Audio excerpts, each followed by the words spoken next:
Down here, salt is a way of life.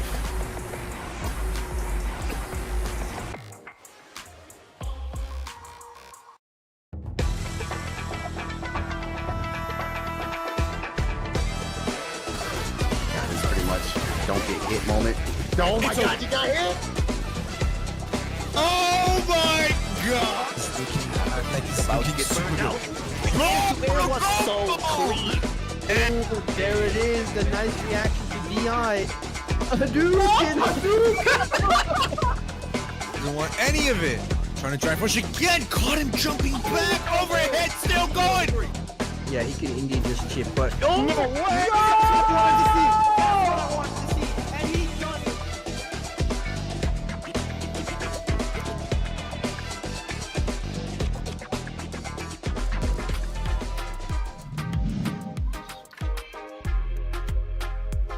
Ladies and gentlemen, we are live.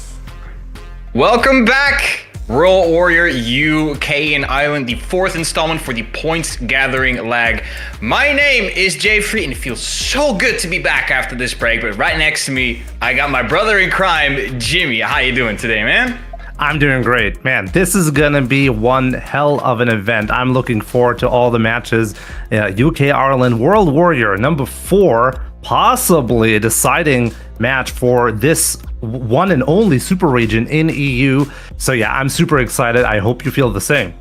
Absolutely. Of course, all eyes for now are on Lex, sitting on that number 1 spot, 120 points.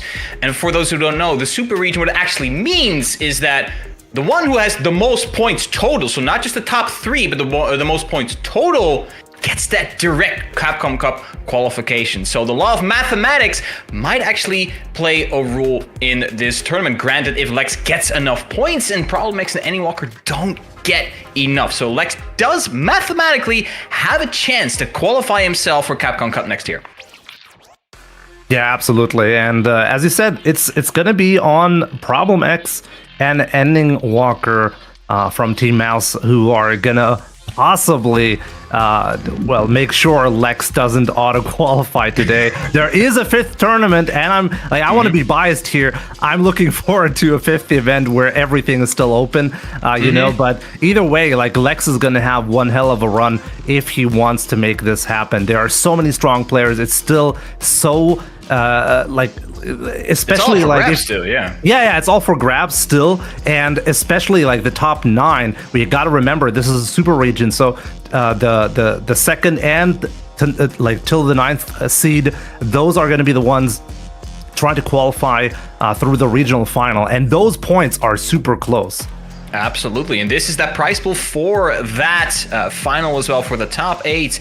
If you qualify at number 1, you get $2,000. Second place, $1,500. That's a pretty good split, I'm not going to lie.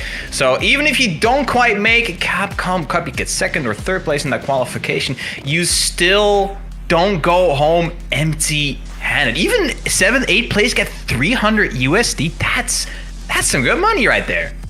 Yeah, absolutely. I don't think anyone's going to complain about that. So yeah, there's a lot on the line. Qualifications, there's money on the line. So yeah, and we did look through the player base. All of the players who are, there to possibly make their amazing Capcom Cup run, they are here today. So there's nobody important missing as far as we can tell. So it's surely going to be a great tournament. Yeah, absolutely. I think the people who are absolutely still in that running for that top 8 are all in attendance. They know there's only 2 tournaments left. If you want to get those points, you have to do it now, because if you wait till the last one, chances are going to be slim. You don't want to leave this qualification up to chance, Jimmy, especially with the players that are coming from UK and Ireland. Definitely one of the strongest regions, if not the strongest region here in Europe right now. And as we said before, all eyes will be on Lex, who's sitting on a pretty comfortable lead. He won the last one. I think he got 3rd in the previous ones. So very much in that consistency, and I think especially in Street Fighter 6, it's not easy to be consistent all the time with the volatility of Street Fighter 6, but the way Lex has been playing these last couple of months has been something to revel at. So I'm pretty sure he's feeling that pressure to get as many points as possible with players like Problem X, like Ending Walker. Infectious is in the mix as well, but Broski, Zalis, Rapid, Suleiman, Joker Jokes, anything can possibly happen. Yeah, absolutely. I mean, you just named one of the those like top players who are currently trying to compete for the #1 spot, and we'll just have to wait and see how things are going to go. As you said, possibly the strongest region. I mean, there's a reason why this is a super region, you know. Mm-hmm. So I'm really looking forward to this.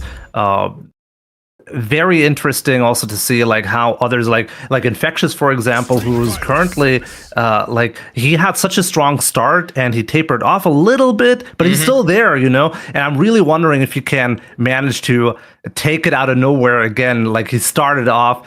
Maybe we're gonna see an interesting run from him specifically. I'm looking forward to that.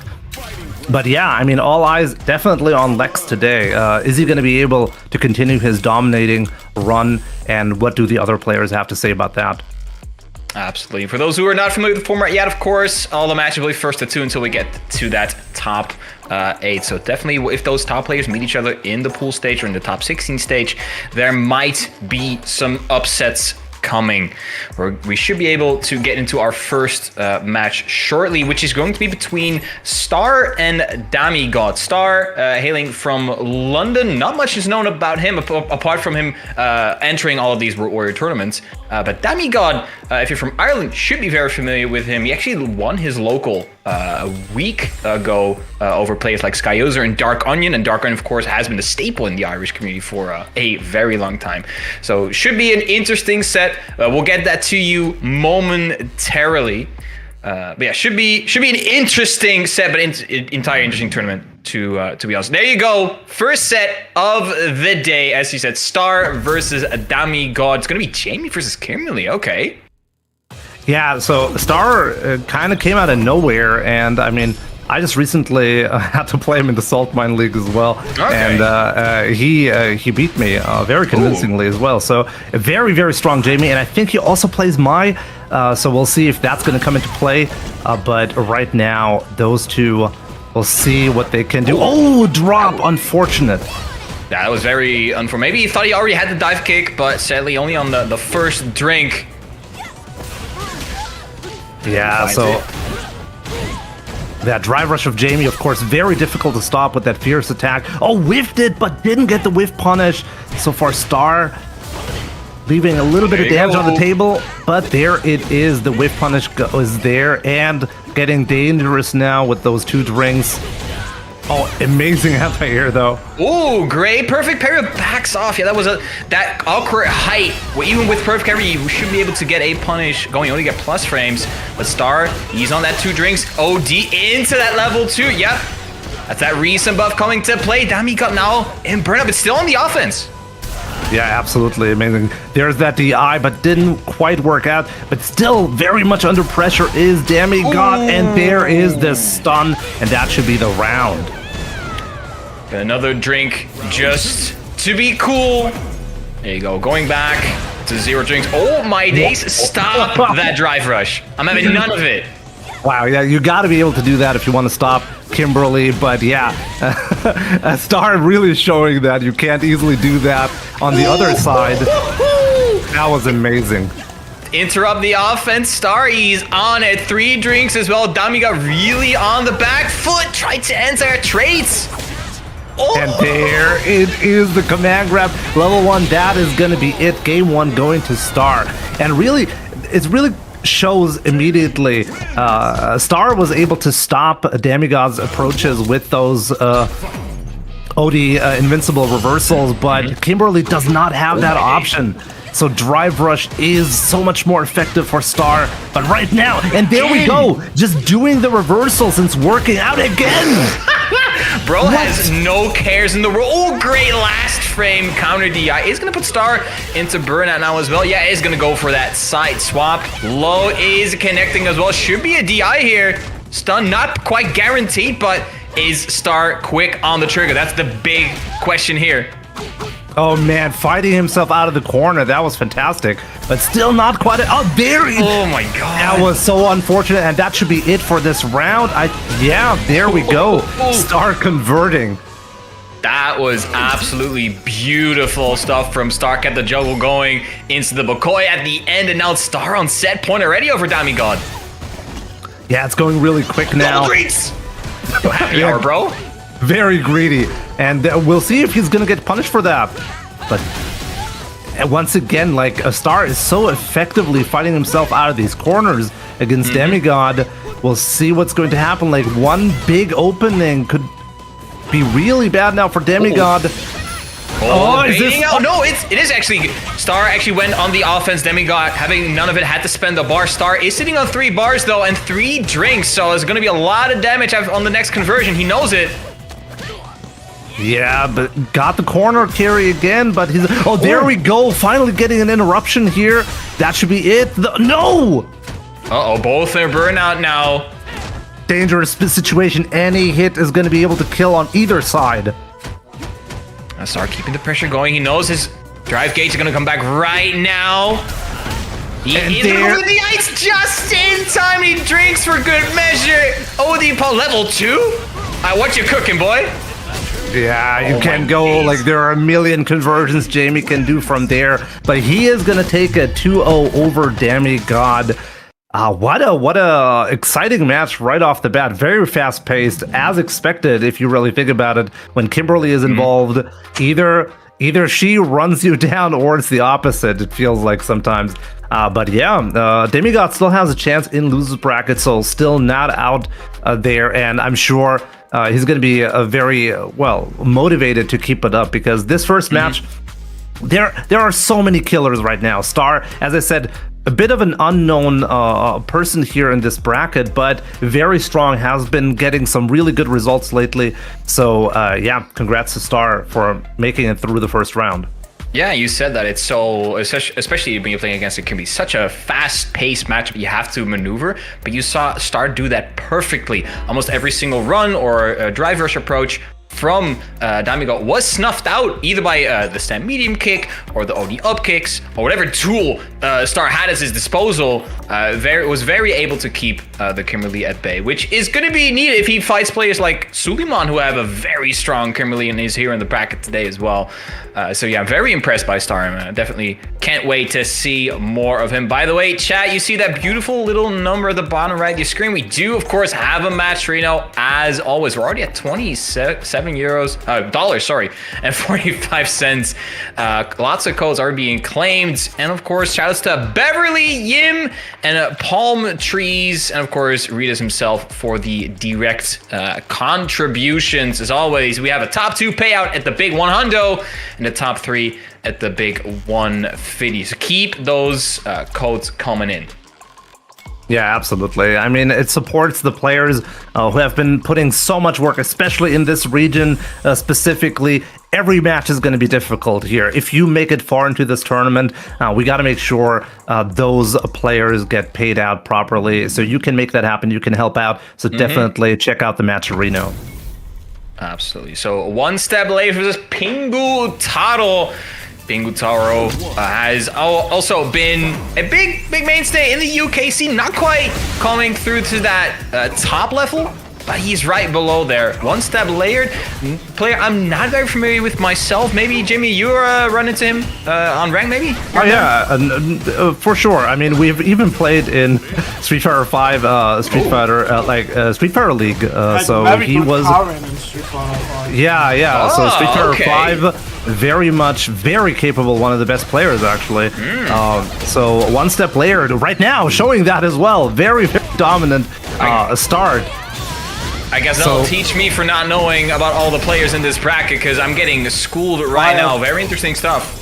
Yeah, I'm not quite sure how active one step player right now is, but definitely you cannot sleep on him. He's gonna he's a top player, you know. But as you said yourself, Pingu Taro, I couldn't have said it any better. He's like the player you don't really have in mind, but he's been getting the results lately. So absolutely never sleep on him. Top tier JP right here. So this is going to be an exciting match. For sure. And one step later showing he can still rock with the big dogs, with the young guns.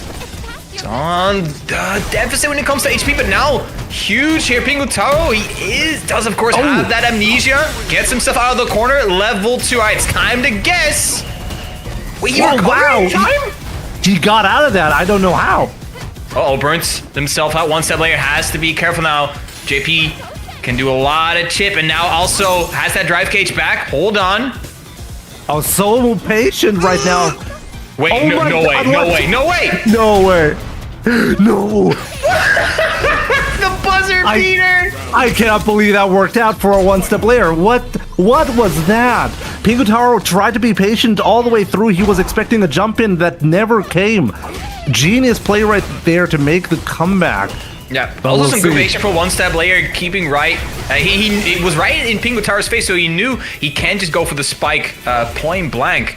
But yeah, good stuff from one step layer in that first round, getting that buzzer beater. But now, round 2, Pingu almost has his level 2 back. Ryu engine. Yeah, very low on drive gauge right now, is one-step layered, and I'm sure Pingu Taro is going to try to get that burnout somehow, being very aggressive with the projectiles.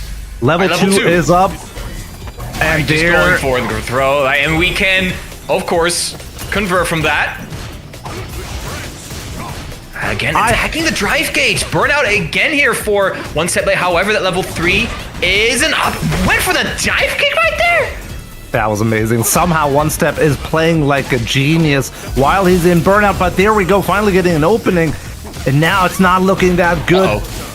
He could have kill. Yeah, that is it. Doesn't even need to spend resources. That means Pingu Tower should be able to get that third level 2 now as well. Such a strong tool in JP's tool belt, rather. He drops it, okay. Yeah, it's very even actually right now. So this is gonna be a match. We'll have to wait and see. No lies were detected in that statement for sure. But Pingu Tower, he's walking himself into the corner quite a bit. There's that level 2. As soon as that level 2 came on screen, he knew, all right, it's my time, it's my turn. And now one step late again, drive gauge is low, but that patience. Yeah, it seems like One Step Layer is happy just taking the throw, just going for the parry, and then seeing what's going to happen. Right now it's just, yeah, this is going to be a really bad spot. But CA on deck, is he going to be able to pop it? Good block on the overhead right there. One step layer. There's that magical 3 bars of drive bar, but the spikes come to end your game for now. But one step later, the one thing I'm really impressed by is that patience, the spacing, not coming too close, but also not going too far away, but also just biding their time, waiting until there's an opening for the Mai to get in. We are going back to the lobby, so maybe a character switch. I did think the Mai actually did pretty well, so I don't think a character switch is warranted. I don't think so. Yeah, I don't think so. I think the Mai was fine. I think in the first round, One Step Layer really got ahead with the patience, as you said earlier, but then Pingu Taro started to abuse more of the projectiles, was less scared of the jump-ins because it was less likely to happen, and was able to close it out. But just barely, you know, it could have gone either way right there. So I don't think there's necessarily a need to change, but we'll have to wait and see, I guess. Exactly. I hope there will not be a character swap, because I do think, One Step Layer was playing it pretty well. There was, of course, with Street Fighter 6, there's like 1 or 2 interactions that can really dictate the game. And they're staying, so yeah, there's no surprise right there.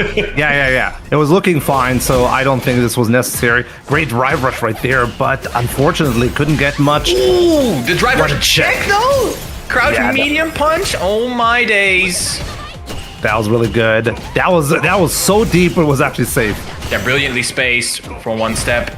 I like the color in the costume, by the way. I like the red cape, the red hair. Ooh, the low forward connect. All right, going to the target combo. Yeah, right now, really good pressure. But this is the amnesia. This is the strength of JP. You cannot pressure him easily. It can always go wrong. And right now, but great patience. Yeah, great. Even straight to the low forward, and now One Step Layer back in it once again. Yeah, both now. Yeah, those OD fans, you know, gotta get in like that. But right now, here's the zoning. Oh, wow, going in. Right, And there's a level there you 2. go. Not much HP on the side of One Step Layer, though, but he wanted to close out the round. 36 seconds left on the clock. They're both taking a lot of time, but Pingu Tower should be able to close out the round this time. There you go. Now on set point is the JP player. Yeah, absolutely. That was amazing play, but I gotta say, amazing patience and defense there of One Step Layer. Rarely do you see a level 2 being neutralized like that. Oh, so, absolutely. yeah, great blocks. And there we go. Right now, One Step Layer showing not happy with the results so far. Level 1 wants to stock up, get those fire fans. All right, 4, get out of here, get that. Wow, again! What? That was amazing. The reaction check. Yeah, you gotta do the unk check from time to time, as we call for it. Sure. Oh, again, that perfect berry a little bit too low to the ground was Pingu. For One Step Layer to get anything off of that. Again, the fire fence now. Stocks have been depleted. Pingu Taro has the level 2 in the back pocket. But One Step Layer had it as well. What was that? Yeah, that was for sure a misinput. Or maybe a read. Thought he saw something that wasn't there, and Pingu Taro is gonna milk this combo for all it's worth. And oh no. Yeah, no, there's no escape right here, and that is gonna be it. Very unfortunate there with the level 2. I feel like One Step Layer was really still in this game, but one mistake is really all it takes on this high-level gameplay right there. Congratulations to Pingu Taro for making it through this round. Difficult match, but man, I wish like that level 2. I really wonder, was it a missed input? Was he just thinking for sure there was gonna be something? It's hard to say, you know. He did have the stock on him, I think so. It would have been a little bit faster if it didn't have any fire stocks. Maybe he tried to go for maybe the 3/4 screen punish with JP, of course, with the start of the projectiles. Just a Hail Mary sometimes does work out, but this time it wasn't meant to be, that's for sure. It looked like he almost caught the dash as well. Like JP was like in the middle of the dash, and if it had been a little faster, it could have been a punish. So yeah, but not quite there. So I have to guess that was just a Hail Mary like guess for some reason. But yeah, it could have. It wasn't really necessary, you know. But yeah, that's how it's gonna be. But still, winner's side. That was winner's side. So One Step Layer still has a chance right here in loser's side. So nothing is lost yet. Yes. And up next we have Mystic Smash versus Moz. Both two players who I always consider to be wildcards, especially Mystic Smash. Mystic Smash, multi-game champion, I almost want to say, was very strong in DNF Duel as well, and other big anime games, Guilty Gear Strive. But also just very adept when it comes to fighting games in general. And he is going to rock the Elena. He is known for the wildcard picks as well. Elena considered to be just alright from the community sentiment, but on the other side, Moz rocking JP, a character whose stock has been skyrocketing in these last couple of months. Yeah, absolutely. This is going to be an interesting one. I mean, you talked a lot about Mystic Smash. As you said, Mystic Smash very much a wild card. Very successful right now as well with the Elena. Maybe also going with the fact that almost nobody has experience against this character. True. So very much a unknown matchup for a lot of players. So let's see if he's gonna be able to well utilize this advantage, I want to say, in this matchup. However, Bilal, or Moz, I should say, whose first name is Bilal on Star GG, got top 16 in the previous Warriors, so definitely not someone you should sleep on as well. However, Mystic Smash is gonna get that first round immediate amnesia, trying to forget what's happening. Yeah, but great defense right there from Mystic Smash. Seems very tough right now for Moz to get something going, and Elena, just the type of character that like hits you from so far away and converts into big damage right there. Man, this is very strong right now, making Elena look very strong. Chat, I hope you didn't see enough of the level 2, because you're gonna see more, and we're attacking the drive gauge as well. Mystic Smash now in Brenna does have a couple of super bars, and with those young man reactions, oh, not quite in time. I think the recovery wasn't quite there. to interrupt the DI. So big hit here for Maz. Yeah, right now fighting out of the corner is Mystic Smash. But is that it? Is that going to be it? Nah, I don't think so. But it's going to be close. Hold on. I don't think it's going to be enough, but you never know. Yeah, they just barely survived this one. Let's see. Cannot get hit by anything now. Oh yeah, you can't do that. You can't do that.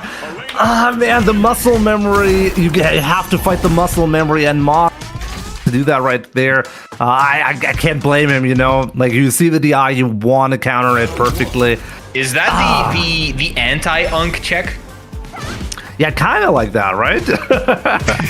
If you're like, hey, I know you're gonna DI because it's in your muscle memory, but you shouldn't. Yeah, but gotta say, like Mystic Smash is making it. I'm not sure what the matchup is like, but I mean, everybody knows JP, very powerful character, and Elena, a bit of a question mark for a lot of players. But there we go, great DI reaction, still got it. So we'll see. Is that top tier play gonna come in handy here? Very powerful corner pressure, infinite pressure. Wow. Yeah, rough position for Mystic Smash to be, and he did have the level 1, but not quite there in time. Maz trying to tie up the set. He does again have that level 2. So we're definitely going to see the blender. I hope you like your kitchen appliances today. They're making some smoothies with Mystic Smash. Oh, he's now putting Maz in the blender, but against that amnesia, that great equalizer. Yeah, it was really odd, though, how the Amnesia was not able to catch that Elena, but wow, like no fear from Mystic Smash, just doing those OD reversals. Oh, great punish counter. Shit, okay, Mosh is leaving it down. He's sitting back. Anti-airs as well. We're just chilling. Very dangerous spot, though. One more opening, that's going to be it for Mystic Smash for this round. Yeah. Oh, YOLO! No! Yeah. He went for the YOLO. Oh, but not quite the conversion Maz was looking for. But there's the stand light kick. It's going to tie things up 1-1. Wow, yeah. This is quite interesting, though. Also, Link Excello in chat is mentioning this might possibly be Elena's worst matchup. I know Mystic Smash plays more than one character, so... He plays JP, actually. He has he started off with JP, so he does know how the character functions and wants to do. So, because while it looks like Mystic Smash actually kind of maneuvering the screen pretty well against Maz. Yeah, for sure. It's... Wow, just do it. Slide. Yeah, no slide. It's so frustrating getting hit by that every single time. But a great jump out of the corner right there. Getting the opening is Mystic Smash, though. Nope, no late tech happening from Maz. Big whiff from Maz, so the jump in will connect. Level 1. It's not going to kill. Just get a little bit of an extension. The Amnesia is baited out, and now Mystic Smash on set point against Maz. Yeah, fantastic job there from Mystic Smash. I didn't even know you can convert with the level 1 super like that. Great anti-air as well. Now, combo starter in the corner is Maz. Gotta fight out. All right. Yeah. Those overhits are so dirty from Elena. So difficult to deal with. When is the Amnesia gonna come? That's the big question. Maz sitting on 2 bars as well. Mystic Smash keeps him in the corner with that drive reversal. Hold on. Mystic also sitting on a perfect. Counter hit. Should be able to convert. There you go. The level 1 is all that they need. Mystic Smash 2-1 is sending Maz to that loser side of the bracket. Great stuff from the Elena player. Yeah, absolutely. Like, very well deserved right there. Yeah, I mean, if it is a bad matchup, if it's the worst matchup for Elena, then even more impressively so. But, I mean, Maz was in this game and was doing the damage as well. It was a close set after all. But Mystic just closing it out. And at the end, like this sequence in the corner and everything, every hit was just there and every attempt to get out was just annihilated. Absolutely. Speaking about annihilation, World Warrior EU West. Gonna be on September 20th. So that's not next Saturday, but the Saturday after that. So in 13 days, 5 p.m. CEST, 4 p.m. Yeah, because next week is UFA. Yes, next week is UFA. Wow. So Right. there won't be any Royal Warriors next week. Sadly, I will not be attending UFA because as I just moved, I sadly have no money at the moment, so I will not be able to go to UFA next week, sadly. I'm wishing everyone who is going a very, very nice UFA. And of course, September the 21st, that's in 2 weeks exactly, we will have Royal Warrior Germany number 4 on the first day of the fall. Let's see how many players will fall with that 4th hurdle as well. And that's going to be the September leg for the World Warriors, actually, I believe. Yeah. And also, don't forget to mention, the Germany 4 is obviously the most important one, right? Yes. Like, Yes. 100%. completely non-biased, right? But also, what is even more important is obviously the Matcherino. Guys, please check it out. Get those players. Just got the $30 donation in by Ooh, oh, wow. Major Bracket, bringing us up Yo. to 61.17, getting us closer to the $100 goal. Let's go. Damn. Mayor bracket. During the major brackets, you love to see it. 20 codes also still remaining, chat. So if you've not claimed your code yet, you still have a chance. It literally costs you nothing. Like 5 seconds of your time. You log in with Twitch because you're already viewing through Twitch or YouTube or whatever. You just log in with account you have available today. You click the claim code button, and just like that, free quarters all around. And there's still 20 left, so make sure you grab one of those. Can you believe Absolutely. it's already starting top 32 winner's side? Woo-wee. Oh, damn. Oh yeah, I was gonna Oh. say, because up next we're gonna have Shivs versus Muscle Noob. That's piercing Yo. damage versus blunt force trauma. Yo, this is gonna be a great one, especially like Shivs on the board actually with some points, but still got a long way ahead. If he wants to make top 8, I think Shivs has to perform today.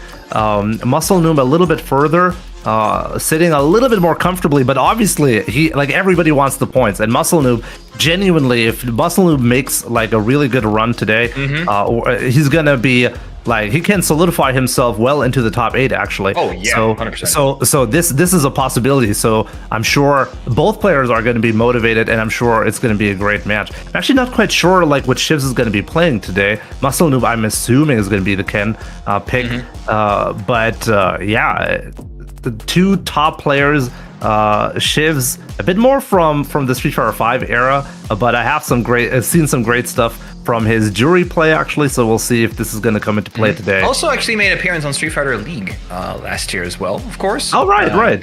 Played, as you said, played a bunch of different characters. I remember the match I remember the most is I think when he whipped out the Manon. I can't remember who it was against, but I'm pretty sure he took that set. I can't quite remember because it's been a while. That was October of last year, so over almost a full year actually. Wow, Jimmy, can you believe it? We're already in September of 2025. Time goes by so quick. It's almost been a year since SFL EU. Let's hope we get a new one later this year, right? Right, guys?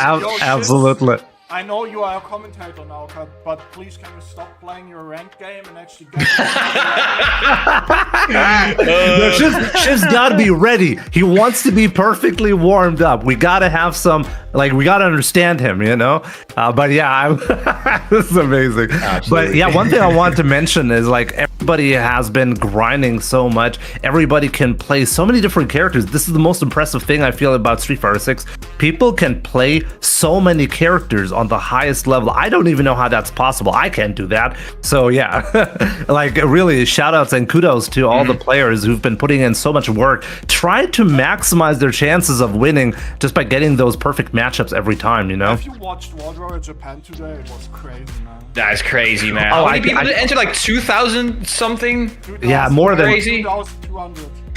it's crazy. Absolutely, for one online qualifier. Oh my days! Street Fighter 6 is just it's a household name now in Japan. It's absolutely insane. Yeah, it's so impressive to see the numbers from Japan. It's wild. I mean, the numbers worldwide are amazing, but then you have Japan, who's like, Like it's like on a completely different level, you know. I'm so impressed by that, and yeah, good job to Capcom for making it so successful. All right, so we are gonna get the jury, as you mentioned before, Jimmy. So we got the Ken versus your. Oh, actually, I think Muscle Noob is rocking the Monster Hunter collar as well. Yeah, right. So I'm. One thing I want to say, Shivs is like known, at least against me, to play extremely disrespectful. So I'm curious to see if this is against everybody or just me. But right now, Muscle Noob is just like doing such a good job. Already cornered. Oh, Shivs about the corner, attacking the drive gates as well. Muscle Noob now in burnout. However, Muscle Noob is one of those players that keeps that pressure going, doesn't care if he has drive gauge or not. Great use of the Tatsu overhead and converts as well. Yo, that was 2000 IQ play. Shoutouts I cannot believe that. By the way, shoutouts to Jane subbing right now in Twitch chat. So shoutouts to Jane. Chat, everyone, say hello to Jane. Thank you so much for the 9 months, Jane. And but yeah, I mean, Muscle Noob once again. Wow, like those whiff punishes and. Earlier, that projectile, like that looked like not just a read, that was a reaction to the projectile into the Tatsu as a punish to close out the first round. And the second round, equally impressive. Muscle Noob right now, completely dominating Shivs. When will Muscle Noob change his name to Muscle Pro? Because at this point, it's not holding up. I don't believe him anymore.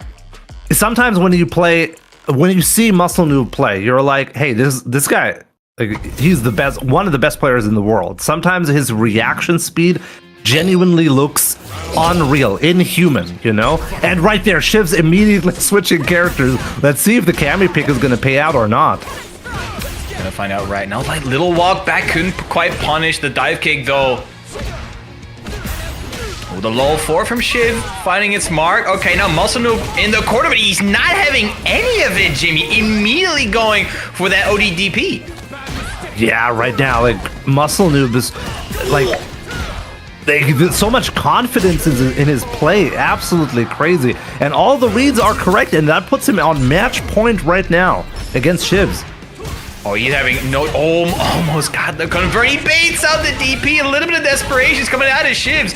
With Muscle Noob also sitting on match point. Yo, the fierces are raining down like meteors right now for Muscle Noob. But Shivs, once again, finds the convert. He also finds the side switch. Is this the Titan? Oh, wow.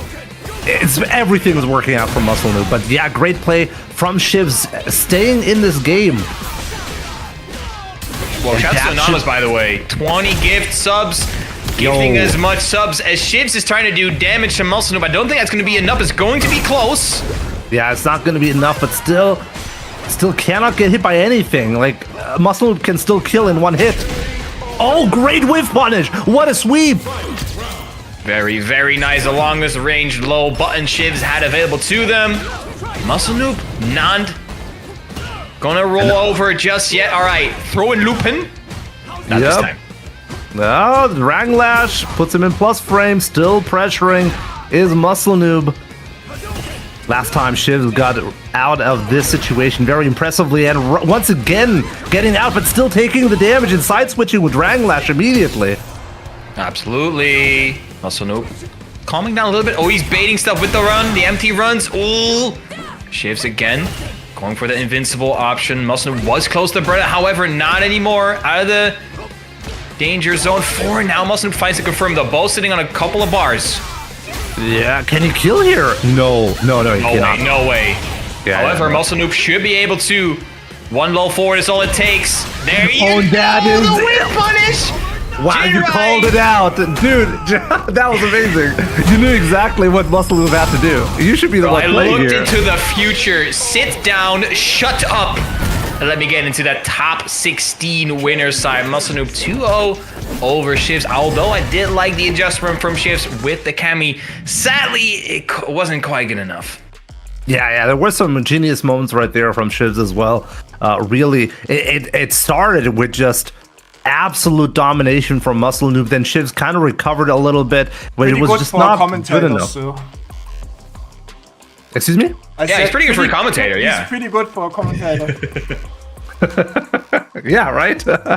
No, Still hang with Shivs- the big dogs. Top Yeah, 32 in the super Yeah. region. Nothing to sneeze at, but he's still in it. Yeah. Shivs, of course, loser side of the bracket has a chance to move forward. Up next, though, because we're not going to dwell on the past, we're going to look toward the future.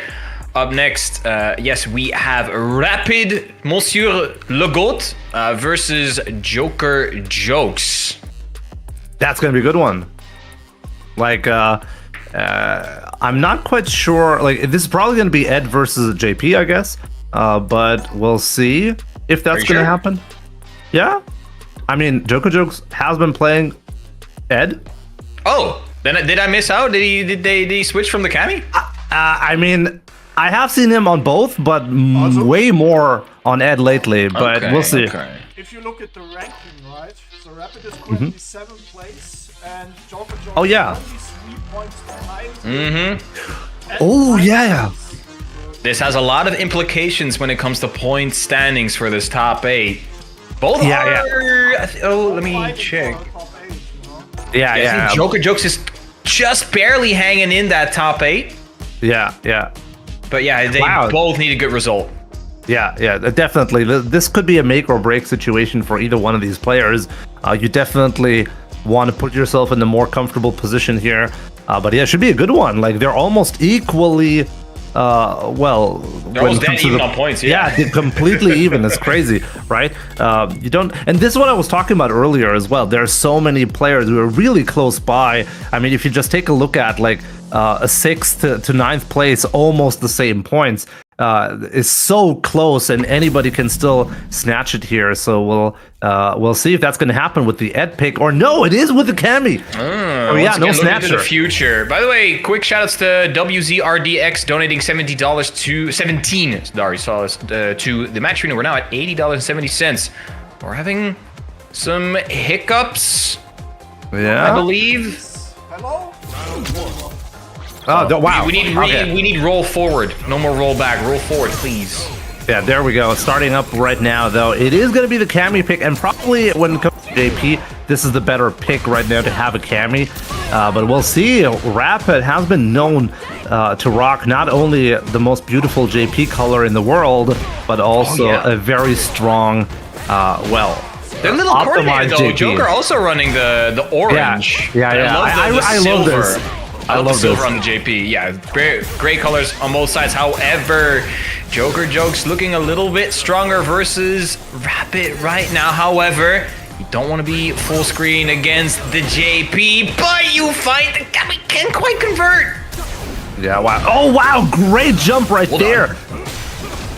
Oh, burnout. This is now Oh, the level tides 2. have turned, Jimmy. Hold on. Can you block? No, he cannot block this. But it's not going to be good enough. He needs one more opening.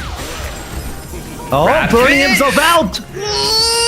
Oh, this might bite him. This might actually be a regrettable. Wow, double kill. What? No way. Wow. Rip double KO. We're already at the final round between these two in game 1. But that's huge actually for Joker Jokes because Rapid has already expended 2 super bars. Joker Jokes is sitting on 3. Rapid barely has 1.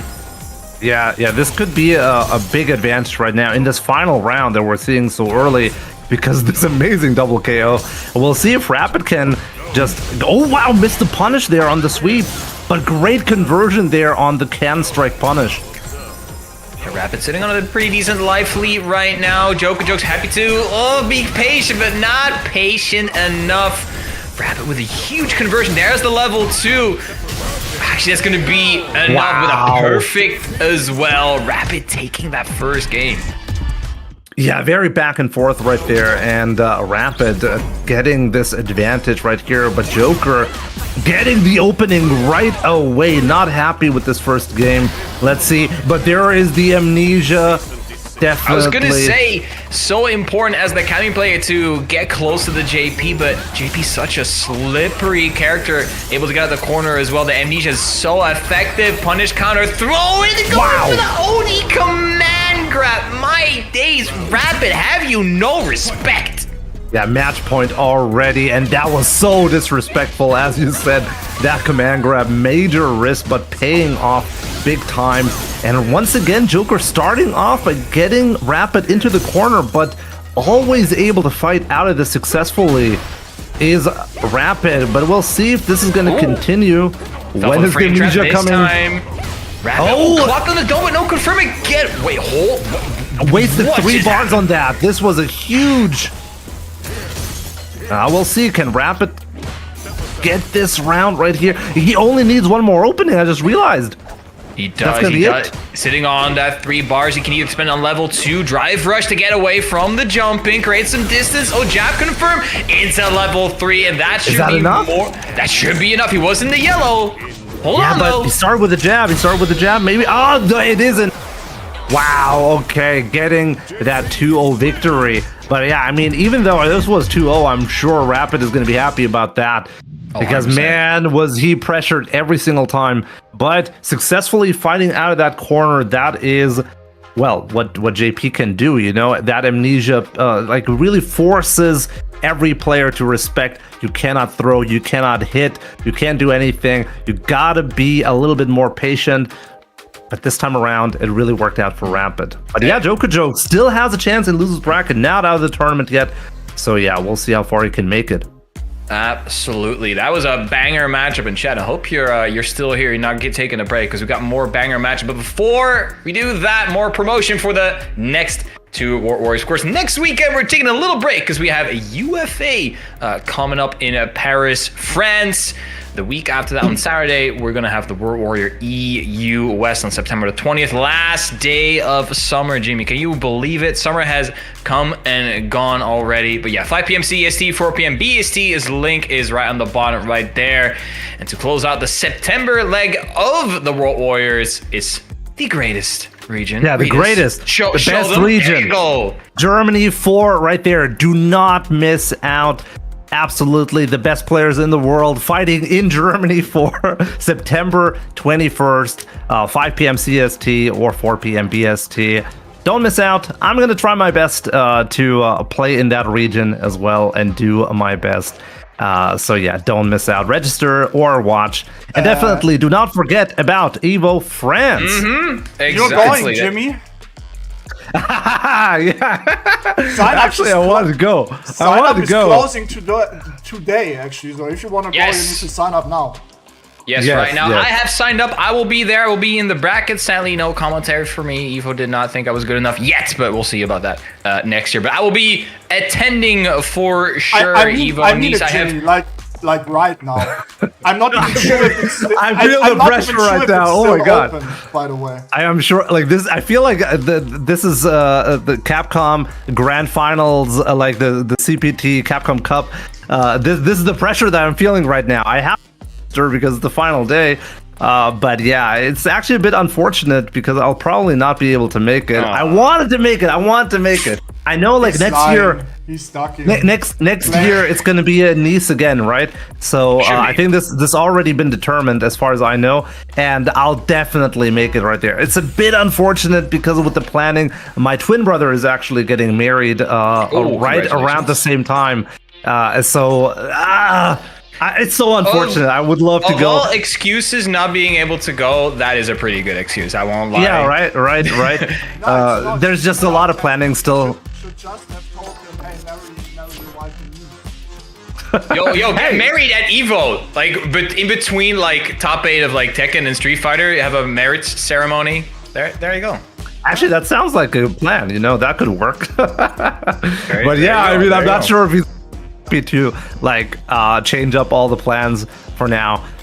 Yeah, but unfortunately, this year, it's going to be a bit tough to make it. But you guys, I'm sure you're going to have a great time. Evo in France should be a great one, and hopefully next year I'll be there as well. If you get married during an FGC event, normally they say till death do us part. Does it change to until an 0-2 do us part? Yeah, maybe they should do that, right? Anyway, back speaking of 0-2, we got Infectious and Faraj duking it out. Faraj, I have a soft spot for Faraj. Great guy, great Ken player as well. But Infectious, the winner of the first World Warrior Faraj UK. actually could send Andre to lose us 2-0. Oh Yes, wow! Faraj actually, he's climbing a lot, my boy Faraj. He's grinding very, also making some pretty banger content as well on YouTube. So check that out. But Infectious, as you said, after winning the first World Warrior, kind of tapered off a little bit. Maybe he's looking for that second W. That it's still winner's like great win. What a punish! Right there. Wow, that was amazing. But yeah, we'll see. I mean, Infectious. I mean, you look at this guy play, and I'm always so impressed by his play. But for RJ, as you said, like, absolutely amazing. Andre, very capable player, beating him 2-0, right? That's nothing to sneeze at. Yeah, that's crazy. So we'll see. We'll see if he's. I feel like you cannot respect. If you start respecting Infectious too much, you will start losing. Especially against Marisa, you gotta be able to just, but man, like Infectious, like so often. Too fast with the OQs, but as you said, Marisa, of course, a character that's struggling a little bit in the meta. Got some nice quality of life buffs though, and the damage is there, has always been there. Level 3 goddess of the hunt. Infectious will take that first game. As you said, that should be with the damage. Oh wait, hold on. Yeah. Oh wow, that was so close. Wow. It's 65%. My goodness. But yeah, Marisa, as you said, Jimmy, as I wanted to touch on, if you let Marisa do what she wants, it's so hard to fight out of it. But on the other hand, Marisa's tools aren't quite the best. Once she gets that ball rolling, oh, you're in trouble. Yeah, for sure. And wow, great whiff punish right there for RJ, getting this full corner carry, and amazing, trying to go for the perfect parry, option selecting into the drive. And now in full control again, back to the mid screen. Try to go for the whip punish again, not quite there. Great use of the crouch light kicks as well, but Infectious, the stand fierce, hitting that as a punish counter. Man, that must feel good, man. Yeah, absolutely. And right, like every single time for RJ, he's getting a little bit too close. Like, oh wow, what a gutsy thing to do. Throw. Just walking forward into a back throw. Infectious was not ready for that one. Oh, he low profiled the Jinrai. Oh my goodness, Infectious. That was 25,000 IQ play, and now Infectious on set points. Yeah, this is such a fast-paced match, as it usually is with Marisa. Once she gets one opening, it's gonna be over.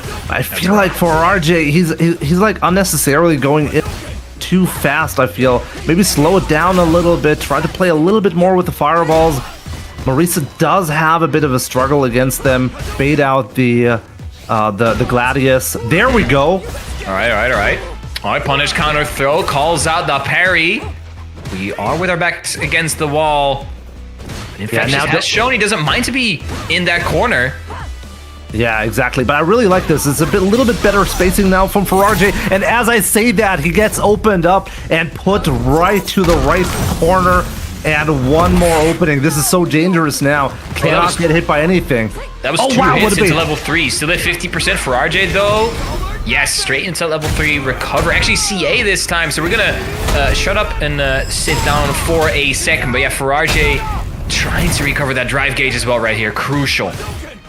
Yeah, very important. And cannot get hit. Oh, wow. What a brave tech.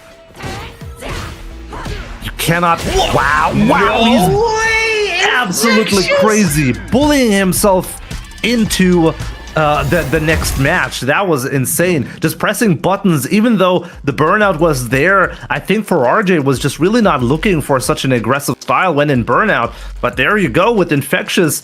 Like, you never know what to expect from this player, you know? Absolutely, yeah. Getting into top 16. I think that's the first time he actually is in top 16 since his W at the very first one. So Infectious doing pretty well, getting some more points. Actually going to help him a lot to solidify his top 8 spot. Do I think he has a chance to get the instant qualifier?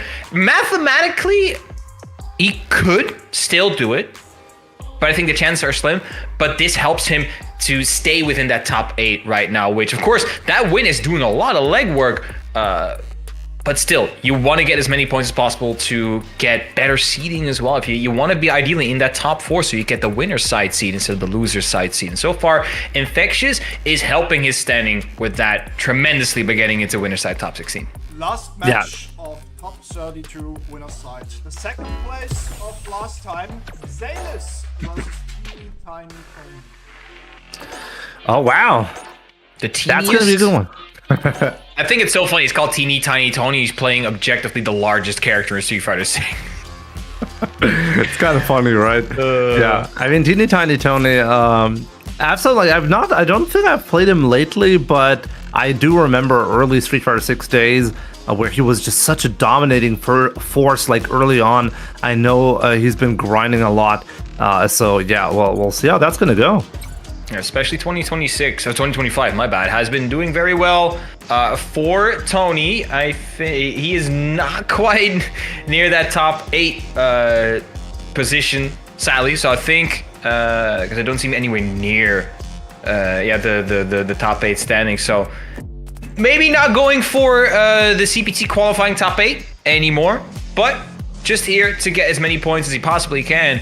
And getting some good matches in, because we still have that match arena going in the background. So if he doesn't get a top 3, not only does he get a decent haul of points, he also might get some money in his back pocket. And Teeny Tiny Tony also one of those wildcard players, one of those players that can just go top 3, and you're like, huh? How does this guy get here? And they're like, oh, of course he does, because it's Teeny Tiny Tony. He plays Zangief, and he still has the sickest read I have ever seen in my life. I don't know if you remember this, Jimmy. This was a couple months back. It was on Damascus's Wanted, and he played against a Kami player. I can't remember who it was, but he read an instant dive kick with a level 1.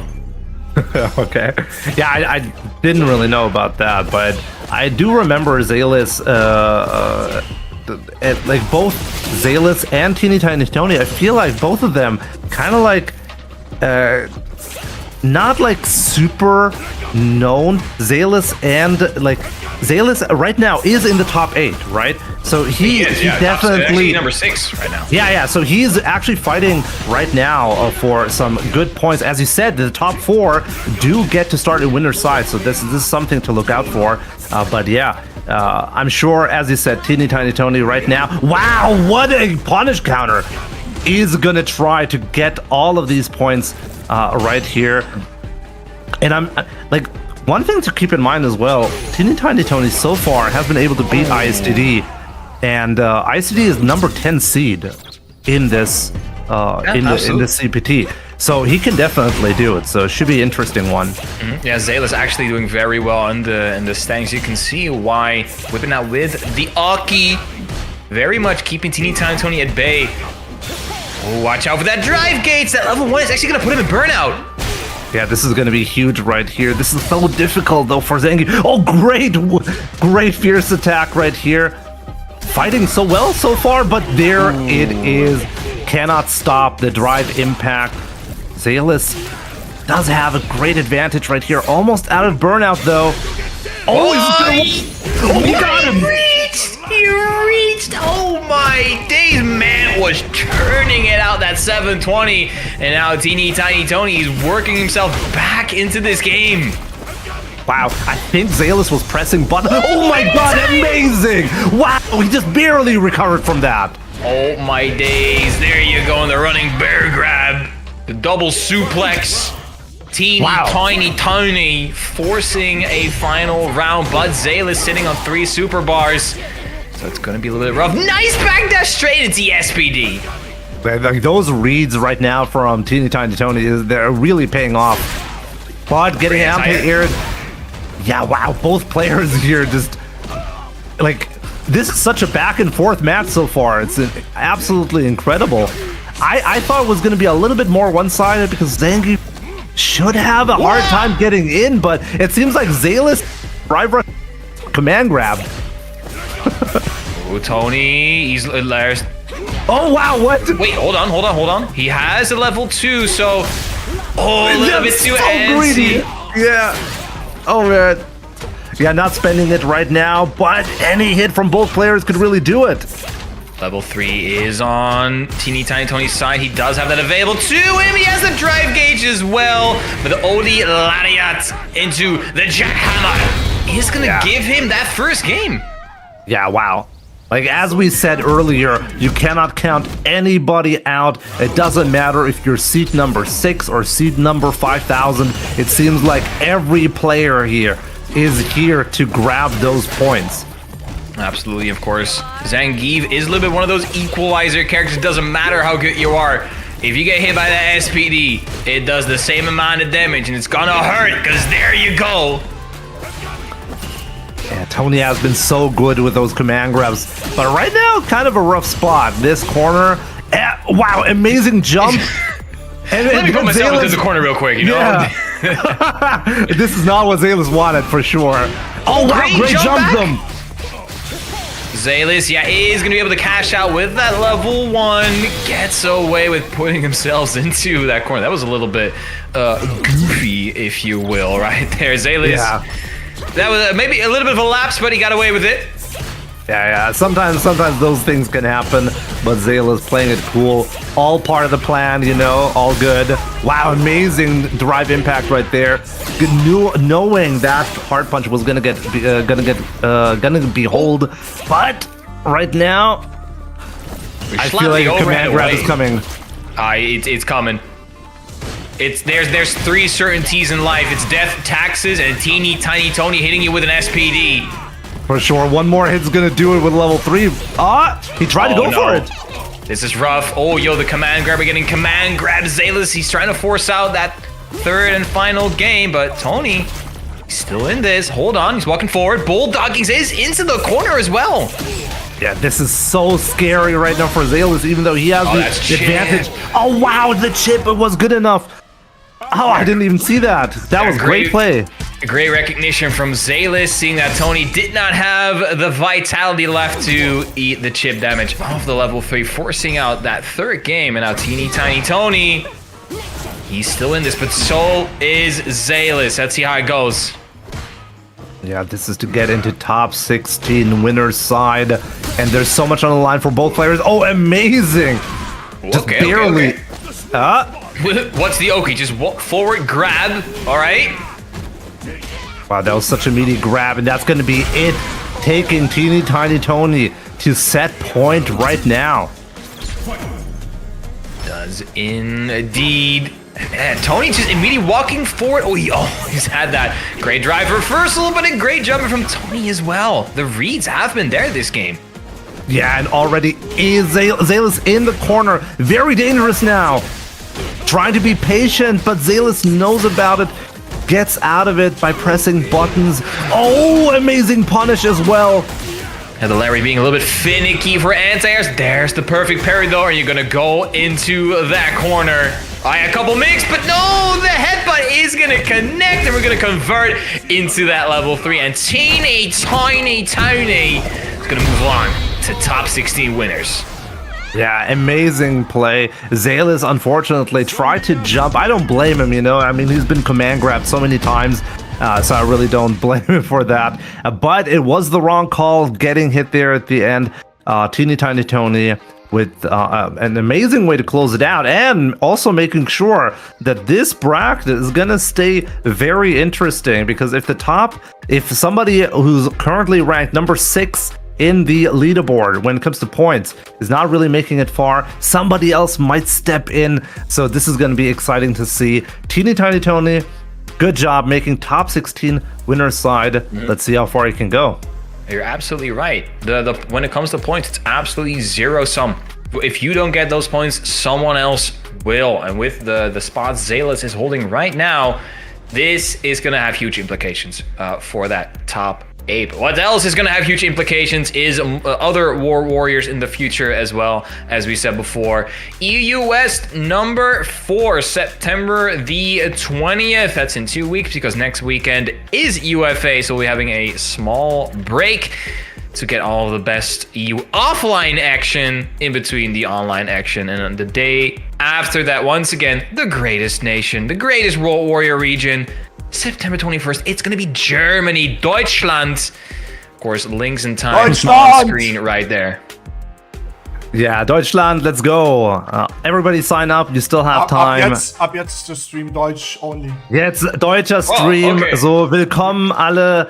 Ihr müsst euch anmelden, wenn ihr hier zuschaut und irgendetwas gerade versteht, was ich sage. Ihr müsst euch anmelden, ihr habt noch 2 Wochen, 2 Wochen Zeit, oder? So Ja, ungefähr. genau 2 Wochen also, Zeit. genau 2 Wochen, genau. Also, sofort anmelden und zuschauen.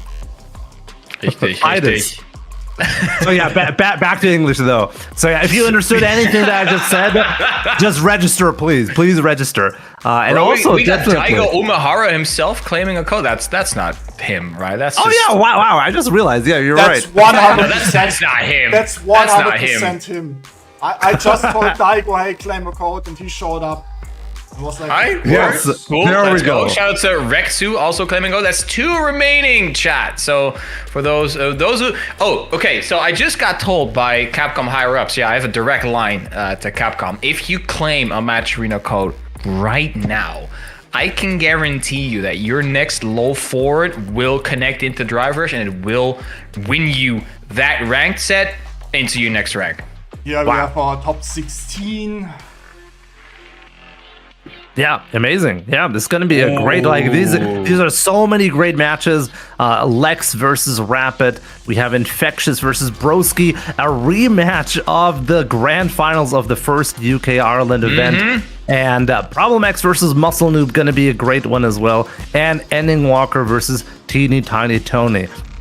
Also, one thing of note, Jay-Free, my man, like we discussed Problem X and Ending Walker being like the 2 players who can still manage to, put a dent in this immaculate Lex run. They're still in winner side, both of them. Absolutely, yeah. So it's going very, very well for them. So the chances of Lex getting an instant qualifier to Capcom Cup next year are getting slimmer and slimmer, especially with them being both in the winner side, top 16.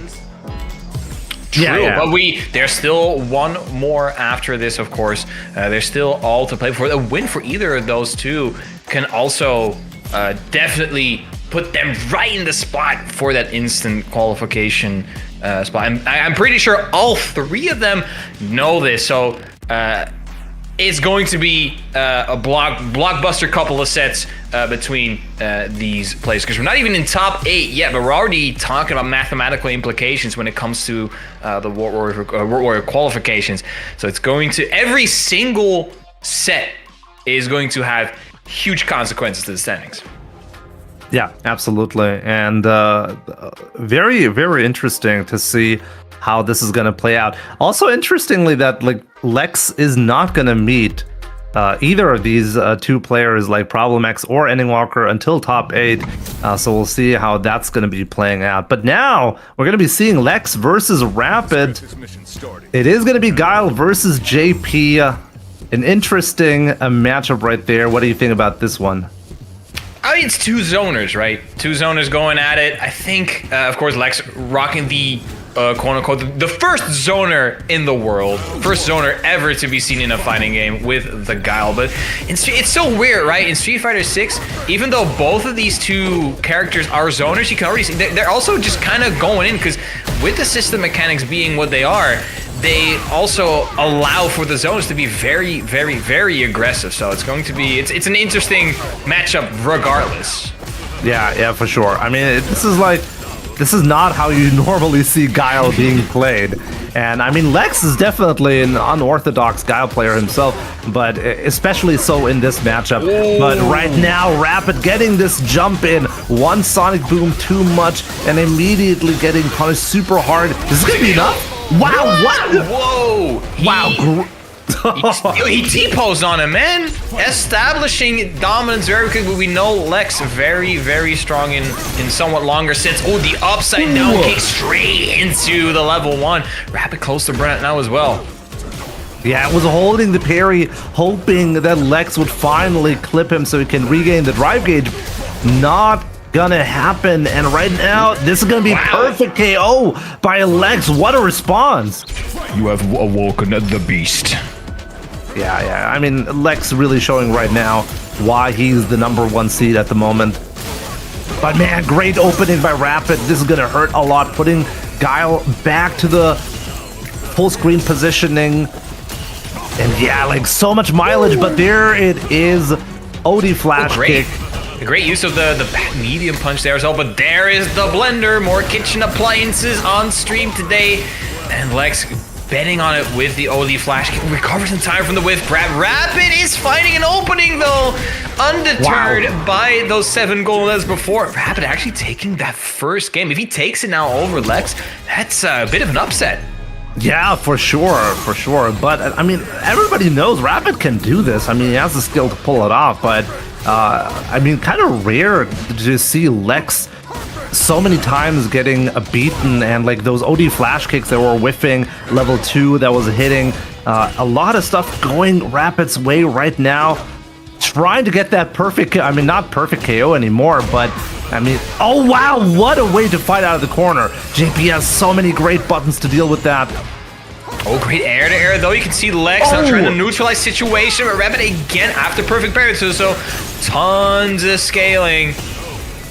Lex hitting, he's chilling at full screen. The OD Sonic Boom again to deal with the ghost. The jump into trades.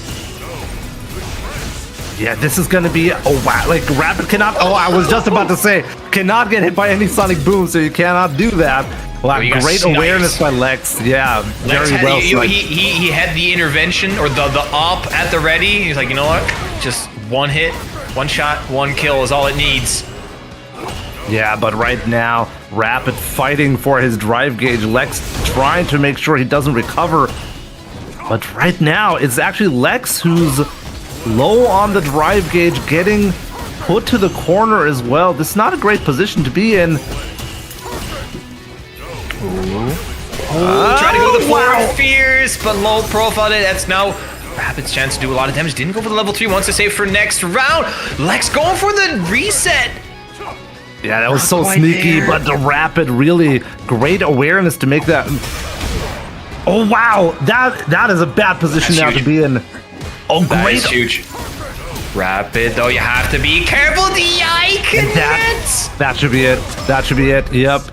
And this is why you should always finish off your opponent when you can. Rapid was trying to be a little bit too greedy there with the meter and paying the biggest price possible, losing.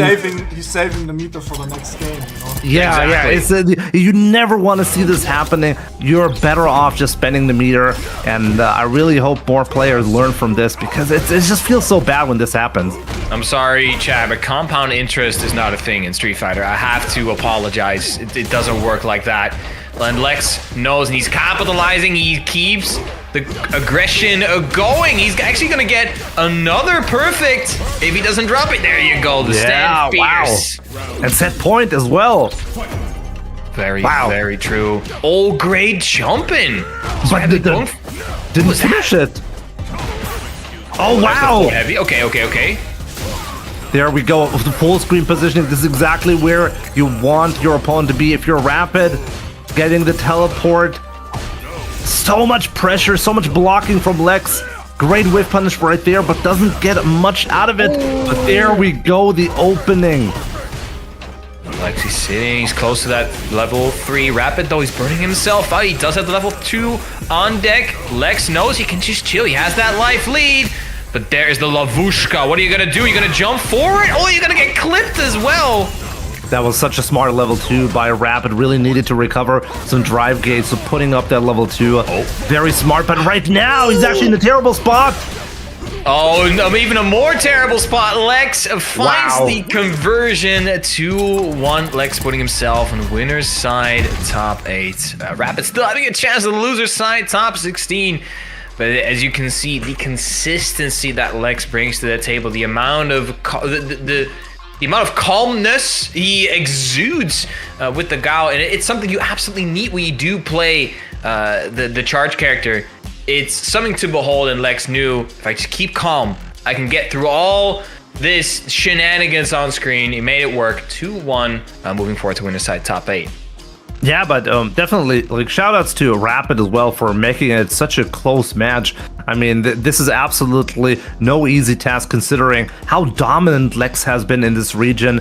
So I'm sure the other players have been taking note of that as well. Like, Lex is not invincible. You just gotta play your top game possible, and you can beat him, you know? So Rapid, I'm sure, giving a lot of players hope to be able to beat him.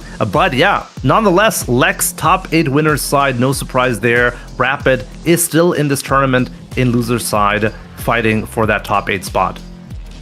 Absolutely. Up next, though, we're going to get Infectious versus Broki. As you said, Jimmy, this is a rematch of Grand Finals from the very first UK Iron World Warrior Tournament, the one where Infectious won it all. Let's see. Have they actually met after that in bracket? That's a good question. I'm not sure. I'm not sure if they have. If I looked through all through most of the matchups from the previous ones, I don't believe they have. So it's going to be a pretty good rematch pretty good run back, I should say, between these two. And if history's anything to go by, Infectious might be the favorite. But then again, it is also Broski. My man is playing this game like it's his job, because it is, for those who don't know. It is his job. I don't know what else Infectious does, but he's been he made his grand return with the first War Warriors. So he's been out of the game for a while. But it's going to be an interesting set. You know, in Street Fighter 6, realistically, like, almost anything can happen. Yeah. So yeah, it's kind of interesting to see. It's kind of ironic as well, because Infectious was actually, like, you could meet him in ranked and he was always playing modern Ryu. And then, and I never really saw him do anything with that, really. I'm not sure if he just didn't enter or what happened, but the moment he started picking modern Marisa is, like, so ironic, right? Going from, like, one of the top dogs right now to absolutely. Marisa, I mean, considered somewhat weak at the moment, but very successful. Sometimes, yeah, like, you need to find the right character, you know. I was just about to say.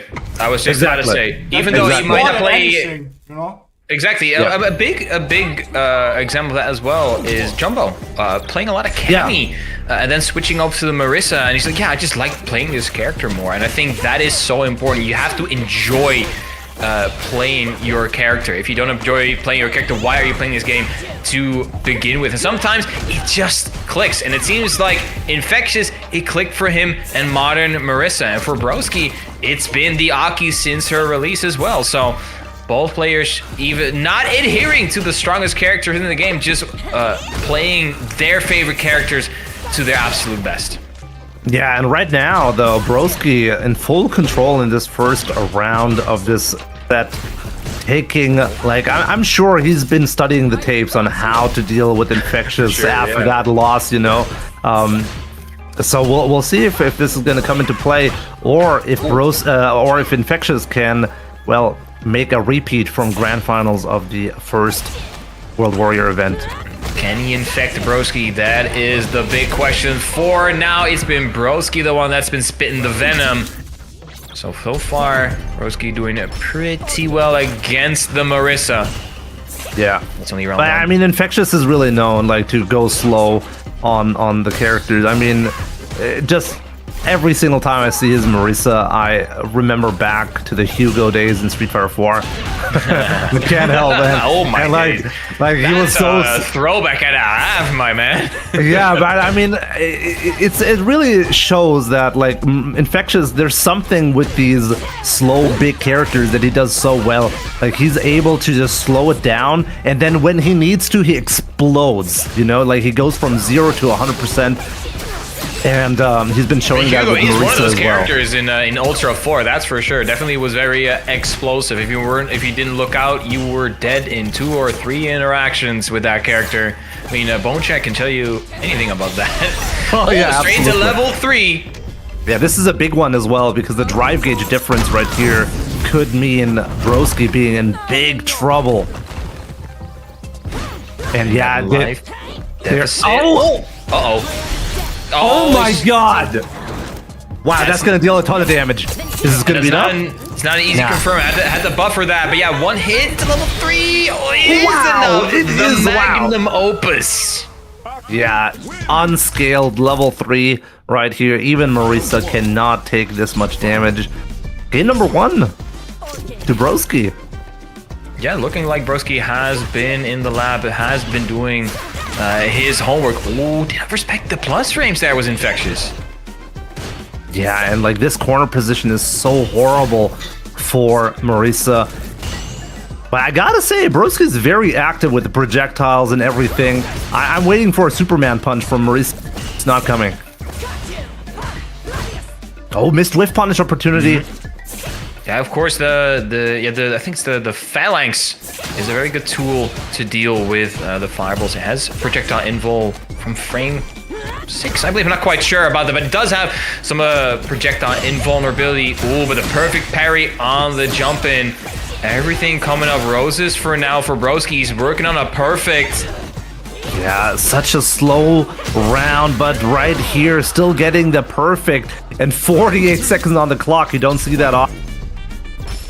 No, you don't. And Broski, yeah, just taking it slow. He's really slowing the pace down. He's not allowing himself to make any mistakes. He's not allowing any openings. And he's allowing Infectious to come to him instead of the other way around.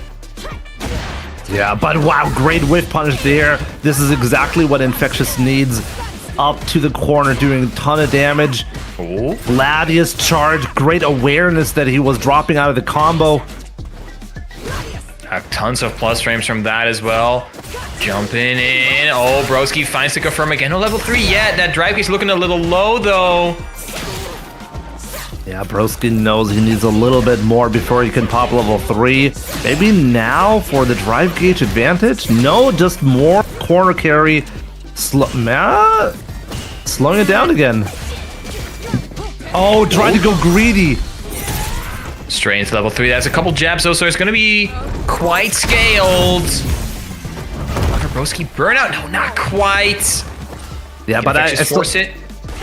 Still agree with this. You gotta. Oh wow, he's still. Oh no, he dropped it. Oh, wow, what? Oh, it wasn't punish counter, I believe. Yeah, he didn't get the OTG off of it, right? Yeah, no ground bounce, I believe. Yeah. It was only a counter hit, not a punish counter. Yeah. Oh wow, what a miscalculation right there from Broski. Keeping like not just Infectious alive, but actually like the super meter is a huge advantage. Oh, apparently it didn't work because it's only 2 hits of the dive that connected. Okay, interesting stuff. Maybe Broski thought it was more than 2 hits, but now Infectious. This might actually work out for him very, very well. The momentum now shifting slowly. You can see it. Yeah, like those bars. Oh man, Broski cannot get hit a lot, and he's going in aggressively to make up for the drive gauge difference. But there it is. Wait, can he kill? He does have the level 2. He can kill. Yep. Yeah, there you go. Meteorite. I was gonna say Meteorite of Estelle, but that's a different game right there. But Infectious forcing out the game 3. Yeah, very unusual to see Broski drop like that. But yeah, Inningwalker explaining what had happened in chat. Very unfortunate, but so subtle, you know. This is what makes it so difficult. You always have to be paying 100% attention to what is going on. It's so difficult to get some of these combos in this game, and unfortunately Broski was not able to do it. But right now the offense is there, but in the corner. Let's see if Infectious can take back this round. Yeah, you can see Infectious getting more confident by the second, getting a lot of counter hits and a couple of whiff punishes here and there as well. Yeah, but this is He's still the fireball though, the poison ball rather. This is so clutch. Like any big hit can really turn it around for either player right now. Yep, no jump ins allowed. Oh, Infectious, you have to be careful. He's getting a little bit antsy with the jump ins, but Broski should be able to close out with the level 1, spends a little bit of that resource. But Broski once again now on set point. Yes, absolutely. That level 1 was optimal as far as I can tell. Definitely don't want to risk not killing. Not against Marisa. You don't want to take any risks against Marisa because Infectious again. He's in Broski's phase. He's not letting him breathe. But he finds the drivers confirmed though. And the way out of the corner. Okay, this is now very bad for Infectious. Yeah, absolutely. Infectious tried to do something about the jump in, but Aki's crosscut option is so weird to deal with. And right now, one more opening. Oh, great whip punish. Will he cash out? Yes, he Yes. will. And I agree with this. You really gotta put Broski to the other side of the corner. Like, you gotta close out this round no matter what. Very dangerous situation. And he still got it. Infectious. No, level 3. Hold it. No, don't tell me. No. Oh, there it is. Wow. Broski almost let that one slide. He could have done level 3 earlier, but still working out in his favor. You could really tell both players kind of shaky on this one, you know? You can tell there's a lot on the line for both players, but yeah, Broski is going to be taking it over Infectious and getting his revenge successfully, you know? Yeah, absolutely. One thing I did notice from Infectious, he was taken to the skies quite a bit. There were a lot of jump-ins, especially towards the end. You could see that Broski was actively looking for it as well. At the end, it was an anti-air that closed out the set. So maybe that's what Infectious could maybe look towards for the final couple of matches. But look at that final. We have all the codes being claimed in the match arena. If you still want to support the pot, though, you can always go for the direct contribution. We're so close to the top 2 payout. As you know, if we get to that 100, it's a top 2. If we get to that 150, it's a top 3. Ideally, we always want to go for the top 3. So if you do have some money left over, maybe in your PayPal account or wherever, a direct contribution is always an option. Also reminder, it's September, so if you want to support us, it's the perfect opportunity, you know? You're not subs only, like 20-25% you're not only off, something getting like that. some emotes, you will also see no ads. I mean, we're not showing ads between matches, but we obviously have to show them at some point. So. I mean, I'm getting an ad right now. Even in my view, I get ads. Even mods don't get spared anymore, man. It's insane. You support us, you see no ads, you know, and you get some emotes on top of it.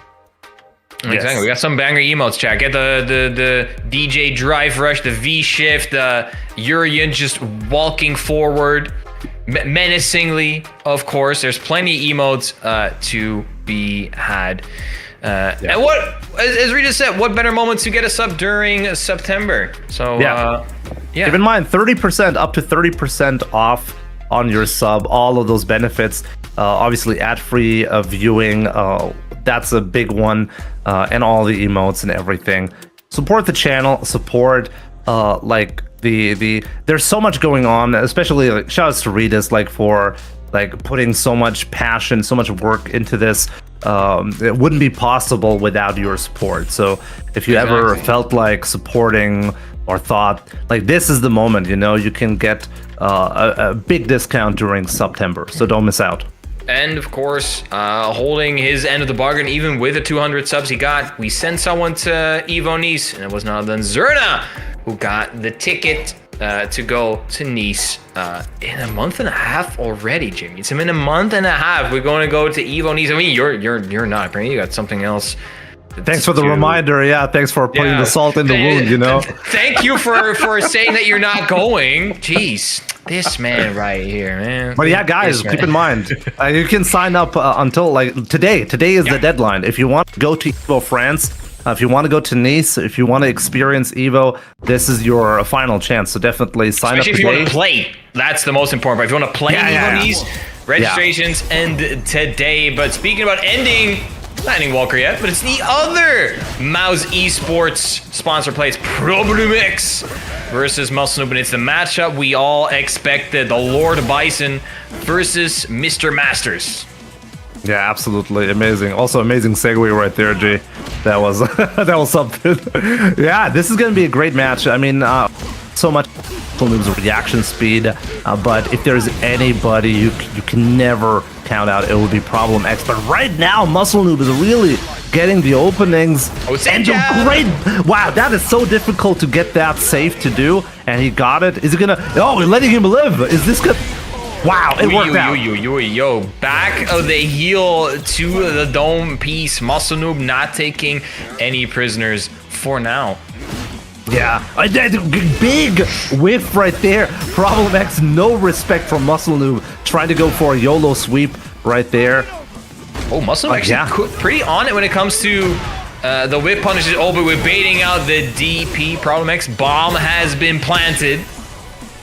Yeah, this is a dangerous spot, but great way to deal with it. But still, like so much corner carry unnecessarily just because of the mine plant right here.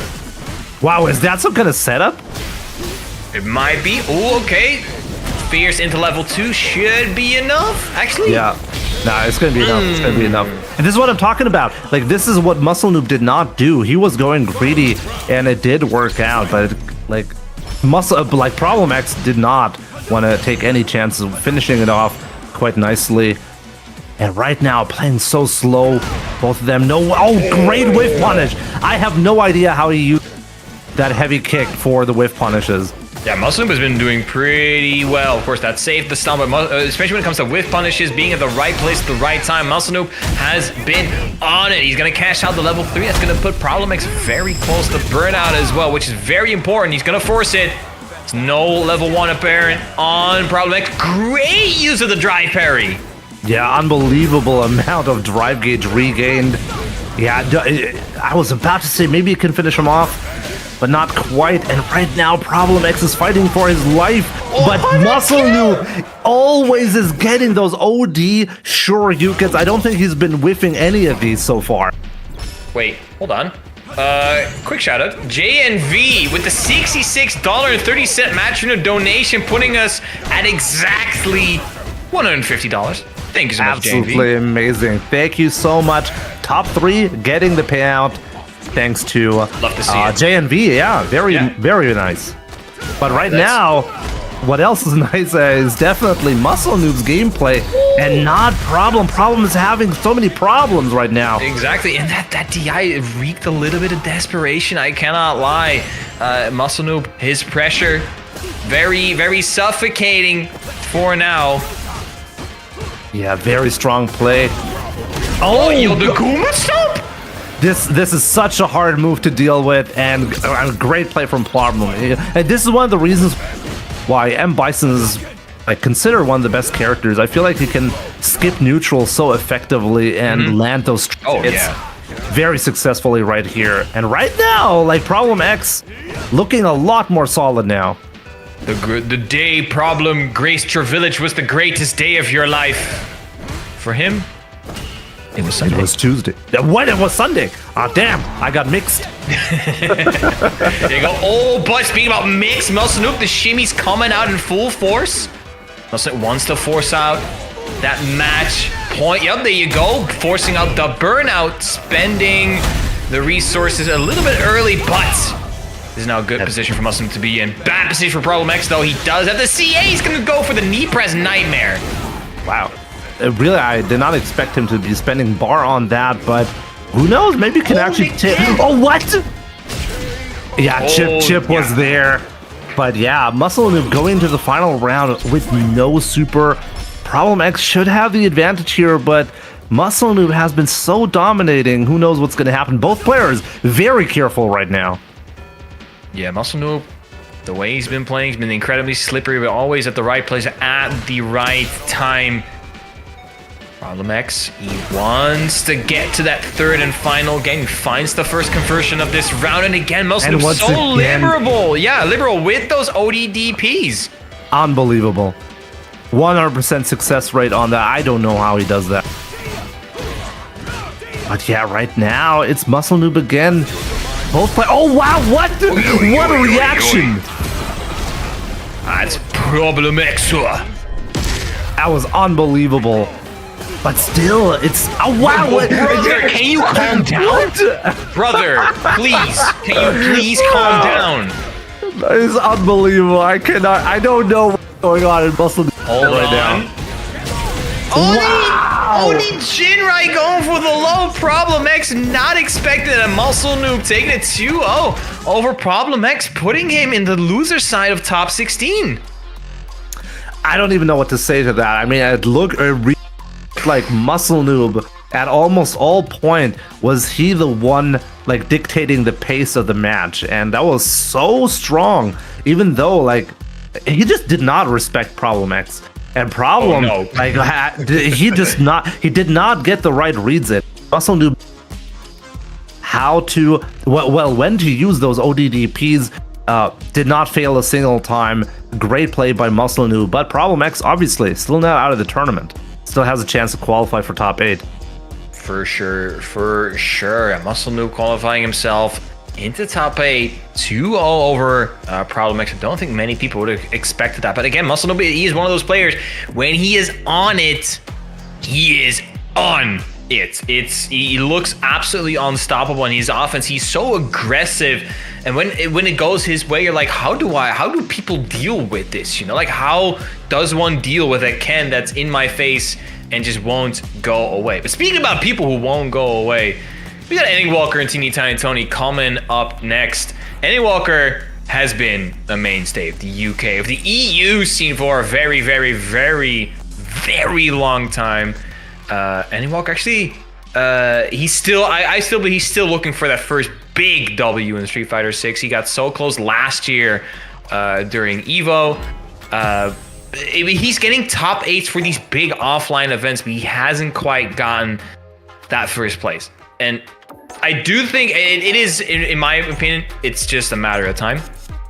Yeah, but absolutely. For now, he's playing against Teeny Tiny Tony, and he's one of those guys where you're like, wait, how did I just lose against Teeny Tiny? Because it will happen to you just like that, as we saw before when Teeny Tiny Tony played earlier on stream against Zalis, who's number 6 in the World Warrior standing. So with Teeny Tiny Tony, you never know what's gonna happen. Yeah, absolutely. I mean, now with Ending Walker, he's number 3 on that list.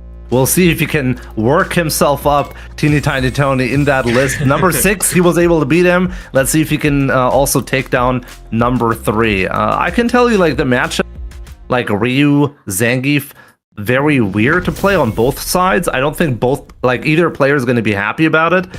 So we'll have to. It seems like whoever gets like the better read on the other player and a better understanding. Oh my God! And immediately starting.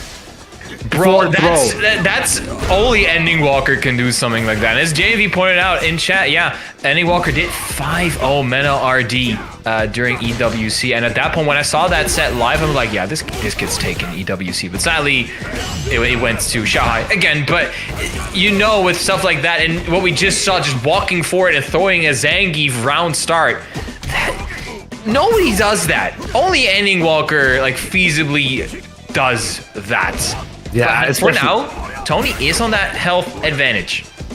Yeah, right now, but it's still close on both ends, you know. Right now, the drive gate advantage right now on Ending Walk. It's a dangerous spot. Yeah, there's no way out of that. That was charging up. Oh, full charged up engine. Yeah, that's gonna be it. That's gonna kill. Yep, yeah. There we go. Ending Walker, nice recognition right there. Good closing out. And I find it so hilarious. He started off the round with the throw. Oh, he tried to get a buffer, but he messed it up, really. But we'll see if this is like the psychological damage from the early throw is going to be a factor. I do believe this matchup right here is pretty even. You just got to be the guy who's more gutsy in this match. Certainly looks like it for now. Oh, great backdash. The whiff punish with the stand heavy kick. And Teeny Tiny Tony is without a drive gauge right now. Yeah, this is a dangerous spot. That was a difficult way to get the burnout as well. And there we go. Doesn't even need to spend any resources. First game going to Ending Walker. Yeah, I love the fact that he actually walked backwards to indicate he's going to be defensive and then went for the drive impact. Very, like, mixed messaging right there from Ending Walker. Very difficult to predict. Literal mix-ups while walking. These boots were made for doing mix-ups. Or these sandals, rather. Oh, we're going to the corner. And Tony's going to be in a world of heart. Oh, my days. The donkey kick connects as well. Everything is coming up Ending Walk. Wow, the wake up command grab. Let me shut up. Yeah, Teeny Tiny Tony playing Street Fighter 4 right now, thinking this is invincible. That's amazing. Imagine if that was invincible. Yeah. I mean, we're as I said, we're not playing. Hilarious that worked out. Oh He's wow! alive!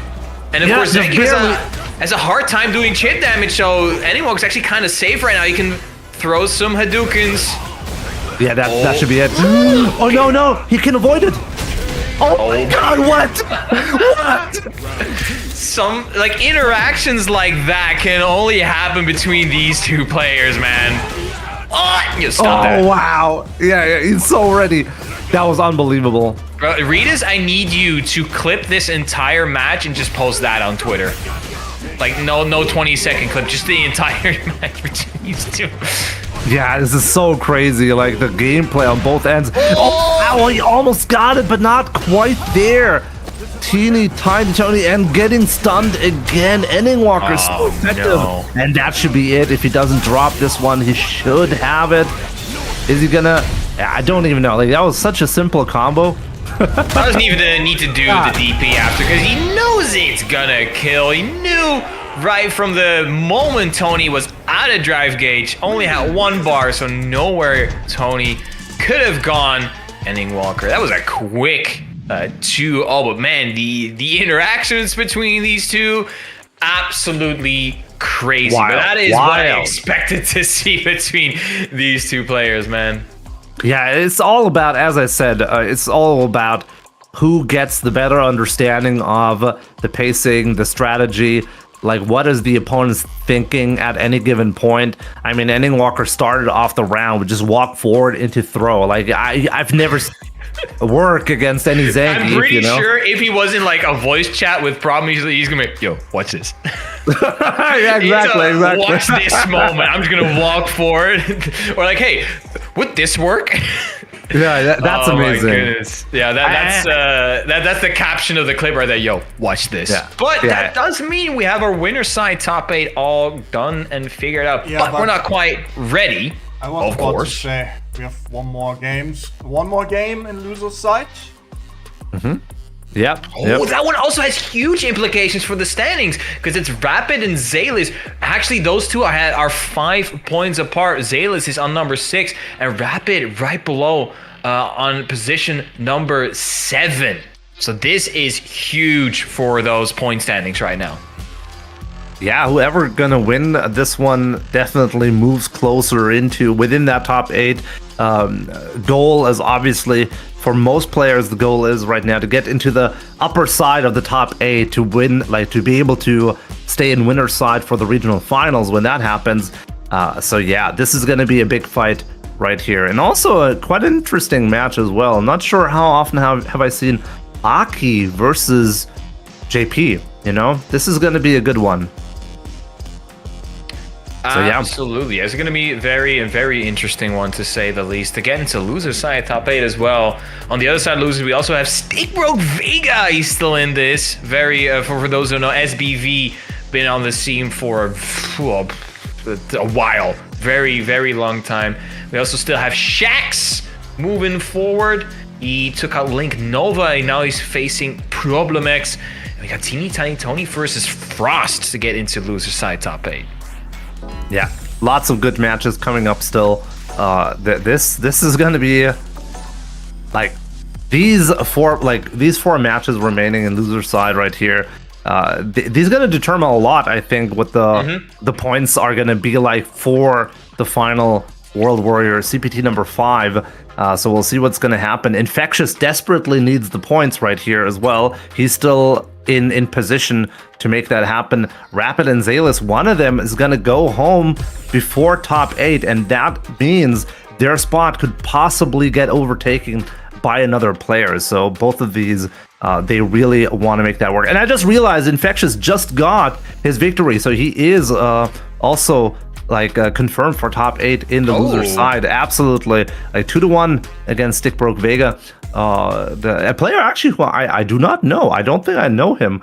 But yeah, he's been around the scene for a very long time. That I know. Has been in multiple fighting games, especially when it comes to Street Fighter side. Also doing quite a bit tournament organizing in the background, both for Street Fighter 6 and also for Fatal Fury a bit as well.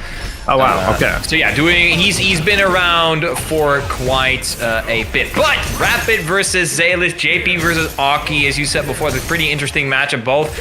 I mean, JP wants to be more make more a little bit more distance compared to Aki. I believe Aki's more over that set play kind of play style, but also keeping you at arm's reach, but not as far away as the JP wants to be or can be, rather.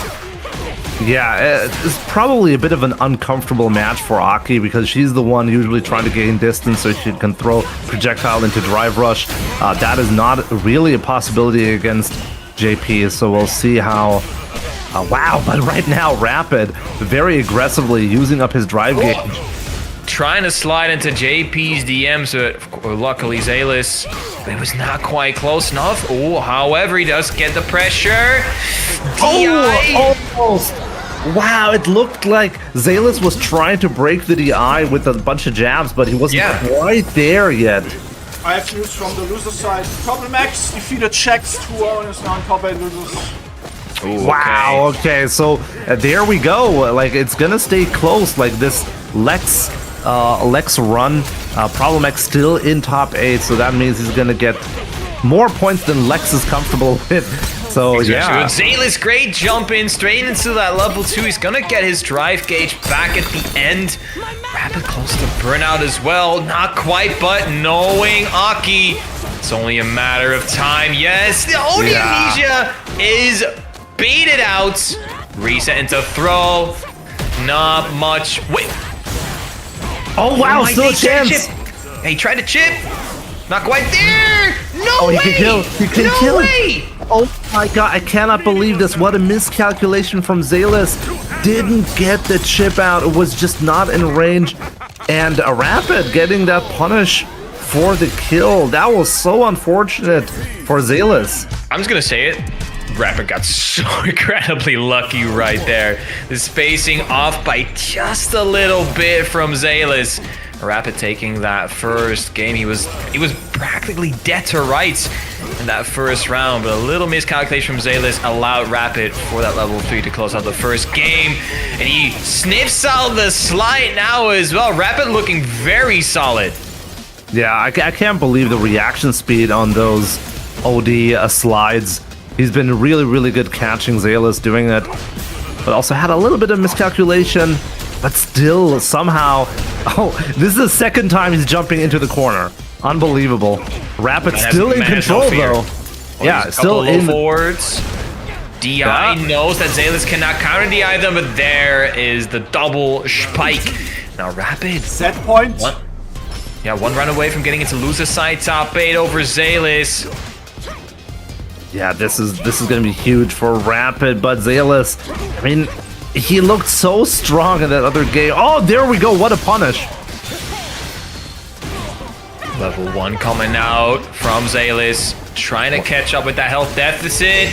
Rapid finding himself out of the corner though, DI as a punish, and Zalis attacking the drive gauge, putting Rapid into burnout. Now we got the queen of burnout doing her dirty shenanigans. The command grab has already found its mark, and the empty jump to bait out the throw. Zalis, he's trying to get that third game.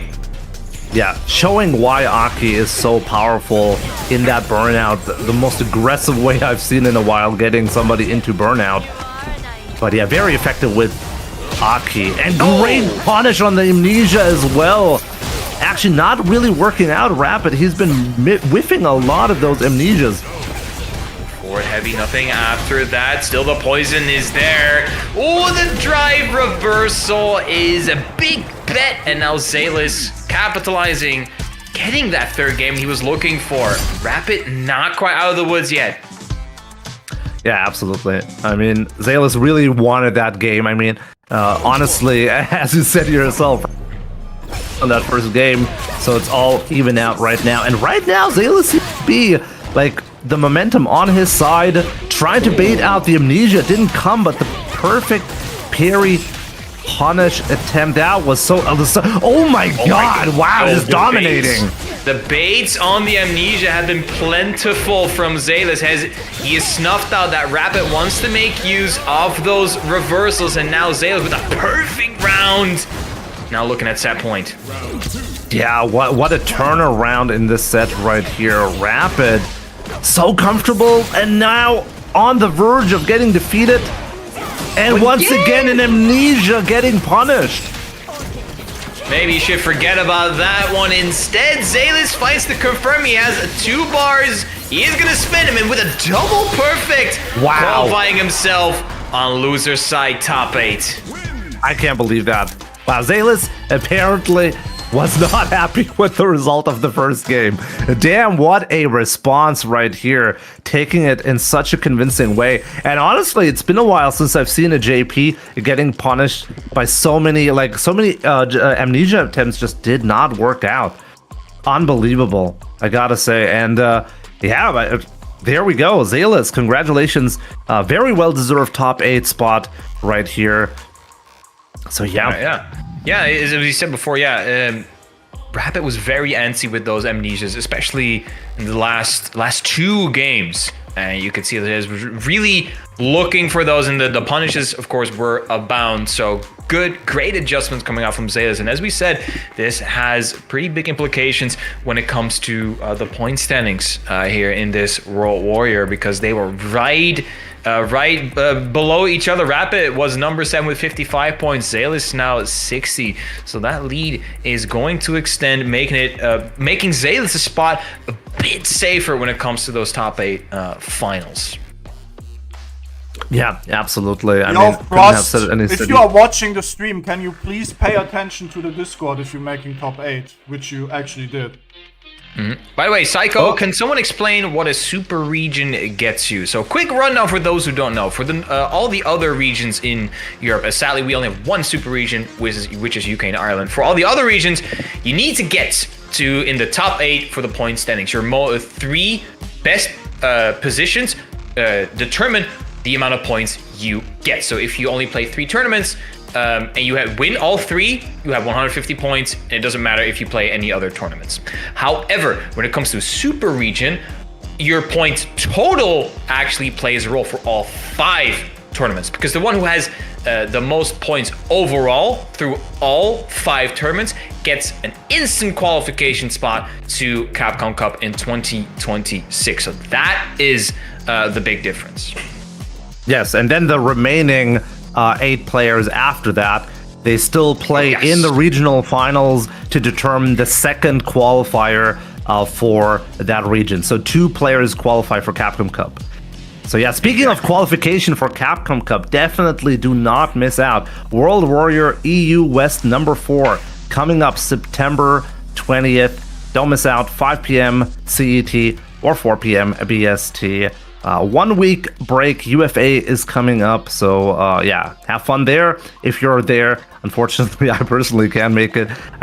Jay-Free, I'm not sure if you make it, but yeah, anyways, 1 week of rest time for the players, so you guys can check out and register for the World Warrior in 2 weeks. Germany 4 coming up 1 day afterwards, September 21st. Sign up if you're in Germany, and definitely watch if you're from the rest of the world. Absolutely, of course. And as Jimmy said, yeah, next week UFA. Thank you for reminding me, because I'm not able to go, and that makes me there we go. A little sad. But of course, sorry. Next year, and I will be at Evo Nice as well, of course, in the next months. We have our top 8, ladies and gentlemen. What you there we should go. do is telling everybody, you know, we have a sick top 8 coming ahead of us. Retweeting right now before I get fired. Tell your dad, tell your mom, tell your dog, tell your cat, tell your upstairs neighbor, tell your downstairs neighbor, tell your sideways neighbor. I don't know. Tell anyone in your immediate vicinity. Lex versus Broki, Muscle Noob versus Ending Walker on the loser side. We have Zalis versus Infectious and Problem X versus Frost. Actually, Frost's first top 8 this season. Oh wow, okay, very nice. I think his first top 8 in all of World Warrior. Let me check that Start GG congratulations. profile real quick. Yeah, absolutely. I mean, if this is actually the very first one, like, good job to Frost, like, well deserved as well. I mean, we've seen so many difficult matches being played like round 1, you know, and making it all the way through top 8 for so many players who tried to get to this top 8. Good job, Frost. Frost actually doing pretty well. Got 17th at Versus Fighting out of 250 people. Oh, wow. He won his local in Walsall. Got 9th. Yeah, I remember Frost from Street Fighter 5. He was really good in 5. Yeah, he got 9th at Wolves at the Wallace. 5th at Drowning Pools last year out of 89 people. So, yeah, Frost doing pretty well. But that's going to be later on because now we got to get Broki versus Lex.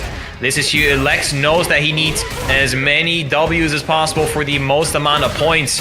Him being number 1 in the standings right now. But knowing Broki, he's not going to make it easy.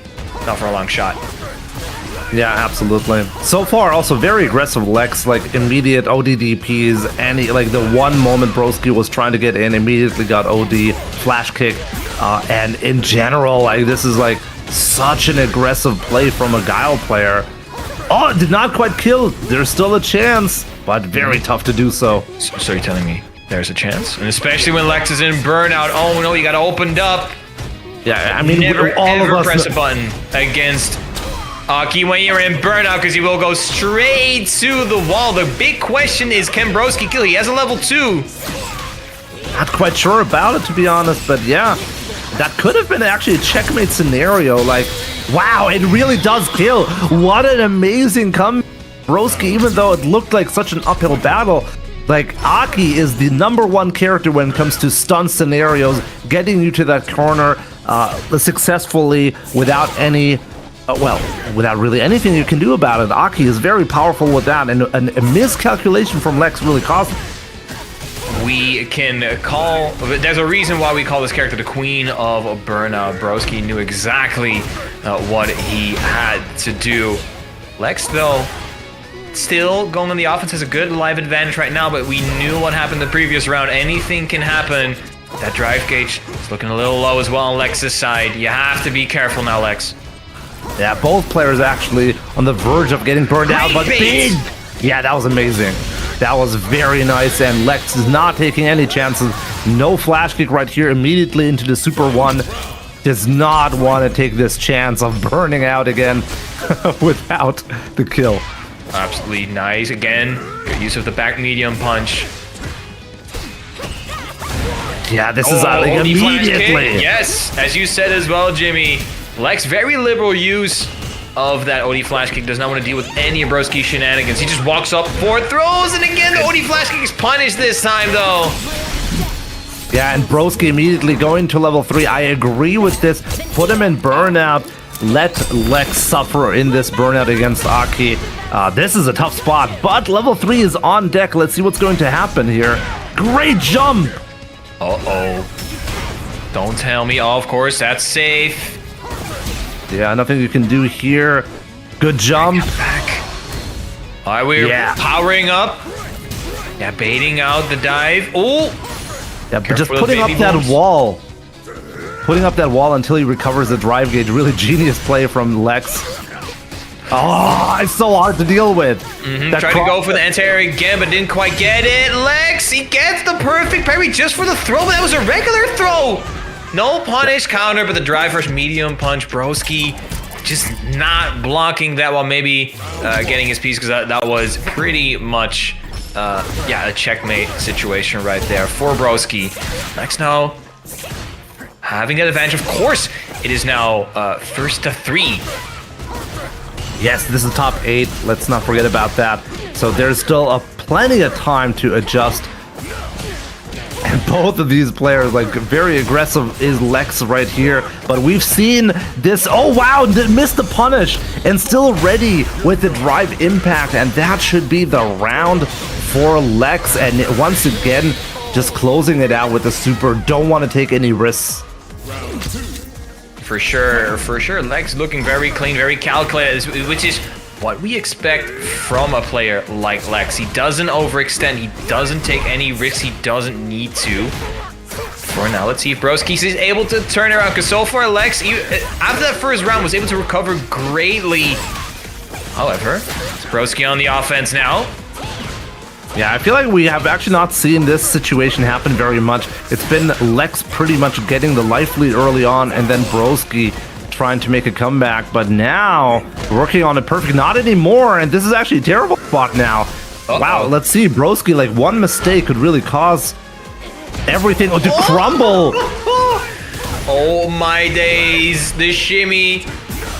Lex needs one more confirm, another throw.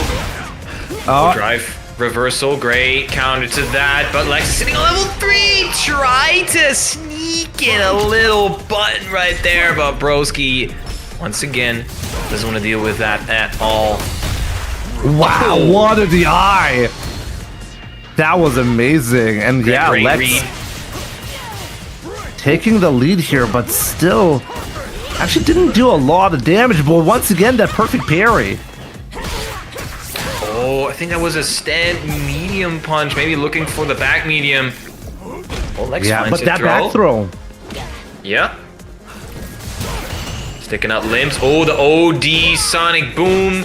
Try to cut through all the shenanigans on screen. Yeah, but right now, a great way, like absolutely amazing how much. Oh, Lex, careful though. Yeah, you don't want to jump in as much. Oh, there's the OD flashing again. Through the eye of the tiger.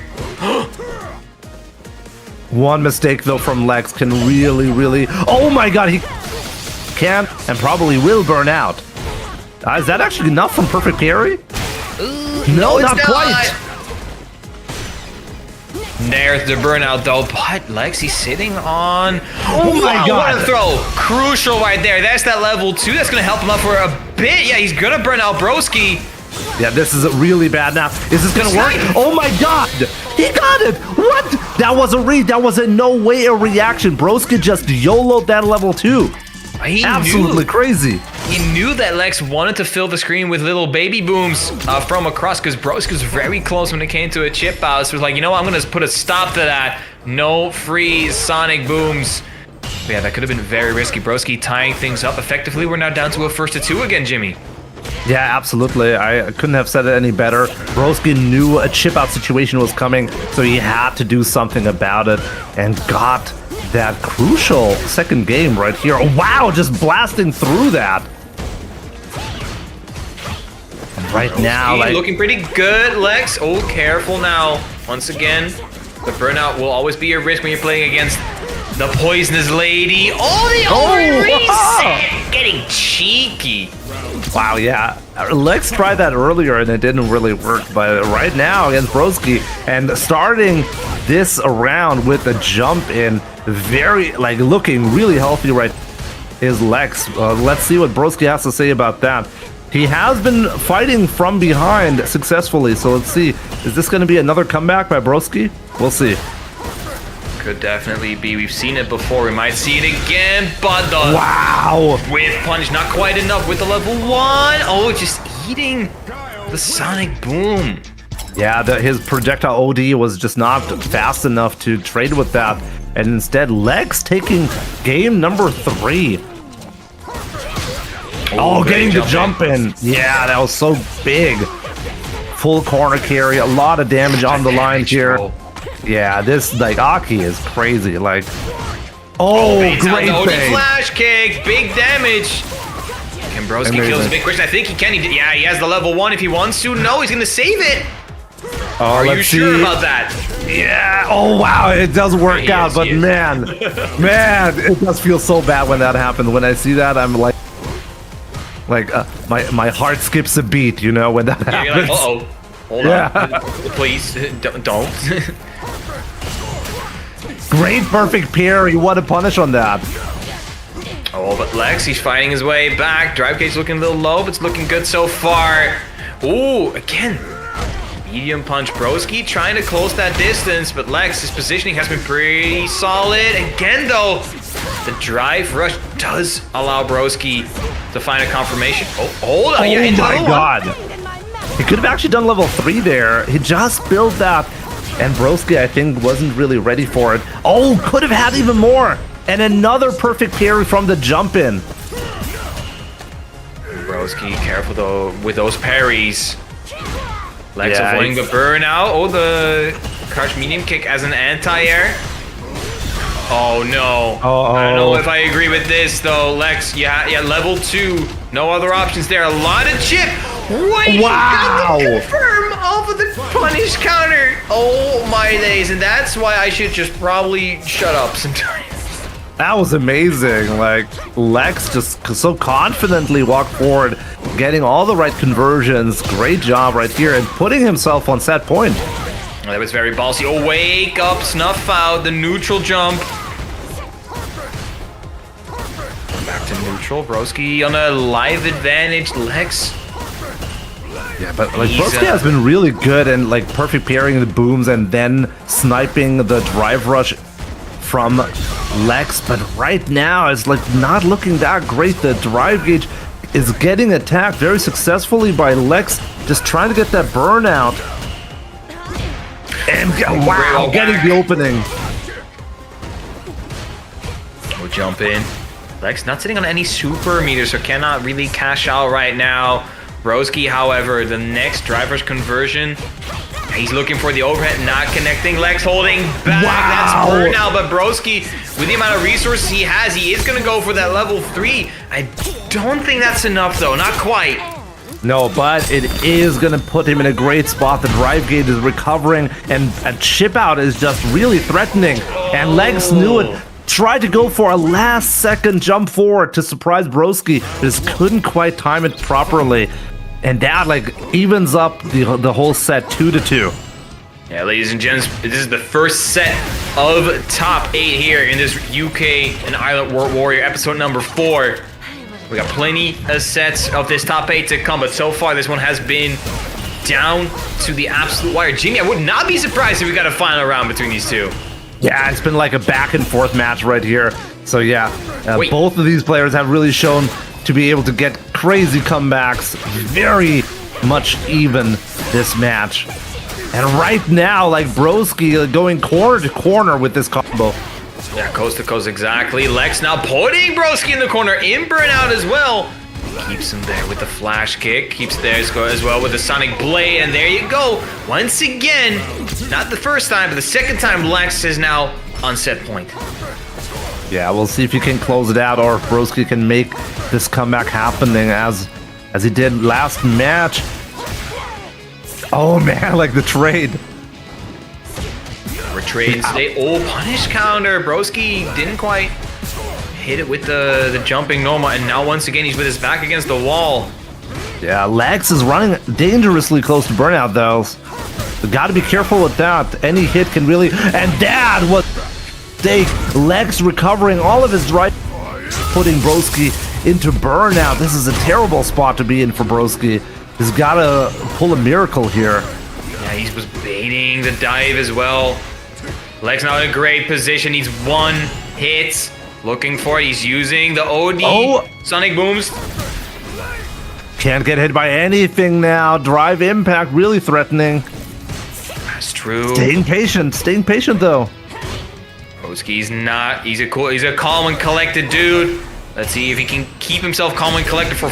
Not enough. The low will connect, and Lex will put the man into the loser side of the bracket. Lex qualifying himself for winners finals. He's getting closer and closer to those 50 big points, Jimmy. Yeah, that was absolutely amazing gameplay. I mean, any other player, I feel like in this position would have tried to drive impact, but he knows Broski has the skill to perfect parry that. There's no need to take a risk. Just wait it out. Try to get one stray hit. Don't take any risk. And yeah, it worked out. Lex really showing why he's so consistently in this winners finals, this grand finals action. He just is trying to make sure every single interaction he maximizes his chances to win. So congratulations to Lex making the winners finals. But Broski is still in this tournament. He is just going to the loser side. Still has a chance to make this comeback. And also, yeah, you speaking also of still comebacks, have a chance to to register for Evo. I'm not even sure if it's today. I'm not even sure if it's still open, but we show it just in case. Yeah, just in case. We're not quite sure. But if there is still a chance and you have not registered, so you do want to go to Evo Friends or even want to compete at Evo Friends, it ends today. If you just want to spectate, those passes are still available. If you want to compete in the tournament, you have to do that by the end of the day. and yeah, definitely also check out the World Warrior EU West number 4 coming up September 20th at 5 p.m. or 4 p.m. BST. Definitely register for these amazing events. There's so much excitement happening, especially around Germany number 4, the best region, September 21st.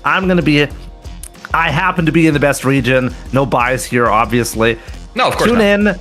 Tune in and register if you're in Germany. An alle Deutschen, sofort anmelden. Ihr habt noch 2 Wochen Zeit. Los geht's. So yeah, definitely don't miss out on the amazing CPT action. Oh, apparently I got just word from Rexu in chat. Apparently Evo signups are now closed, sadly. Oh, it wasn't until noon today. Oh, they were closed, but that's too bad. But if you still want to get a spectator pass, those are still up for grabs. Yeah, you can still get tickets to just watch the show. I mean, I got my ticket to Evo Nice. I got my hotel. I got my flights. I got everything. So I will for sure be attending Evo Nice. So if you see me there, say hi. If you don't, sure, whatever. I guess it's all good. But we're gonna keep continuing this UK and Ireland World Warrior top 8. Up next, we're gonna go with Muscle, Noob, and Ending Walker. Yeah, I have a feeling like this is going to be a great match. Ending Walker kind of I want to say like almost psychic player who just does the craziest stuff against the other players to get the upper hand mentally, and Muscle Noob displaying the best reactions on the planet. So let's see how that's going to end up working out for both of these players. Yo, this match is Street Fighter. Can I get some Ryu versus Kens in the chat, please? Yeah, absolutely. This is going to be a great matchup, and I can tell you Muscle Noob knows how to play this match. And there we go. Wow, the low forward always connecting with all the Ken players, it seems. But great back throw right here. Ooh. Good reaction on the forward hard kick as well. That is not easy to confirm. No, with punishing. It isn't. Ending Walker, though. Oh, again, those ODDPs. Muscle Noob has been very liberal with those. Yeah, and right now, Ending Walker in full control, and you cannot counter the eye down. You cannot. Ending Walker taking that first round pretty convincingly. Yeah, very strong so far, but never count out Muscle Noob. Oh, the max ranged heavy donkey kick? Oh my days. Yeah, it's so hard to deal with that. Ryu players, especially Ending Walker, he really knows how to use that tool. And speaking of knowing how to use that tool, that was an amazing read with the DI. Interesting level 2 combo as well. Not spending as much drive gauge right there. Oh, tried to burn out Muscle Noob, but he gets hit instead. Oh wow, he got him. Wow, normally that low forward is used as a bait, but somehow it still worked out. Yeah, right. So Muscle Noob not falling for that one. Not this. Yo, that was 4 parries. Brother, someone check this guy's controller again. The whiff punish. Wow. Ending Walker is on a mission. That was amazing. Also, the combo that he used is punish his counter hit only, and he has to confirm that the opponent is standing. Like Ending Walker using the max optimizations here. Bro, these perfect parries. He just did another one. My goodness. Yeah. You got to be careful when you're throwing projectiles at Ending Walker. You know, I mean, I've talked about Muscle Noob's reaction speed, but like he's still playing against Ending Walker. You know, Ending Walker is known for this as well. Ooh. Ending Walker in the corner, but usually doesn't really mind being there because he's already out of there. Yeah, good spacing, but Ken, one of the best characters in the business, punishing that medium donkey kick. It was so far away, but still punishable. Counter hit. Oh, punish. No. Drive reversal not being the correct choice right there. Muscle Noob's gonna take that round. Yeah, great awareness as well from Muscle Noob to stay in this exact spot. Ending Walker has been trying to bait him. Oh, wow. Like, the chase down with the hard kick. Wow, that was amazing. Ending Walker, he's like, oh, you might take a round, but that's all you're gonna get. Perfect KO. Amazing. Walker with a perfect, just, he wants to, no, it's not your game, it's my game. Oh. Wow, what? He's bullying himself into this. And another level 2 combo just for the full corner carry. And Muscle Noob feeling so threatened to wake up level 3, but it is working out. It's the second time he's done that. Muscle Noob is so liberal with his invincible reversals on wake up. He does not want to deal with any of those shenanigans, and the fact that they're hitting so many times, more often than not, tells you that he has a little bit of a read. But so far, Ending Walker 2-0 has been on top of most of the situations so far. Even though what Muscle Noob's bringing to the table is pretty good, it's not good enough. Yeah, it's just like he's just losing the neutral game so badly against Ending Walker. Even though he's got every read on Wake Up, the defensive reads have all been good. It's just not good enough. He needs more. He needs to step up his neutral game in order to stand a chance. We're absolutely on the money there, Jimmy. The neutral game has been dominated by Ending Walker. You can see back and forth, looking for. There we go. Oh. That is something Muscle was really good at, and so far even Ending Walker has been struggling to prevent the crouching medium kick from connecting, but always getting out of the corner. Oh, what a bait! He did the medium punch as a jump to make the perfect parry whiff. Very smart stuff coming out from Ending Walker. Another counter hit. Level 1 is actually going to be enough. Barely enough. Yeah, I also thought he needed a level 2, but no. Ending Walker now 1 set point. He's close to getting a 3-0 here, Jimmy. Yeah, very dominating. Like Ending Walker, I mean, he's like in the top 3 seed, you know? It's showing why. So many OD donkey kick combos as well from him. Very interesting. He seems to really prioritize putting Muscle Noob to the corner. Creating distance, because he knows when Muscle Noob is up close, that's where he's most threatening. Yeah, and so far, even the heavy donkey kicks have not been punished by Muscle Noob. Very difficult to get the perfect parry. They're both playing so slow. Nobody wants to make a mistake. Double soul, and finally, we're getting to see Muscle Noob is actually not using any scripts. He is, in fact, manually timing those ODDP. But the first one, that was the first one he's whiffed, and immediately Ending Walker take max advantage, taking the set 3-0. Absolutely, he was done with those invincible reversal shenanigans. He's like, no. At one point, you gotta stop. And that was the message that Ending Walker was sending. 3-0 over Muscle. That was amazing. Yeah. But like, I'm shocked we got to see Muscle Noob whiffing 1 ODDP. Like, he seemed perfect. Like, even in this set, he's gotten both level 3 reads. They were perfect. And no OD Shoryukens have been whiffing, and ironically, the one that did whiff ended up, closing out the set in Ending Walker's favor. But yeah, Muscle Noob, that was still winner's side, so that means we get to see Muscle Noob again in loser's bracket. I'm sure he's motivated. He's actually like one of these players who still have a chance to get far into the points. He has the same points as ISDD, 10th place and 11th place on the leaderboard, tied with 45 points. So if Muscle Noob makes it far into this tournament, he will be in the top 8 for the points. So he might be able to compete right here in the regional finals. Speaking of top 8, we are going to top 8 loser side with Zalis versus Infectious. Ooh, that's going to be an interesting one. Aki again versus the Marissa. Well, we saw the previous time when Infectious played against Broski. You could definitely see Broski did his homework. He knew exactly how to maneuver the matchup. It was a 2-0. Pretty, was it 2-0? I think it was, at least you could see that Broski had done his homework against Infectious with the last time they fought, that being in the first World Warrior, and Infectious taking that full 50 fat points home. But now he has the second Aki, Zalis, also very, very strong. Although, even though it's the same character, the player is not the same.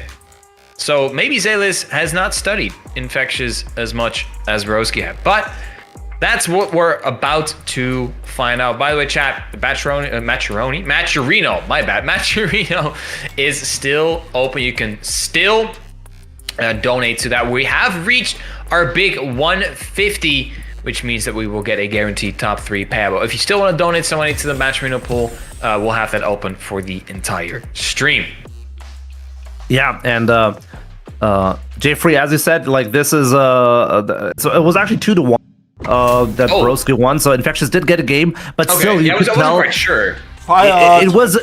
It really looked like the Broski knew, like he did his homework, as you said, and I'm really hoping Zalis paid attention to that. So because Infectious is just such a difficult opponent to beat, we'll see what's going to happen. Great trade combo to start off this set for Zalis. So the Infectious, he's already close against the corner. Now he's in there for sure. He jumps out just instantly. Maybe Zalis just looking to see what Infectious would do. Great juggle there. Oh, misses the whip. Yeah, it was a little bit too high up. But still, a very good positioning. Wow, amazing! Like, oh yeah, going up. But almost burned out. Infectious though. Careful now, Zalis. Big DI.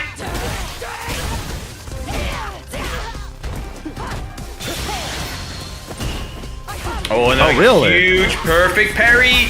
Oh my days, yo, that was 4 fully charged back heavy punches.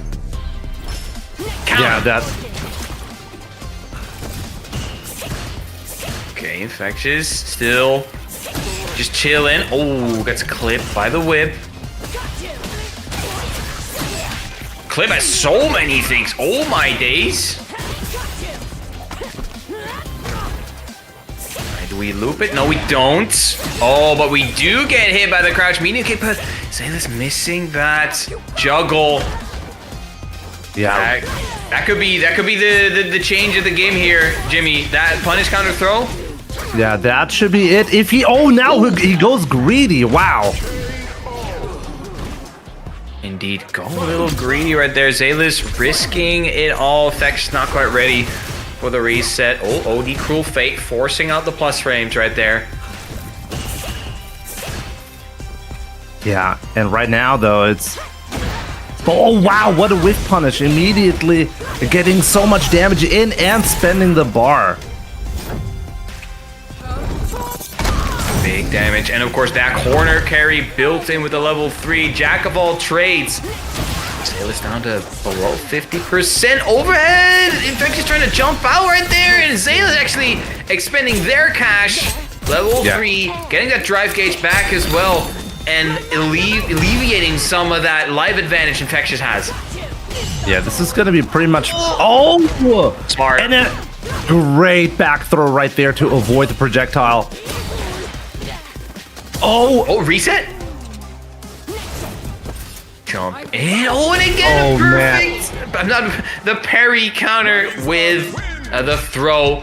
Even on modern, that does so much damage. Infectious getting that first game.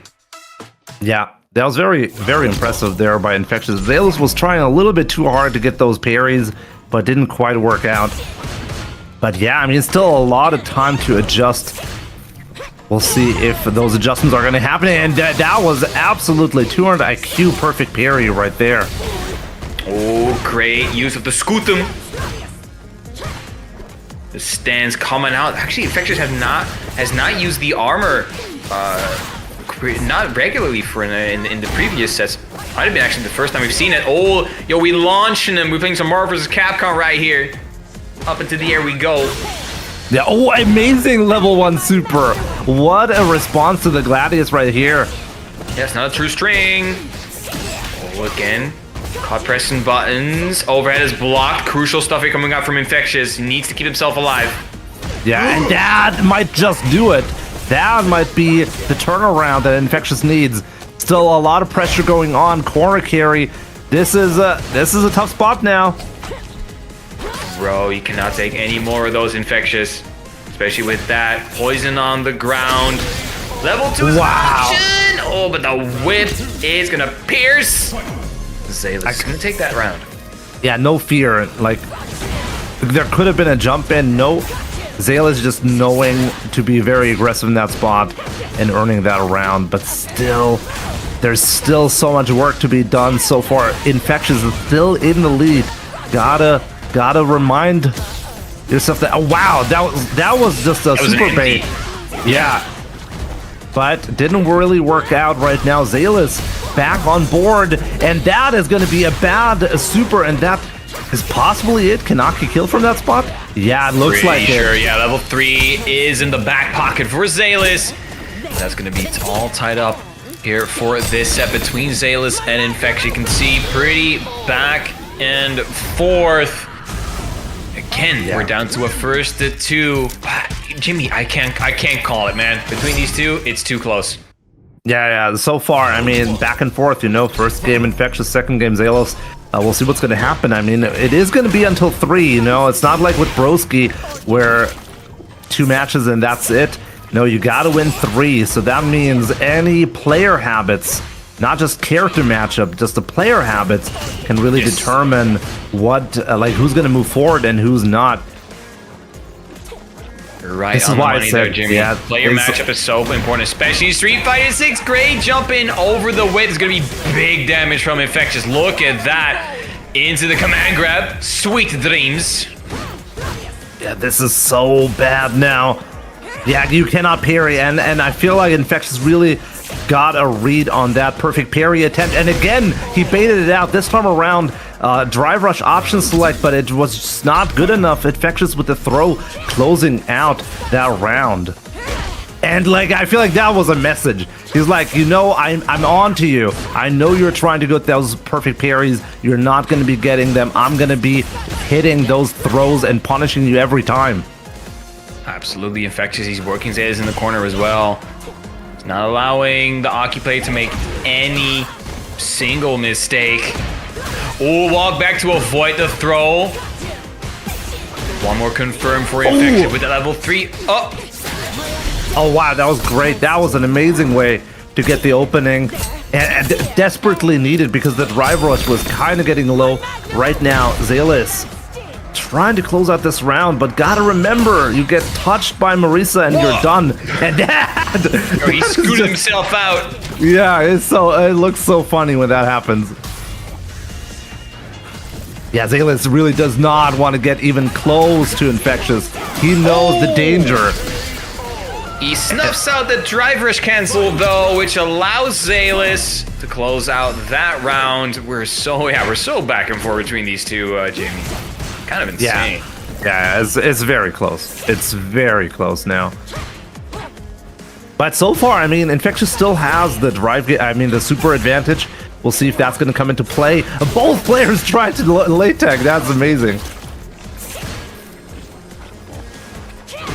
Infectious again jumping in. As I said before, he's pretty antsy with those jump-ins. And Zalis, he finds the hit with the low though. Oh, you can convert from that. Can you kill? I think so, yeah, with the roll state, the level 2. Not quite. 500 extra HP. Oh my god, he did the ending walker. He just walked up to him, no fear, and just threw him. Wow, what a way. Watch this. Watch me just throw this guy. That's not too much in favor of Zalis. Yeah, now, for the first time, Zalis is got the upper hand. I mean, the lead in the set. But Infectious immediately, less than 10 seconds on the clock. Zalis in the corner, but fighting out very effectively right now.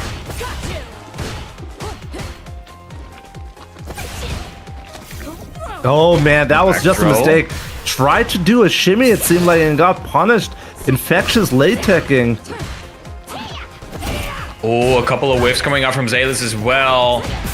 It's so even, but the whiff punish, and that's the thing Infectious has not been missing, is those whiff punish, and even the fully charged level 1's not quite enough.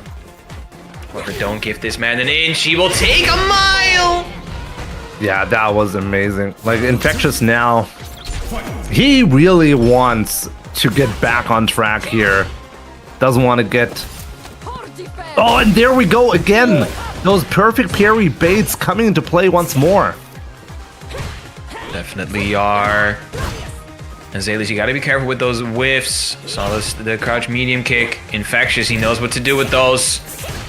He just walked Zalis into the corner. Yeah, but Zalis as well is just using. It's unbelievable how gutsy stay he's been. back. I don't want you near me. Stay back. Yeah. Social distancing, please. No, get away. And he is getting the opening. And there we go. It's the opposite now. Oh, that should be it. Or maybe not. Level 3, I don't think is gonna kill. You just have one more. You have poison extension. Is it gonna kill? I mean, Marissa has 500 extra HP. He's cutting it close. That's dangerous if it doesn't kill, right?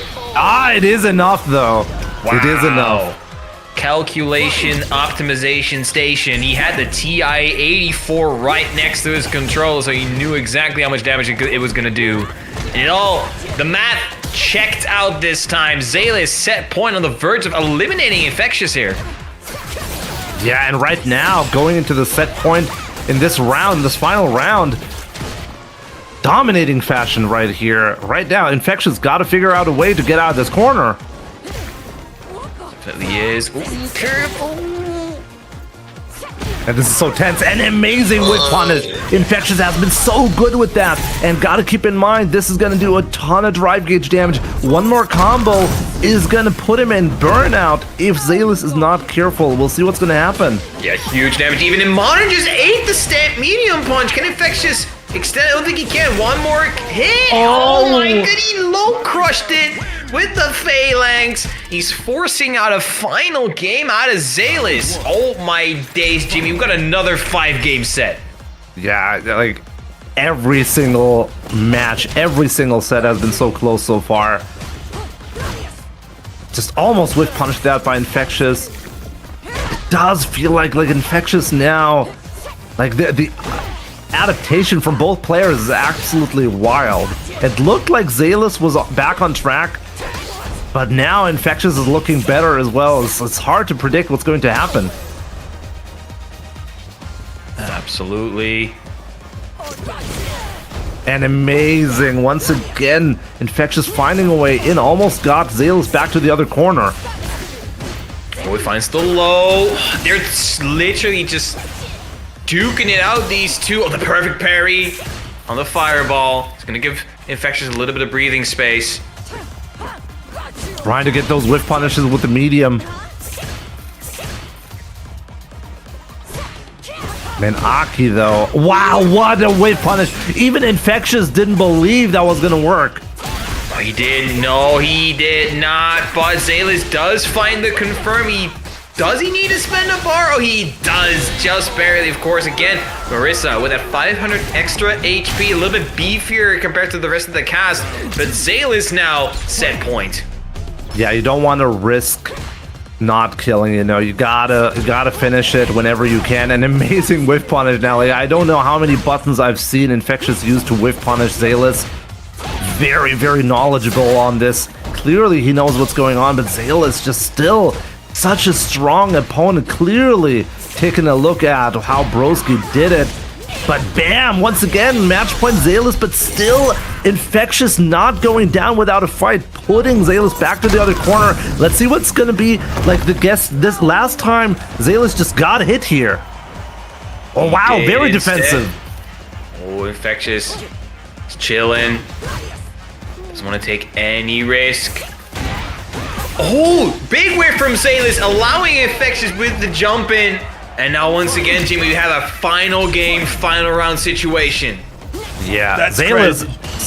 Yeah, Zalis just minor And the advantage loser with of the this bar. game goes home for together. Yes. Yeah, gotta remember, this is not winner's bracket action anymore. This is all or nothing. Which also is once again huge for the points gathering leg. Because both of these are very close together as well. I think, yeah, Infectious is number 4, Zalis is number 6, so only a couple of points between these two. Zalis, he's forcing out the plus frames. Yeah, this is so close. If Zalis really wants that level 3 to pop, he's running out of drive gauge.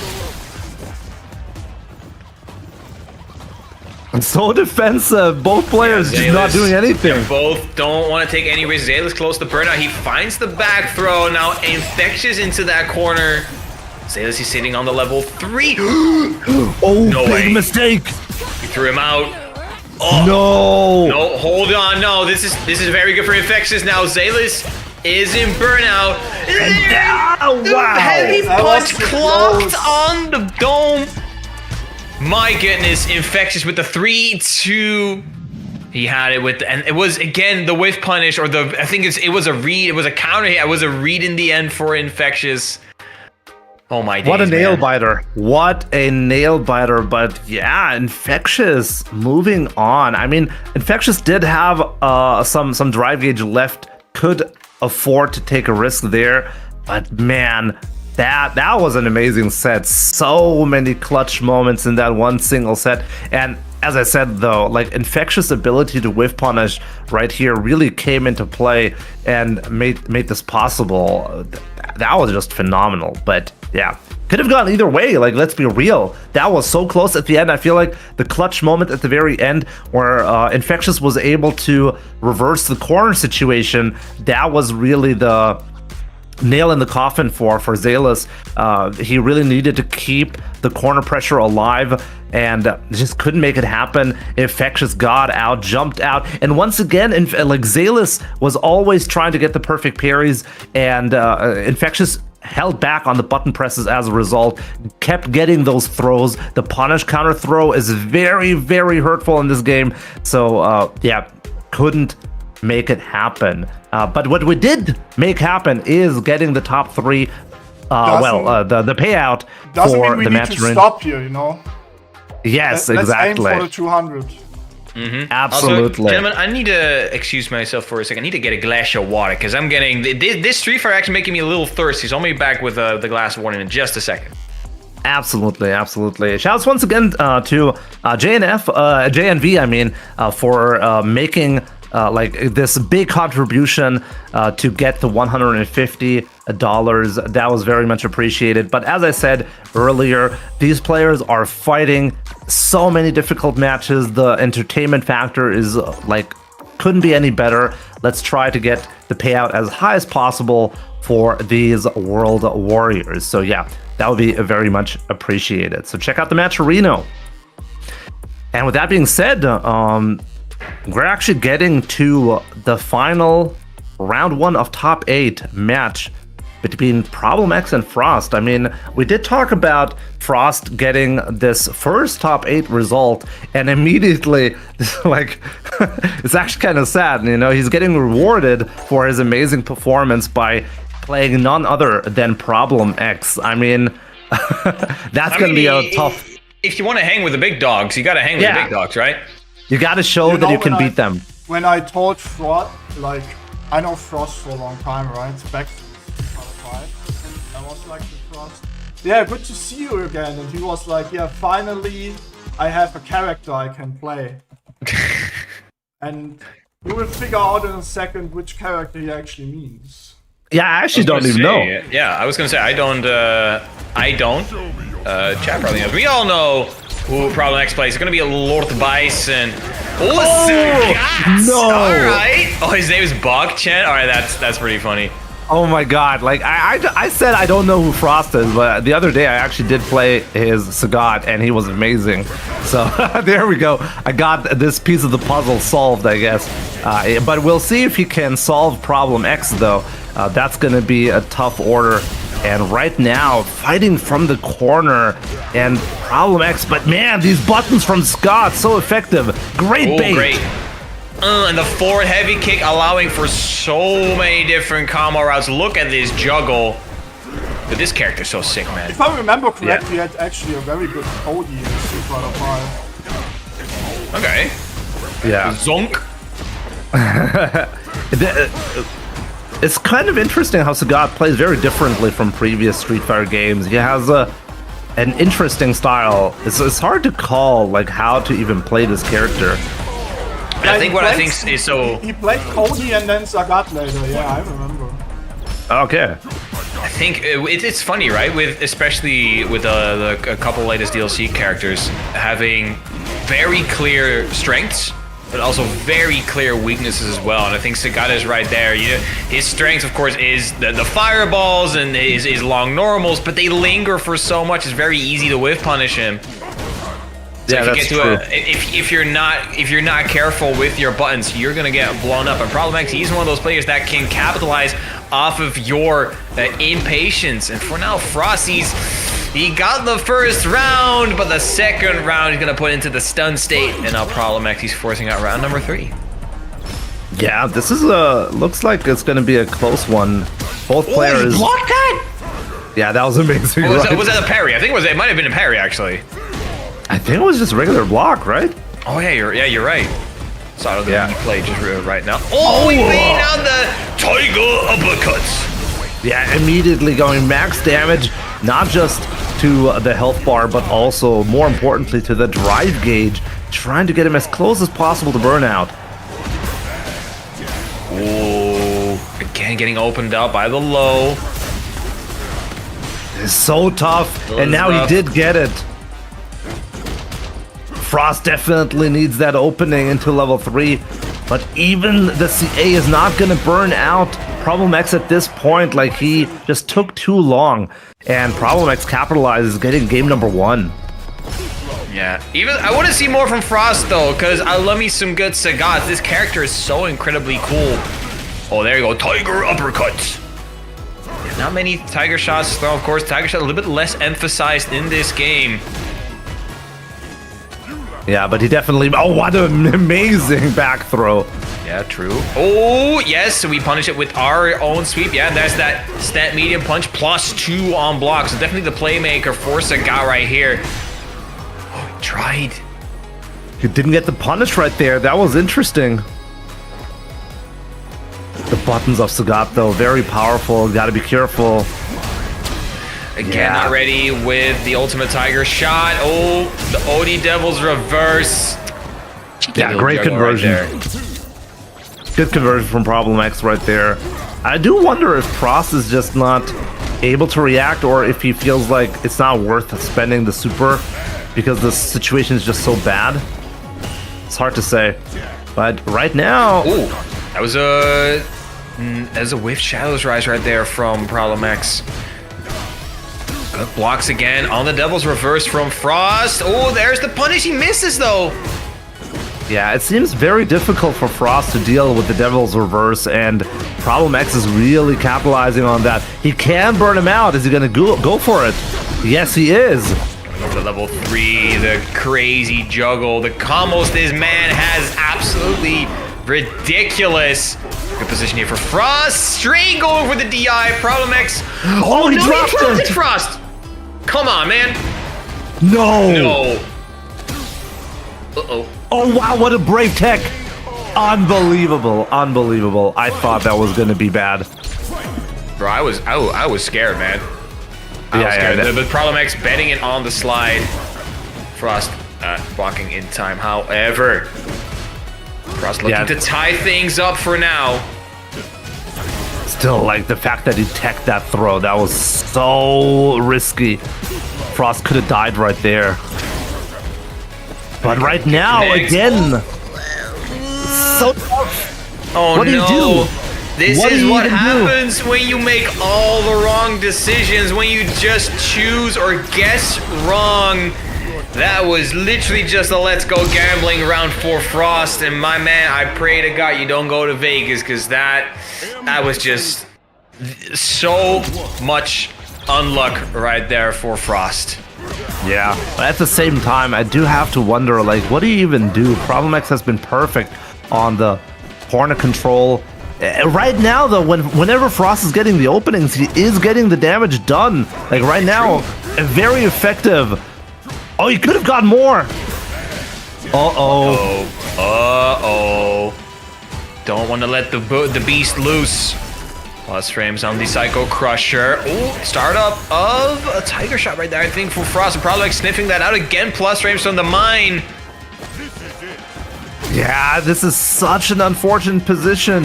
How do you deal with that? Oh, Frost amazing with punish. He finds it. He finds it. Not quite done yet. Frost keeps himself alive. Yeah, very powerful. But there we go. There's another Devil's Reverse attempt. Just when you can't get in, like when Problem X is so far away, either Scissor Kicks, Psycho Crusher, or the Devil's Reverse has been so helpful for getting in, and Frost really doesn't have a proper answer for that.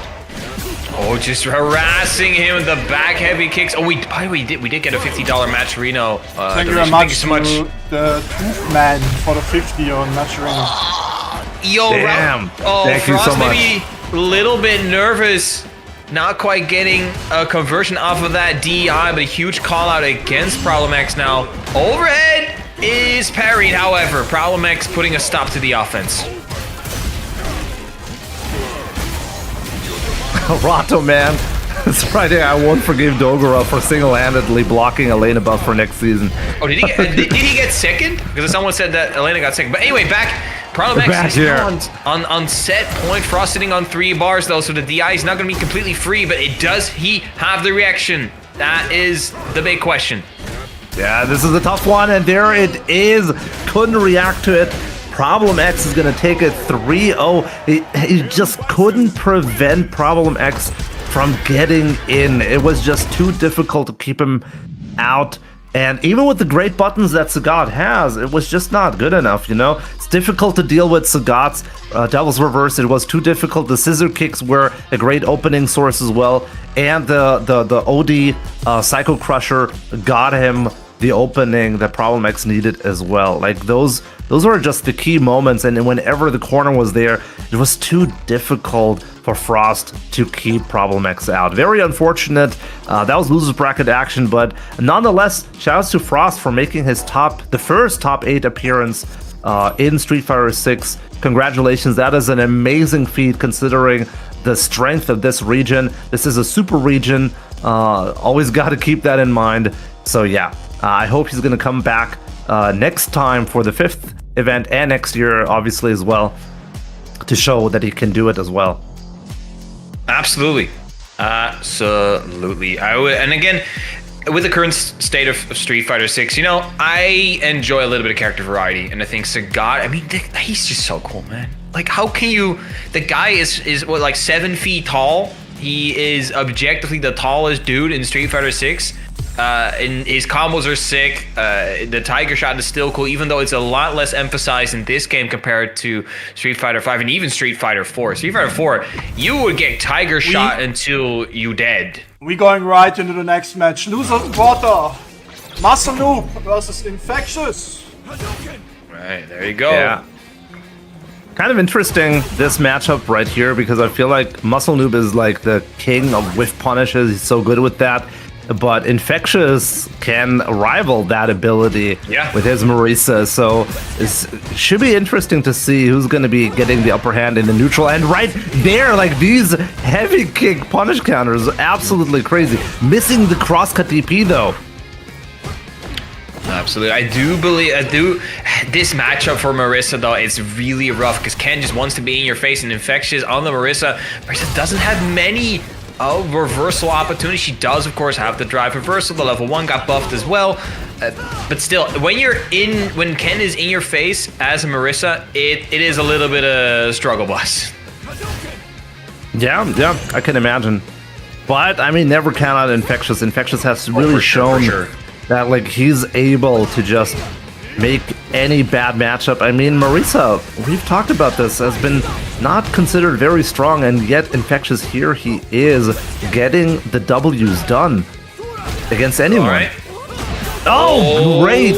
Wow. For it at the first hurdle, the first shimmy. Went for the throw tech, but instead Muscle was like, no, what are you trying to tech, bro? There's nothing to tech here. Tech this. Taking the first round. Exactly. So yeah, Muscle Noob right now looking very strong, and a second time is getting Infectious to just whiff those techs. Like I'm not sure I've seen Infectious do that, and like I've mentioned this so many times, but I'm keep getting impressed by this absolutely wild punish counter ability. Throwing Lupin, is it happening? Nope. Not this time, but we get low forward into Jinrai into level 3 Muscle Noob, taking that first game pretty convincingly as well here, Jimmy. Yeah, that was very convincing. Like, I'm really impressed by Muscle Noob. The way he's playing, the way he's doing all of the damage.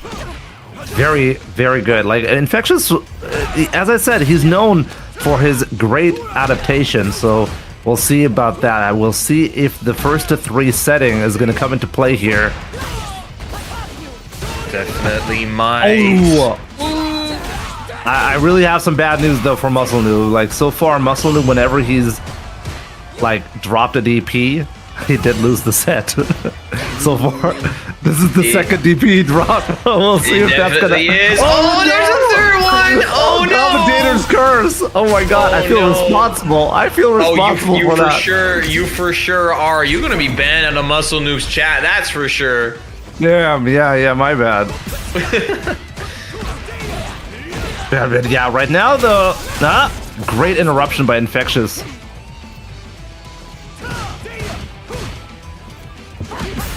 Oh, and again, the crouch medium punch does find its mark.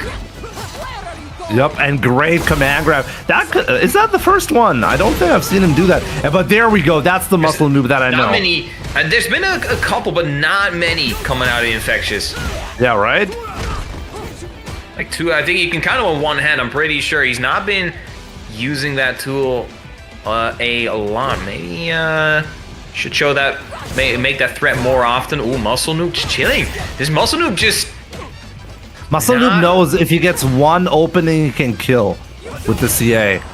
So he's taking his time trying to find that opening. But no, instead it's actually going to be Infectious who gets the whiff punish first. It's kind of like I predicted. Like, who's going to be able to get the better whiff punishes is going to determine who's going to be able to get the upper hand, and tying it up 1-1. Yeah, absolutely. Yeah, the stand fears immediately with punish from Infectious. Yeah, as you said, Jimmy, both of these players very strong when it comes to whiff punishing. So it's kind of like unstoppable force versus the immovable object. You could say, like, we had like a solid 10 seconds where no player was pressing any buttons because they knew what the risk was. Because again, you can see Infectious, he's not gonna let you get away with that. Yeah, absolutely. Infectious doing so much damage, just getting one opening. And this is a terrible spot, getting almost burned out now. Cannot afford to get hit by anything. Oh, amazing combo. All right, Muscle Noob's close to burnout. Needs to be careful. Oh, again.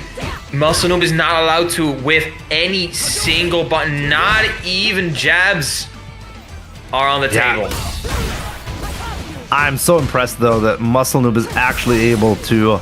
Oh, but not good enough. He was able to avoid the burnout until the very end, but it was not good enough. It indeed was not good enough. So Muscle Noob, he still wants that pressure on Infectious. Yeah, wow, Brave Dragon Lash working out. Kind of shocked there was no perfect parry.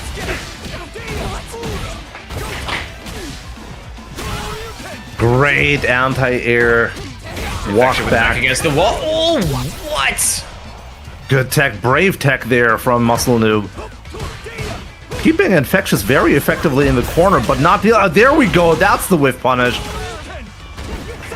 Let's see, what kind of damage can you deal here? Muscle Noob very good with the damage here, but so far very tough to open up Infectious. but he is gonna. Is that good enough? It Yes! is Wow, just barely. Yeah, just barely. Had to do the calculation himself as well. Once again, Jimmy, we're just going back and forth. One more time. Yeah, and you can tell both players are taking their time with every single opening. Oh, it dropped it, Where you but going? but He's like, I'm out of here. yeah, at least he didn't get punished. You know, he didn't make himself susceptible. But still, it's not good. I mean, Muscle Noob chose that combo specifically because he wanted corner carry. He's getting it now, though. Ooh, throwing Lupin. Oh, this time he gets the crosscut.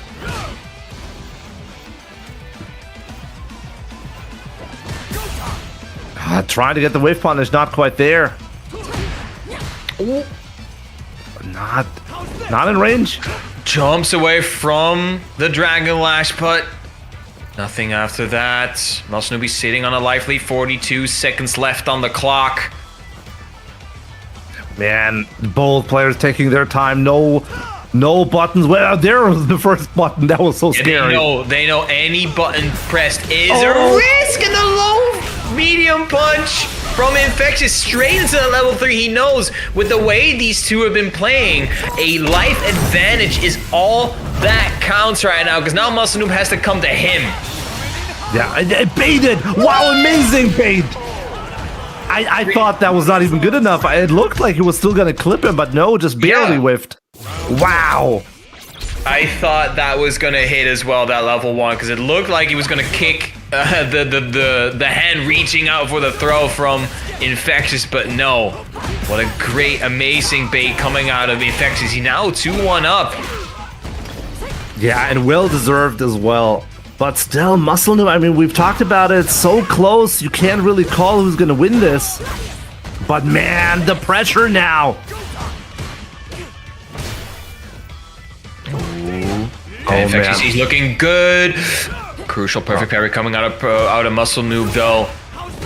Yeah, unfortunately got the imperfect parry, so it wasn't quite there to get a combo off of it, but still getting so much mileage. All this corner carry and this punish counter.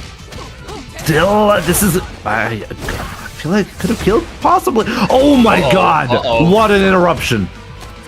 Hold on. Oh, no. There's the short, the low short is actually gonna clip him. And now Infectious on set points. Yeah, but you can tell even Infectious, even though he had the lead, he had the plus frame, he's still holding down back. He knows Muscle Noob is so dangerous. Here we go, corner carry, he needs this. Stamp Fears connecting. Muscle Noob knows he cannot. He's not allowed to whiff those anymore. Infectious will make him pay dearly. Yeah, this is both players trying so hard, and the crosscut kind of messed up, but it's working out with the fireball. Yeah, I was gonna say that for sure that was a crosscut, but got a Hadouken instead. Okay, the target combo, Infectious firing back, creating a little bit of space. Muscle Noob does have the live advantage. Here, the level 3, of course, modern reactions. Yeah, that is where modern play comes. Man, modern problems require modern solutions. Infectious showing us how it's done. Oh my days, there's a throw. Now it's looking very dangerous for Muscle Noob. The Jinrai to delay the inevitable just a little bit. This is so clutch. Infectious can take it with any hit, but so does Muscle Noob. He can definitely still get this. No. 27 seconds left on the clock. Muscle Noob knows what's at stake. Almost getting burned out. So dangerous now.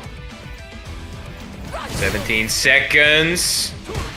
Muscle Noob sitting on the CAs. Burns himself out. Infectious with the crouching medium punch. Gets it. And 3-1 moves forward in the brackets. And deletes Muscle Noob from this 4th installment of Warrior UK and Ireland. My goodness. Could we see another Infectious W, Jimmy? I mean, Infectious has shown he's able to do that, right? So Absolutely, yeah. Wait. Wasn't it last time? Wasn't it also Broski who put him in losers bracket when they met in grand finals? I think it was Broski. So, yeah. Right? Wait. So it would be a perfect repeat if that happens. That's possible. Broski is also in losers. Actually, it's the sets coming up right now. It's gonna be Broski Oh, versus no. Problem X. Oh, right. So that cannot happen anymore. But still, what can happen is you signing up for World Warrior 4 EU West September 20th. Don't miss out. There's going to be great actions in 2 weeks, so don't miss out. 5 p.m. CEST if you want to watch. Definitely sign up. Everything's still open until the day of the tournament. You can still sign up. Deutschland, greatest region in the World Warrior program, of course, on September the 21st. Going to be in 2 weeks because, of course, as we've been saying, next week will be UFA, one of the biggest European offline tournaments. Also a stop on the Capcom Pro Tour. Ritas will be there. If you want to say hi to me, I will be at UFA. I probably will be busy, but when I have time, just come by, say hello, okay? I will not be there. Very tall German guy, probably one of the tallest in the entire building. So, he will also be wearing a Street Fighter cap. Man, you cannot find Ritas without a hat on. So he. Jeffrey, I was just about to say that. If you're just looking for Ritas, just look for the tallest guy in the building, who looks like a German dude and who has the Street Fighter merch on deck, you know, and it's 99% is going to be Ritas. Definitely. Son, don't lie, I'm taller than you. True, Zerna is also very tall. Yeah, there's some tall dudes. Tall. Like I think I'm 2 centimeters taller than him. You know what the funny thing is? Crazy. Like I am like 11 years Zerna senior. I am 29. He's like 18, 19, some crazy like that. I'm like 10 years older than he is. He's like 20, 30 centimeters taller than I am. I am a small guy. I have to look up when, like, that's literally how I have to look when I meet him IRL. Like, but that's the same for me. That's the same for me. I'm not a tall guy. Everybody's so shocked when they see me. But yeah, Zerna definitely. Bro, us short kings, we have to survive, man. For sure. But then again, when the roof falls down, they're the first guys to get hit, so we're safe. I've never looked at it this way, but yeah. Wow, finding those W's, you know? You gotta keep searching. When the sky comes falling down, they're the first to get hit. We're safe. Guys, let us know in chat if that's actually how it works or not. Like, is Jay Free coping or not? Let us know in the comments. I'm coping so hard, man. If only I had like a couple of extra inches, but no, I have to deal with this instead. But we're gonna have to deal with this now. It's gonna be Problem X versus Broski, the prime of UK. Yeah, oh wow, not punished by Broski. I'm surprised. Maybe Aki struggles a bit with that. But yeah, there we go. This should be an interesting one. These guys should have plenty of experience playing each other. And right now, let me look it up again. This is seed number 2 versus seed number 5, right? Exactly. So Problem X number 2. And right now... Oh, great perfect parry, extending that life advantage as well. Yeah, that was very important right here. That was necessary. Oh, again, and now actually punishing dropping actually a round-winning conversion right there. Yeah, he can still take this. This is a really dangerous spot to be in if you're Broski.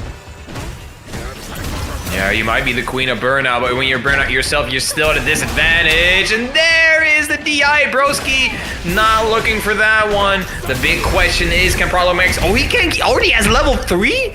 Yeah, he just built it. He just built it right there. Is that good enough? Yeah, I think so. Yeah. Wow, there it is. That was incredible. The awareness also. Problem X actually built that on the Cycle Crusher, I believe. He did. He did indeed. Problem X with the optimization station. Broski also sitting on 3 bars actually right now. That first round was very action-packed. Yeah, absolutely. They're both building so much meter. Problem X though, slight upper hand, almost corner. Broski now, let's see. Okay, Broski going in. Yeah, it seems like Problem is having a lot of harder time keeping Broski in the corner compared to Frost earlier, where he had so much experience. But right now he's doing the damage though. This is huge. Once again, the tides are turning for Problem X. Okay, Broski just respecting the bomb. Yeah, there's not much you can do when the opponent's playing so defensively, but here we go, Broski with a chance, getting Problem X really close now with the drive gauge and the health. We'll see. Wow, amazing response. Oh, cannot punish because of burnout. Oh no, get careful, Chip. Jump so. Did that hit or was that Chip? I think it was Chip. Yeah, it was indeed Chip. Wow. Oh, wow, great spacing to get around the OD Cycle Crusher. Broski thinking on his feet. Yeah, and the awareness to know that was gonna whiff, to be ready for that. Oh, wow! I think that's the first time I see him whiff that. So back and forth between these two. Problem X. Oh, that was a safe short setup. Just in time. Broski fell for it. And again, that's a second level 3 we see this game. And it's going to be Problem X. He solved it. Yeah, that was amazing. Once again, on the Cycle Crusher, is he building the level 3? The awareness of Problem X, the knowledge where exactly how much meter he's going to be building with his combos to go for the optimal conversion. That was well deserved. Absolutely was. Let's see if Broski's able to bounce back though. Oh, great whiff, like a great bait, and that was safe. Wow, that was on purpose. He baited that. That should probably be it, right? Is there any way out? Is he gonna risk? Oh, he just jumps out of it. We simply jump out, Jimmy. Have you heard of the humble forward jump? But trying to flash out. Yeah, that should be it. Still bad spot, yeah. But I wonder, did Broski just mistime his attack, or like that looked so odd being able to just jump out of it? I don't know. I mean, Problem's like, you know what? I'm just gonna yeet myself out of here, and now I'm gonna yeet you in the corner. Yeah. But still, Broski has the upper hand in this match so far. We'll see. Problem X, can he tie it up? Oh, wow. Against the Cycle Crusher, okay. Is that gonna burn out? Possibly? It should, yes. Yeah. It is enough. And that is gonna put him all the way to the other corner. So dangerous now. Oh man, the command grab. Level 3 is an option. Will Problem X choose violence? Yeah, he's not gonna be able to. We're gonna chip out, and Broski's gonna tie things up. Yeah, very impressive. Broski with the awareness. The chip was coming. Problem X had to YOLO it on a super. Wasn't ready for this, and yeah. There we go. And once again, Broski's getting a lot of mileage on those empty jumps into low. Oh, for sure. Oh, jump in. Whiffs. Oh, there's the DI. Big damage should be coming out here for Broski. Corner carry should be there as well. Yeah, Broski with the awareness on how, like, the habits of Problem X to put him so much drive gauge damage with the DIs. But this time, though, he burns himself out doing so. But it doesn't matter. He can kill with the perfect KO. Wow. That was very impressive. Like, the way he played this was absolutely amazing. And yeah, like, we have seen that. That was a great punish counter as well. Broski right now in total control. Right now, the corner carry. Not quite sure. Right, yeah, wow. Like, Broski was trying to get that so desperately and finally got it. The hit confirms are there. The conversions are there. Going up 2-1. And yeah, apparently... Yeah, J3 is gonna come... Lex will probably root for Broski currently. For obvious reasons. Yeah, obviously, right. Because if Broski wins right here, it's gonna make it a lot easier for Lex to qualify to Capcom Cup by points. So we'll see if Broski can make that work. Yeah, for sure. Broski, yeah, he's in a good spot now. The momentum is for sure on his side. But we know Problem X, of course, the Bison. The combination of Problem X and Bison has been a legendary combination for years now. So you can never count this man out. What was that interaction? That was odd, yeah. But there we go. Let's see if Broski... But this is what I'm talking about. When the other player, like Problem X, knew exactly the desperation of Broski to get in right there, take this super... Problem X very smartly taking that first round of game number 4. Thank you very much to Kylan Last for €30.84 via PayPal. We will use it for future prize pools. Thank you very much. Let's go. I've seen some donations. Actually, he's from Canada, I believe. Anyway, yeah, that. Ooh. Yeah, probably he wants to force out that final game, and he's going to. Yeah, that was perfect.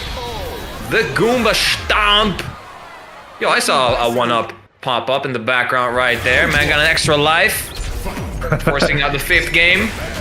Yeah, Problem X, like, it doesn't really matter how dominating you win any game against him. He's going to be able to collect himself and then think about what happened and come back stronger. But right now, though, Broski got that nice perfect parry, corner control. This is a spot you don't want to be in against Aki. Let's see how much damage he's going to get. Good drive reversal. With a whip. Used as an anti-air, of course. Yeah, wow, the back throw. That was an interesting back throw. Very defensive choice. And getting the combo from the drive rush. Wow, early. That was an early throw. Jumping in as well, but no, Problem X got clipped, and now Broski's looking at set points. And he knows that if he wins, he's going to get his run back against Infectious again. Yep, that should be an interesting one, but let's not get ahead of ourselves so far. Of course, Problem X still can make it work. And Lex watching this right now, hoping Broski can finish it, but we'll see. Right now, it's looking good, though. Oh, yep, knee press nightmare is going to go straight through that. For sure, yep. And this is going to be... Next hit is going to do it. Can't afford to get hit by anything. What a brave forward walk. Oh, you throw looping it mid-screen. Oh, wow, what a weird... Wow, I've never seen that. That was an interesting interaction. Oh, the anti-air with the crouch medium kick. Broski needs one good hit. There's the OD Cruel Fate again for the plus frames. DI, what an answer! Straight into level 2. Amazing. Oh my days, we're getting a final round here, Jimmy. Yeah, that's final round. Set point both players. Let's go. Who's gonna take it? What a bait! Did you just see that? Drive rush into an instant scissor kick to delay the attack.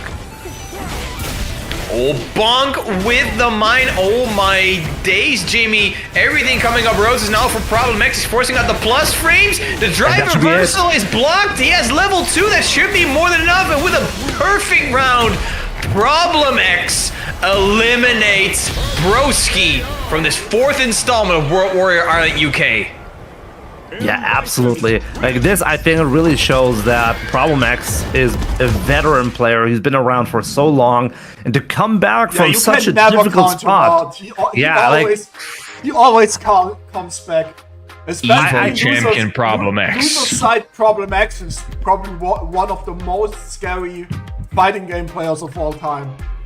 He was in a position right there where Broski was like any hit could have killed, and he somehow made a miracle comeback. And then that final round to close it out with a perfect KO shows like the mental, like the fortitude that he showcases, showing how it's possible for him to be a top player in 3 generations of Street Fighter, like since Street Fighter 4, 5, and now 6 as well. Absolutely wild play. But still, congratulations to Broski for this amazing run. Definitely like played out of his mind and got a great result as well. I'm pretty sure this solidifies himself within the top 8 as well. I don't think, I mean, there's still more to come, you know, but I think Broski is in a pretty comfortable spot here. So I think this is fine for him. Losers side, reminder that the first 4 actually starting in winner's side and the other 4 will start in losers, you know. Yeah, so seeding is still very much coming into play when it comes to the point standings. You want to get at least the top 4 so you get to the winner side. The first place gets directly qualified for Capcom Cup, so it's actually plays 2 to 9. No? Yes. Yes, exactly. Yeah, right. And Broski is right on the cusp actually of dropping into the loser side of this top 8. So maybe I spoke too soon. I think Broski is very happy with every single piece or bit of point that he can get. And speaking of point, Jeffrey, Broski with the big rate. Thank you Yo, very much. let's go. You love to see it. Thank you, everyone. Welcome to the continuation of Saltmine. These are the other World regions you are able to register for, them being World EU West and Germany. That's going to be in 2 weeks because of course next week we got UFA going on, some of the best offline Street Fighter action in Europe. But we got our top 4 ready, locked and loaded. Yeah, absolutely. We got Infectious versus Problem X in loser side. And in winners finals, Lex versus Ending Walker. So those are the top 4 players remaining. Absolutely amazing sets left to be played out. But once again, shout outs to Broski for the big raid and also for the amazing play. Was very entertaining. Yeah, I think the result also very good. So yeah, shout outs to Broski for that. But yeah, what is actually next? Is it going to be winners finals or? Is this really a question? You're fired, bro. I'm still a noob, you know, when it comes to. I keep forgetting, my man. I keep forgetting. No, you're right. I should know. My bad. I'm still. I can't avoid getting fired. My bad. Sometimes wrongful termination is just it's an inevitability. But Lex versus Ending Walker, man. You are fired as well. I will have you know, under Dutch labor law, you cannot just suddenly fire me. So my attorney will contact you. Laws are not active in the Saltmine. No, this is a lawless area. I didn't know that. Damn. All right. Anyway, Lex versus Ending Walker. I think these two were seeded actually to meet. Yeah, pretty sure these two were seeded to meet here in winners finals. This was a match a lot of people, myself as well, actually, were expecting to see. Lex and Problem X, because Problem X is currently 2nd place. But yeah. But still. Yeah, I mean, there's still a great point to be made. Ending Walker is number 3 seed right now and still technically has a chance to auto-qualify. But in order to do that, I think he pretty much needs to make sure Lex doesn't get as many points. And for that, this victory is necessary. Absolutely. And Ending Walker, even though he is known as a very flashy player, he also has the patience that you need to play against someone like Lex with the guile, who is, of course, has always been a very, very patient playstyle. But so far, Ending Walker doing pretty well. He's working Lex into that corner. Yeah, doing a good job right here is Ending Walker. Love the combo choice as well to put him to the corner. Very good job right now. Ending Walker taking the first round. Oh, Great wave punish on the stand. Fierce. yeah, that was amazing. Good anti-air there as well. Step kick is there as well. Yeah, Lex really showing that options of it's a very long-reaching normal. Wow, Lex just letting Ending Walker walk towards him. Not many sonic booms. There's the low. Lex getting clipped. Uh-oh. Yeah, you cannot afford to get jumped in on, so Lex is very much aware that trying to not give him any big opportunities, but this is going to be a big one. Whoa, going for the reset. Oh, no. And that's going to be it. Lex getting that, and that with donkey kick. Look at this, Europe. That's how you should do it, okay? Spend your meter and finish the round, okay? Yep. Don't take any chances, bro. Don't take any chances. Finish your plate, otherwise you don't get a dessert. Yep. Absolutely. And you can really tell, like, sometimes Lex is going for those sonic booms, but then other times he just barely throws any. He really wants Ending Walker to jump. But man, that was a perfect counter hit conversion as well. Oh no, what a drop! Big whiff on that DP, and that allows Lex to get a fat combo off. Oh, but we find our way out of the corner. Wow, Lex is really showing like no fear. Still getting burned out though. Oh, hold on. And he walks still in this. He has his drive gates up, those perfect parries. Spurs himself out, but Lex not biting. Oh man, what a clutch finish from Lex. Ending Walker actually had the opening when he did the crouching medium kick into the Hasho. If he had done light or medium Hasho, that would have connected.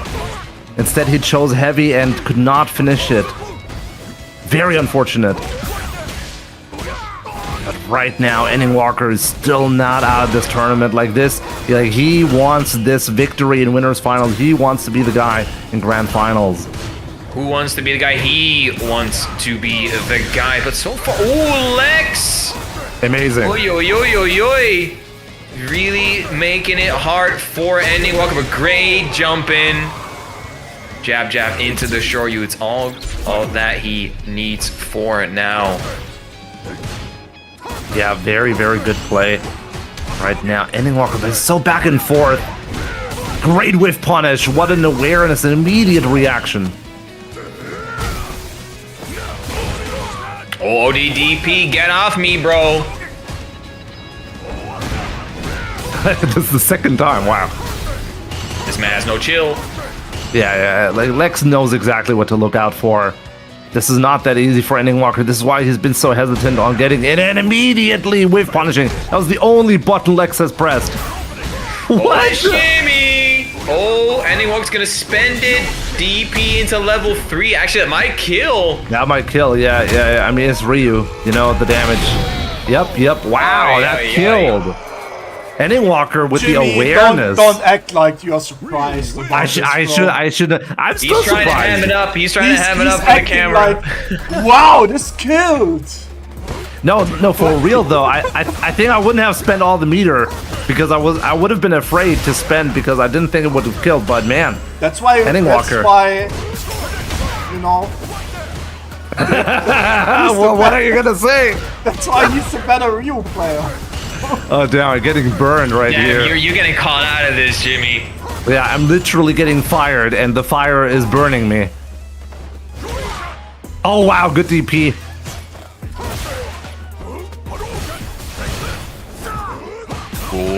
Oh, that was he keeps it going. He keeps it going.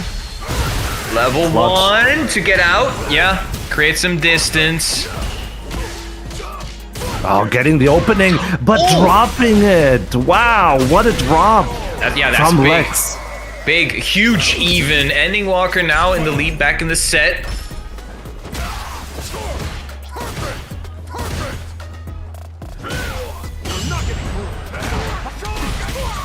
Oh, wow. Oh, yeah, juggle. Going to the corner we go, to the end of the street. Back on the sidewalk.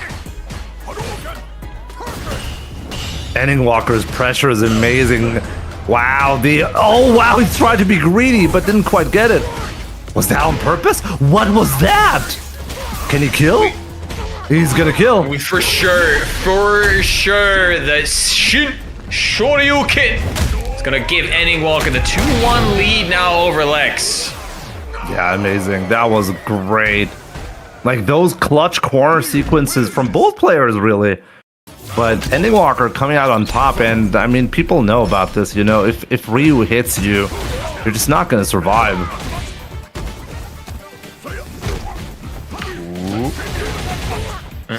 Okay. Ending Walker choosing amazing combos, I gotta say. Double, that's not gonna kill though. Oh, it is! Wow, just barely! Wow. Bro, do you even know your character? Dude, that was so close.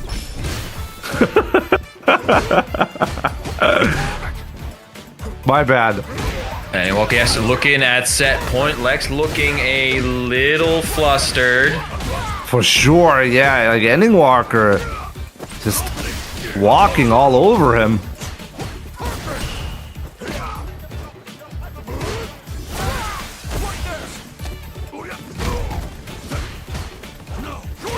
Jumps out of the corner, has the cross cut.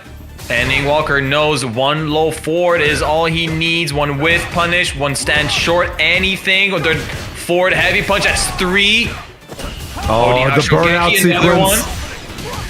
Oh, he gets killed. He dropped the level 2. He dropped the super. That was level 2. No way. Not like this. Level 1. He does have the Denjin charge, but he does burn out Lex, and there is the Shoryu for the jump in. Ending Walker, putting Lex into loser's side of the bracket and putting himself in the winner's side. Win grand finals. Oh my goodness. Amazing, amazing. Even though Ryu does no damage whatsoever in his combos, Ending Walker was able to clutch it out. This kid, man. This kid. Absolutely amazing stuff. Ending Walker, you can never count this man out. 3-1 over Lex. If Ending Walker now wins, that's a lot of points, and he's still in the running for that direct qualification spot. Yeah, absolutely. I mean, Ending Walker really needs that. And chat is going wild, by the way. Yeah, sorry, I have to downplay Ryu, okay? I gotta make sure Capcom keeps buffing him, okay, guys? Sorry, not sorry. What am I supposed to do? The only reason they keep buffing him is that they hope that Daigo will finally pick him up again. Maybe that's the logic, you know? As long as Daigo is not playing Ryu, he's not strong enough, right? That's big brain. Remember Street Fighter 4 when he played Ryu? That was peak, bro. That was absolutely peak. True. You know what's also peak? Our next match. Losers, semis. Problem X versus Infectious.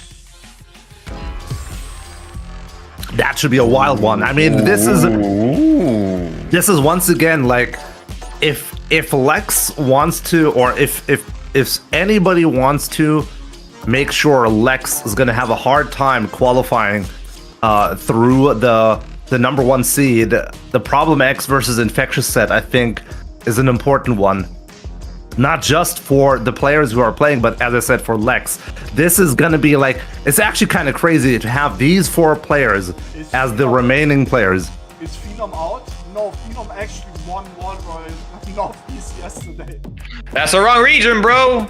That's wrong, bro. What the hell? What are you talking about? This man, that's a whole different region. That was like last week. He is out for today, but he won yesterday. So. Technically speaking. Wait a minute, I just realized the top 4 players are actually the top 4 seeds in the CPT at the moment. Imagine I did my job well in seeding them. Wow. It's almost like those points kind of means something relating to their skill level. That's insane. Yeah, I just realized that. Yeah, but I mean, even more so, like any match right here, any result, like if you want to get an advantage, and every match means a lot right now for all of these players. Wow, what a reset. Ooh, the stomp. He is going to spend the knee press nightmare. It is enough. There you go. Problem X. Doing pretty well in that first round. Yeah, that was amazing. I'm not sure if that was a drop in the corner or if that was a 200 IQ reset. Guess we'll never know. But for now, Problem X, oh, he's chilling. He knows it once again that you cannot whiff any buttons against Infectious. He will whiff punish you to Kingdom Come for that one. Yeah, like Problem X right now trying to use scissor kicks because he knows Marisa has a hard time punishing them. Whoa! But still getting punished though. Sorry about that. We got 10 gift subs. Thank you so much, Anonymous. Very much appreciated. So yeah, this is right now a very slow round compared to the first one. And there's these Devil's Reverse and Stomp pressure is so difficult to deal with. Like, all of these players have been having so many issues, and Infectious is not immune to that whatsoever.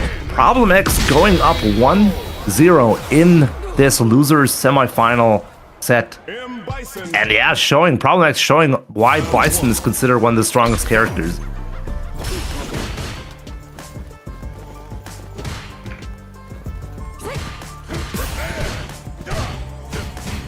Keeping the pressure going is Problem X.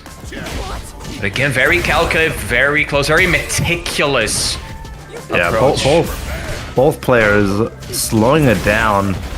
But right now, there's the corner pressure. Now's the time to do the damage. But still, just waiting it out. Medium kicking here and there, trying to get a little bit of damage, nothing too wild. Yeah, Problem X still full bar of HP. Nope, never mind, I guess. I'll shut my mouth for a bit.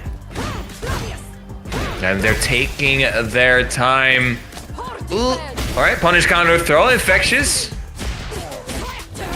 Oh, what a trade combo, and that's gonna be it. Wow, amazing awareness.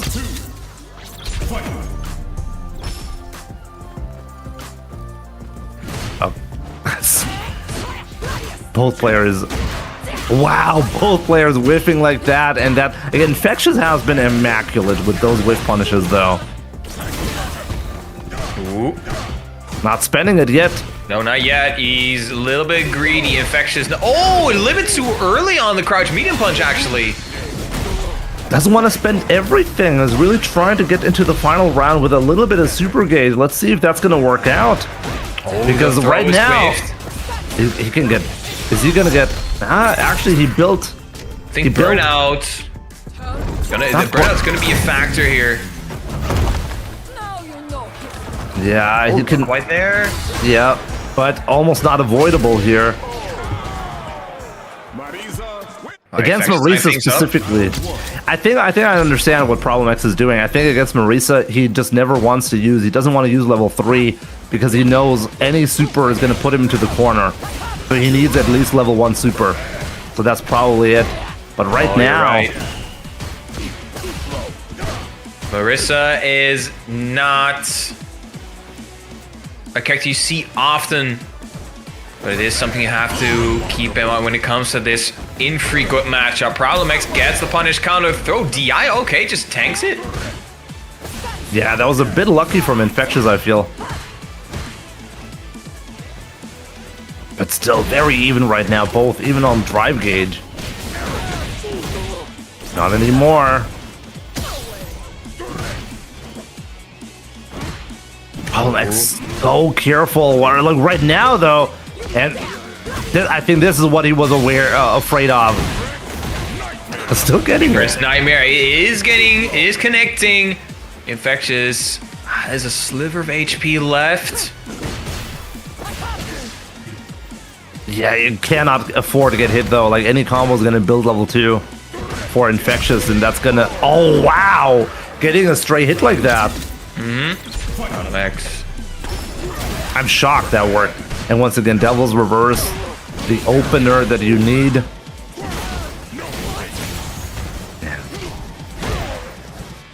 Brave button presses right there, but still not good enough. Problem X so good at keeping him in the corner. Right when I say that, he jumps out.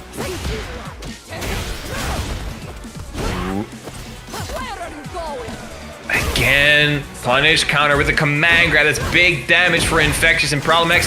He's close to that burnout state. Oh, now is the offense. Do we see level 3 coming out that will kill? Yeah, very dangerous now. Both players are trying to wait it out, but Problem X getting that random counter hit on the scissor kick, leading to the combo. That's exactly what he wanted to see. A bit lucky though. That scissor kick, I'm sure, was not really planned to hit like that, but still worked out nicely.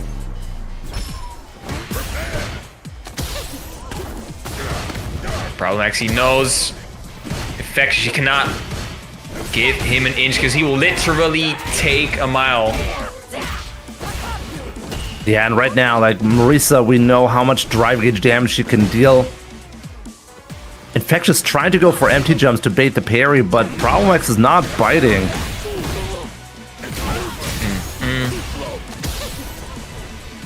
Let's see. Oh, This wow. time he does hit him. I mean, we've seen Problem X going for the slide quite a bit, but so far it's been snuffed.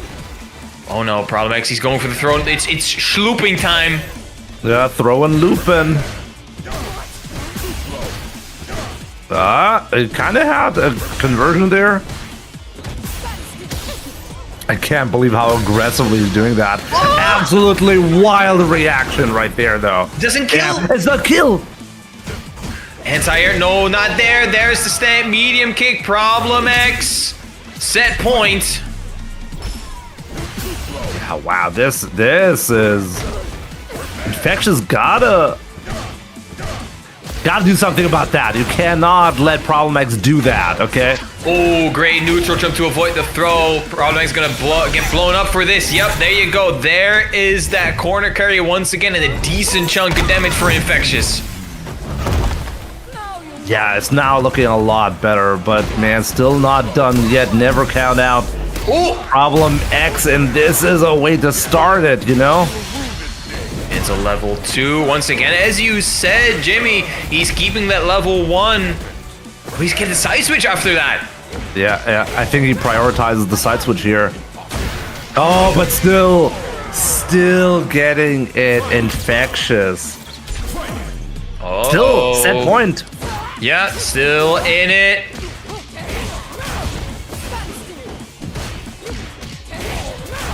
Wow, Infectious now looking a lot better though. Getting a punish counter on the throw. Yeah, probably still sitting on that set point, but Infectious, he's working himself in level 1. It's parried.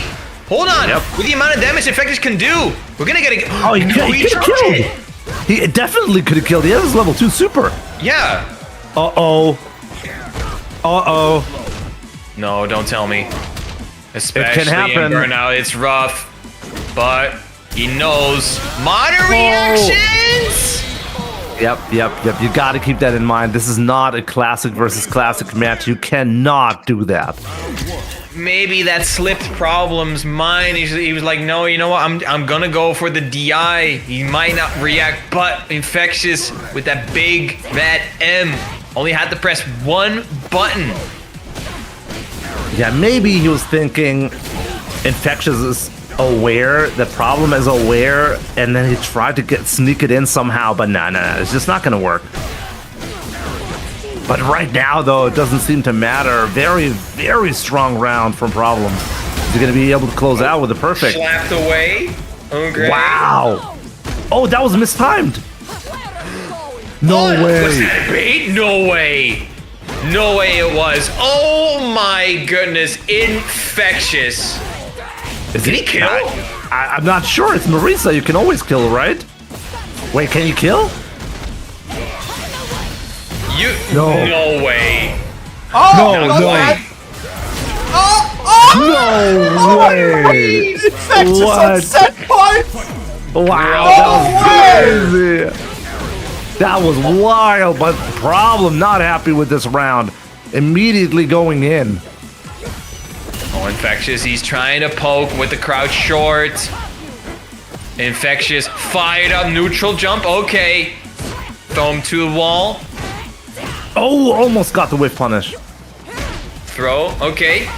Uh-oh. Do we loop it? No, we don't, but we got to scoot him. Level 3 Desperation from Problem X. And Infectious with the amount of damage he can do, that's definitely gonna be it. Infectious eliminating Problem X, qualifying for Losers Finals. Damn, what an incredible set. Like, that was wild. I can't believe that. I think the biggest winner out of all of this is Lex, who's celebrating a competitor for the top spot for the seeding in the CPT. But yeah, still, though, Ending Walker is still in this. Infectious is still in this. This is not over whatsoever. We still got 2 amazing sets coming up. So definitely don't miss out. But yeah, that was the problem. Like, that was wild. Like, from both players. Crazy set. My goodness. We said that Infectious tapered off a little bit, but apparently not. Speaking about tapering off, we're not tapering off the World Warrior program, because in 2 weeks, on September 20th, we'll have World Warrior EU West. That's going to be on the second to last day of the summer, and after that we have the best Warrior region, Germany, Deutschland, Schland, on September 21st. We're gonna start off. Yeah, we're gonna start off the fall with Germany number 4, because of course next weekend we got UFA offline CPT qualifier. So you best believe all the top players in the entire world will show up to Paris, France next weekend. Yeah, absolutely. It's going to be a great time. It's, in general, a great time to be a fan of fighting games, a fan of Street Fighter. There's a lot of awesome Street Fighter play coming up, not just offline, also online. I mean, right now, I think that was hands down the wildest set I've seen in a while. Like, Infectious versus Problem X, and we're immediately continuing. We're not stopping. And next up, Infectious is going to go up once again, but this time against Lex, and really curious to see what his modern Marisa can do against Classic Guile, you know? Lex being the top seeder, like the seed of this CPT World Warrior series. We'll see how that's gonna go. Absolutely. We got 2 more sets for this UK and Ireland World Warrior. Up first, we got Lex versus Infectious. Guile versus Marisa.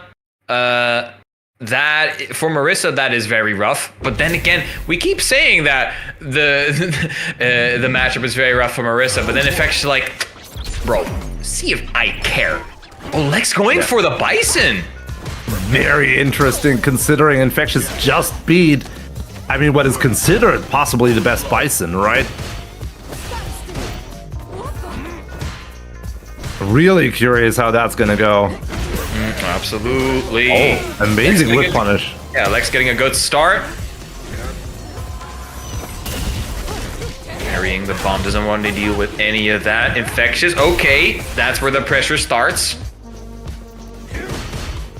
I wonder if there's a reason. Maybe they've played and he doesn't really like the Guile match. Who knows? Maybe. Ooh. But Lex is usually known for his Guile. So let's see how What do you it... mean with unmute the stream? Is the sound gone? I'm not sure. I can hear everything. Yeah, sounds good. Stream sounds good. Maybe chat tripping a little bit. I don't know. Could be. Anyways, got this thrown round right here, like, yeah, this. Oh wow, this slide is coming up. Like, it doesn't matter if you're a Guile player at heart. The slide is gonna come up if you're playing Bison, it seems. But I mean, I just said it right. This is crazy. Wow. I mean, Lex is really showing this is paying off. You know. Wait, drive rush? Yeah, Problem did the same thing earlier. Yeah, and Problem did the same thing and it worked out as well. I'm not sure what kind of magic that is, but it works for some reason. It delays the scissor kick slightly, so I think if they attempt to punish the drive rush, they'll get clipped by the scissor. Yeah, so you get at least like a counter hit or a punish counter confirm off of that. That's true. Exactly, yeah, that's the idea. But still, it's so fast, you have to be very confident your opponent is going to react immediately to drive rush, otherwise it doesn't work. Absolutely. Okay, so Lex still chilling. He also knows that he is not allowed to press any buttons or with any buttons in front of Infectious. And also don't just go for empty drive rush because you will get clipped by that crouch medium punch, and Infectious is straight going into that level 3 corner carry and damage. Yes, please. Yeah, this is a good spot for Infectious, but still, oh my god, what was that? Huh? Uh-oh. Oh, that was a punish, but he didn't convert off of that. Could have had more. I'm sure Lex could have killed there. He wasn't expecting the punish counter. Insane things coming out both sides here. Yep, let's see. Man, the pressure from Lex has been crazy. But man, there we go. Infectious landing that crucial jump in. Yeah, scissor kick so difficult to punish from Marisa. Lex keeping the pressure going, of course, with the back heavy kicks. Of course, one of Ice's best buttons. The throw attempt is not punished there. Yeah, kind of wild, right? I think they're really trying to bait each other into some weird stuff right here. Oh, the tray coming out as well. So slow paced. Lex, both players know. Uh-oh. Yep. Infectious so good at that. Oh, that... I don't think it's gonna kill. Yeah, he's not gonna spend it. Oh, man, but still not... Ooh. Throw is ugly. teched. Infectious walking back. DI, not quite there. Uh-oh, yeah. What? Oh my days, Infectious, you cheeky bugger. He's Pretty sure. Yeah, pretty sure Lex was buffering there. He had to cover the DI, and getting a stray hit is a lot easier when the opponent is buffering super. So great play from Infectious right there, getting that first game on the board. Right, Lex swinging back immediately. Right, Infectious throws him towards the wall, however. Yeah. Oh man, what a punish counter. That hurt. That looked painful. I mean, if you get hit by Marisa IRL, pretty sure you would just die. Yeah. She hits her hard. This woman does not skip a single day in the gym. Pretty sure she goes like 3 or 4 times a day. Yeah, for sure. 3 or 4. Wow. That's some dedication, but yeah, she definitely has the build for that. That she definitely does. Oh. Gladius finds the mark. Once again, slowing the pace down. Oh, amazing whiff punish though. You cannot whiff any buttons against Infectious. We're not allowed to. Yeah, it's very impressive. There you go. There's the evidence. Oh, straight into level 3. Again, that corner carry is such an important tool in this game. And it also does a pretty decent chunk of damage. Look at that. That's all about getting the drive gauge advantage as well. Marisa is so good at getting the burnout from the opponents. But right now, though, Lex, very aggressive. Oh, finally getting punished. Oh, so defensive. Stared into the abyss with that one. Oh, No big whiff. way. Nothing after that, though. Lex dropping the big punish. Wow. I can't believe that worked out. Ooh. Crucial Great tech tech. as well. Infectious, Yeah. he knows what is at stake. But Lex, he also does. He knows he has to be absolutely faultless. The shimmy is there. Lex This was slipping away. Yeah, very important round right there. You have to equalize 1-1. You don't want to go up or like be behind 2-0. It's a very big difference. Maybe level 3. Nah, still holding on to it. Yeah, just like Problem X, like always holding on to the super because you gotta be scared of Marisa.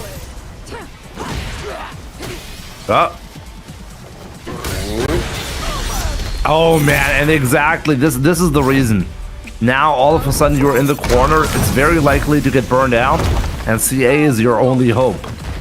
You die in 1 hit. Oh, but Infectious is gonna go. Actually, Lex gonna go straight for the level 3. That should be enough to kill. Yeah, it's CA. It's CA, yeah. Tie things up. No, it's not. No. Nah, it can be. No. Oh my god. I can't believe that. It looked like it was good enough. My goodness. I feel like I've been wrong on every single super. That was Marisa health. Anybody else? Yeah. Absolutely. Yeah. Good thing we have readers to make us feel better about every single super interaction that I've been dropping. Hey, that's gonna kill. Oops, nope. I mean, you're competing with James Chen pretty well. You got me Shout out good. to the man. Yeah. Will this kill? Hey, that will definitely. The forward heavy kick finds its mark. Infectious once again wants to extend his lead. Yeah, but I gotta say, I'm so impressed by Lex so far, being able to play a matchup like that from his secondary right after Infectious beat Problem X with his Bison. Crazy. Oh, do we loop it? We Throwing looping. Oh, he mistimed it. Yeah, he did. Oh, tried the whiff punish with that? That was crazy. That was just a mistake, I feel, and wow. Yeah, Lex, like, really, I don't know, Infectious had 3 whiff throw attempts. That was wild.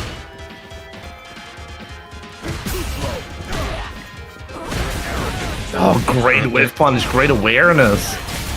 Yeah, we planning the ball. Infectious got the diffuse kit immediately gone.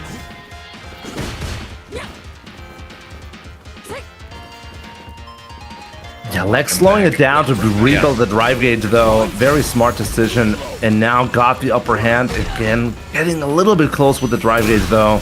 Oh, wow! Juggle. That should be it. Level 3, yeah, more than enough. Was already in the yellow. The 500 extra HP is not going to help you out this time, baby girl. And now Lex, 2-1 ahead over Infectious.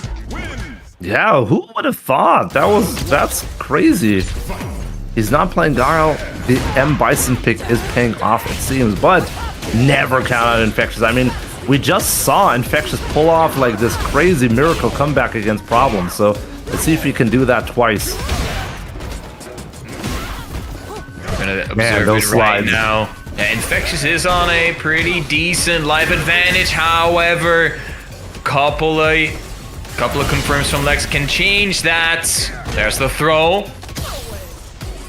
Not throwing, looping denied.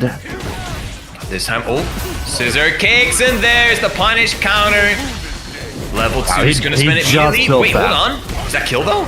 I'm not sure. There we go. It will. Indeed, it will. Lex, set points. Looking at grand finals loser side. Yeah, that would be wild. But Infectious still not out of this amazing whiff punish. Always ready for that. Backdash to avoid the throw. Oh, great whiff punish again. What, we sliding through? So lucky was Lex right there. Yeah, that slide could have really cost him. Scoot him, the armor is there. Good confirm, replant the bomb. Yeah, this is a like, you cannot get hit by anything now. Yeah, tech and you die, it is. And he did tech. No death. Yeah, but there's a low forward and Lex. Oh, no. Wrong combo. Could And he have can done chip. the level 1. He can chip. No Wow, way, what? don't I tell can't me. believe that. I can't believe that. Are you kidding me? All he had to do was level 2 super, but instead he went for the wrong conversion. Oh, Lex, now he's sitting on 3 bars. Oh, there's the whiff punish. He did it with the stance short. Yeah, that was a bit odd. But still, Infectious still alive and really not looking that bad. Bomb has been planted. Next hit will definitely kill for Lex. Okay. Yeah, dangerous. And once again, he finds the right moment. And again, he gets it. Super is coming, Level right? 3. Oh, level 1, fully charged. Still pretty decent. Lex, gotta be careful though. Yeah. Any hit on either side. Burning himself out, Lex. Oh, he Dangerous. gets the throw. He jumps out of the pressure into the scissor kicks, and Lex 3-1 over Infectious. He gets a second go at ending Walker in grand finals. Wow. I can't believe the way he did it. Like, Lex right there. Phenomenal play. The fact that he can just switch it up like that, get that secondary out, and get this huge W. I mean, he did have this fumble where he could have killed with the level 2, but still, all is good. Lex moving on to grand finals to meet with Ending Walker, and I have to ask myself, like, is he possibly gonna play Bison as well, or does he know Ending Walker is too ready? I mean, if you think about Xiaohai versus Ending Walker, Mena RD versus Ending Walker, you could really see that Ending Walker knows how to beat players. The characters who like it's just impossible to beat Ending Walker against M. Bison or Blanca, it seems. And if you pick those, I don't know, maybe Lex is actually going to pull off a miracle. I'd be shocked if he's able to do that. But he was able to do that so far, right? I mean, Absolutely. He just did that against Infectious, where I thought, wow, no M. Bison is going to beat Infectious.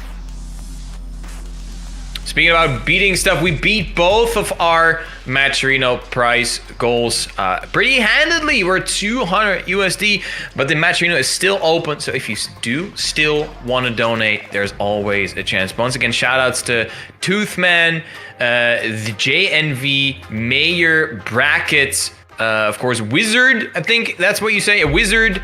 I think Beverly also donated earlier, very early in during the show today. To Punk the God just donated $5.50. I know he's thank watching you so right now, much. so all the shout outs to his chat, you know. Thank you so much, Mr. Dagod. We appreciate your support, and hello to everyone in Mr. Punk Dagod's chat. You tune in at the exact right time, because we're about to get into grand finals. Ending Walker versus Lex. Should be a great one. I'm really looking forward to that. And I do believe we're gonna see the Guile. I'd be shocked if M. Bison was gonna be the pick. I was gonna say, yeah. I mean, it's gonna to be be the one. fair,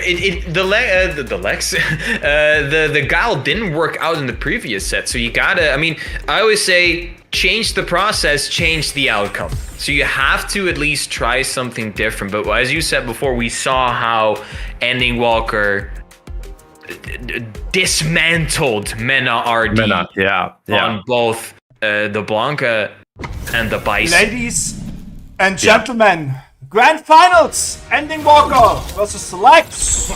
Yep. There you go. There's the Guile as we realistically expected Lex to pick right here, but Lex fighting from the loser side, and if the last set is anything to go by, it's going to be a rough one for Lex.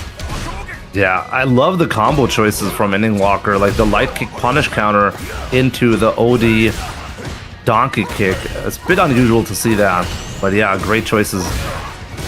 I'm taking notes right now. You know, this is absolutely amazing play. But right now, Lex is the one dominating. Great. Is he gonna? Yeah, with level 1, he can definitely get the There we go. I saw the startup of a solar plexus strike from 3/4 screen coming out from Ending Walker. Pretty sure that was not supposed to be that. Maybe that was a Hadouken that didn't come out right. But Ending Walker still undetermined. We don't dwell on the past. We only look toward the future. Yep, absolutely. And right now, the future holds a lot of OD flash kicks. You know, that is typical in typical Lex fashion. Oi. There, almost got inversion. That looked interesting. Interesting is the correct word right there. Oh, jumping again. Not quite there. Lex almost burning himself out. The perfect parry. This time the jumping actually works out. Lex not quite ready with the charge, I think.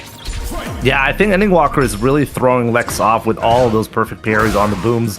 He's just not expecting every single one to get perfect parried, and every single time there's like a strong response and baited. Oh no. That was perfect. That was the perfect punish from Ending Walker. Baited the drive reversal, huge life lead, and now we'll see, is the stun coming or not? What's gonna happen? Oh, man. He baited out the throw. DI meaty as all hell, and Ending Walker with the amount of resources he... No. Brother, did you just do that?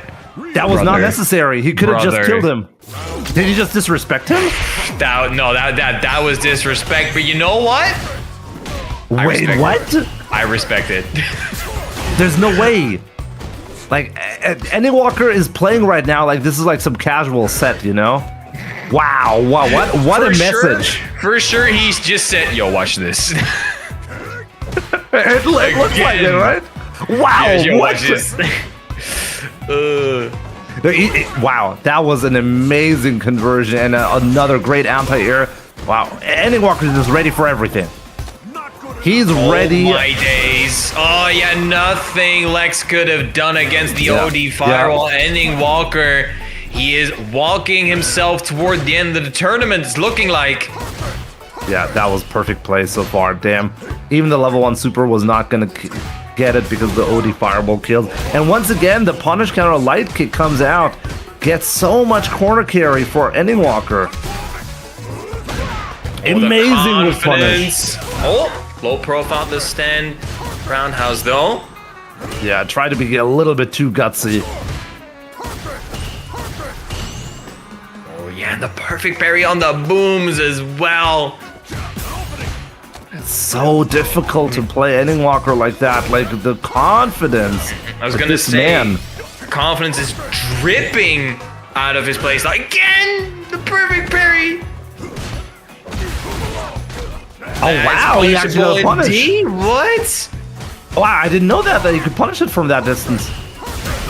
We learned something from the OD Fireball. Ending Walker 2-0.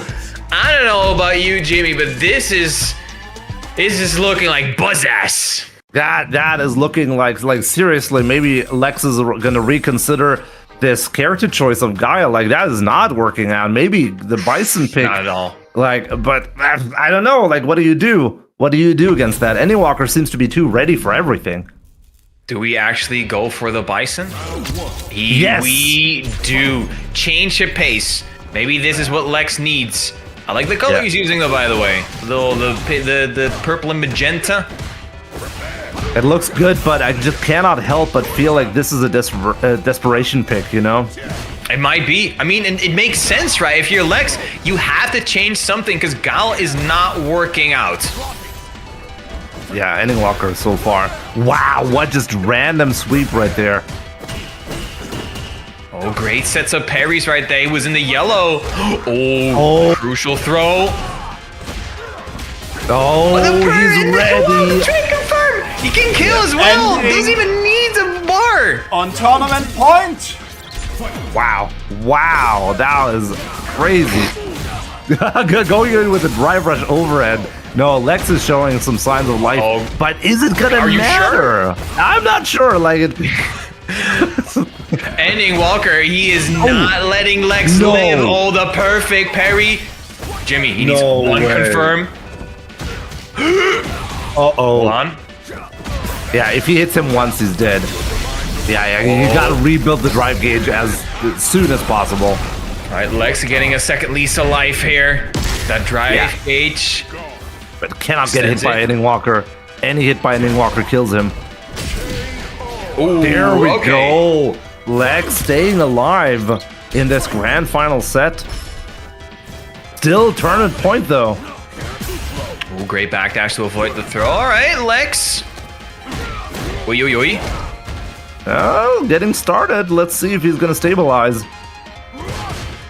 There's the forward heavy, the solar plexus strike. Oh, try to interrupt the drive rush. Okay, Lex, as we said, showing signs of life this time. Wow. What? Wow. Perfect parry? The He perfect bomb? Are parried you that. kidding me? I was about to swear. Oh my goodness. That was crazy. Again, he did it again. Oh, no level 3 this time. He wants to save it. Again, low profiling. The stand heavy kick. It's not the first time Lex has done that.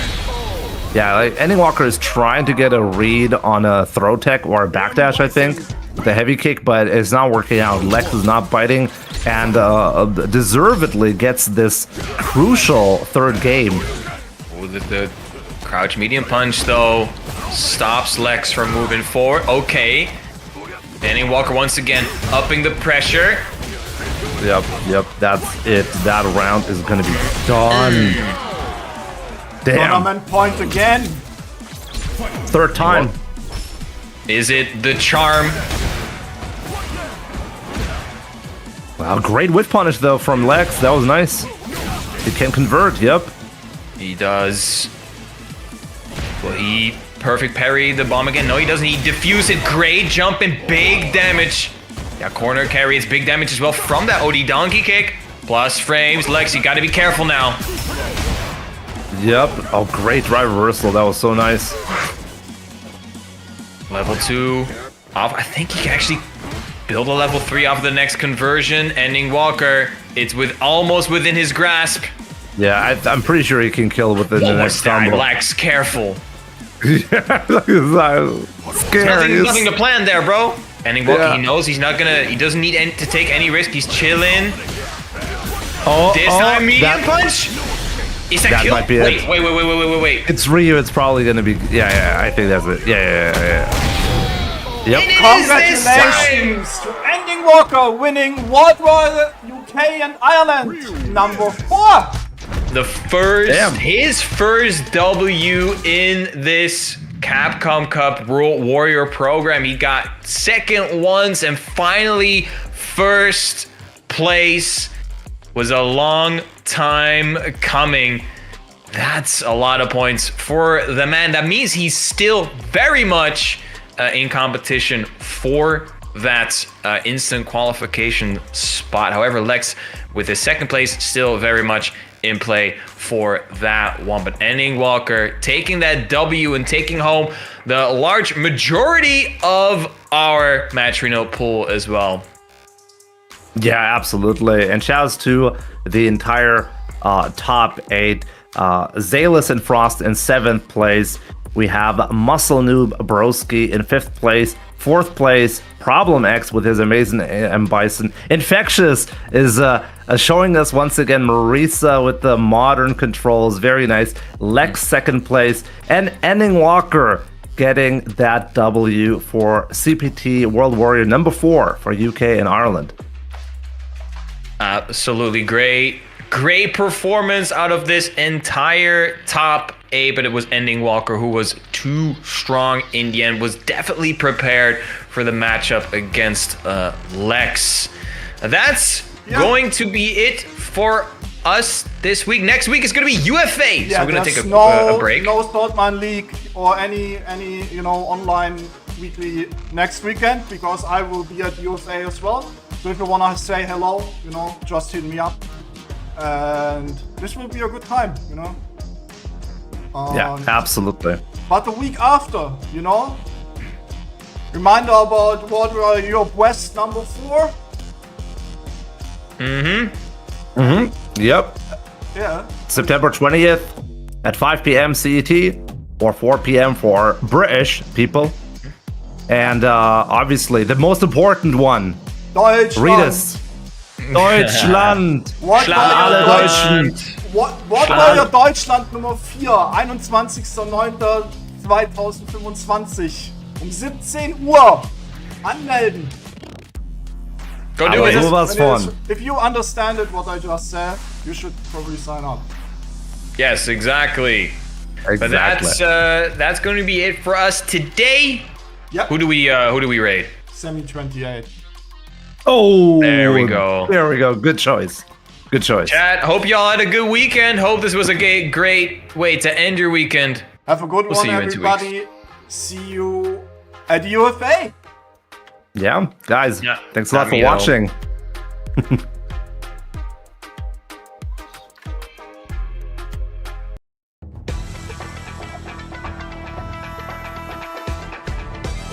It's pretty much don't get hit moment. Oh my god, you got hit! Oh my god! Like he's about to get burned out. It was so clean. Oh, there it is, the nice reaction to DI. Hadouken! Don't want any of it. Trying to drive push again. Caught him jumping back. Overhead, still going. Yeah, he could indeed just chip, but... Oh, no way!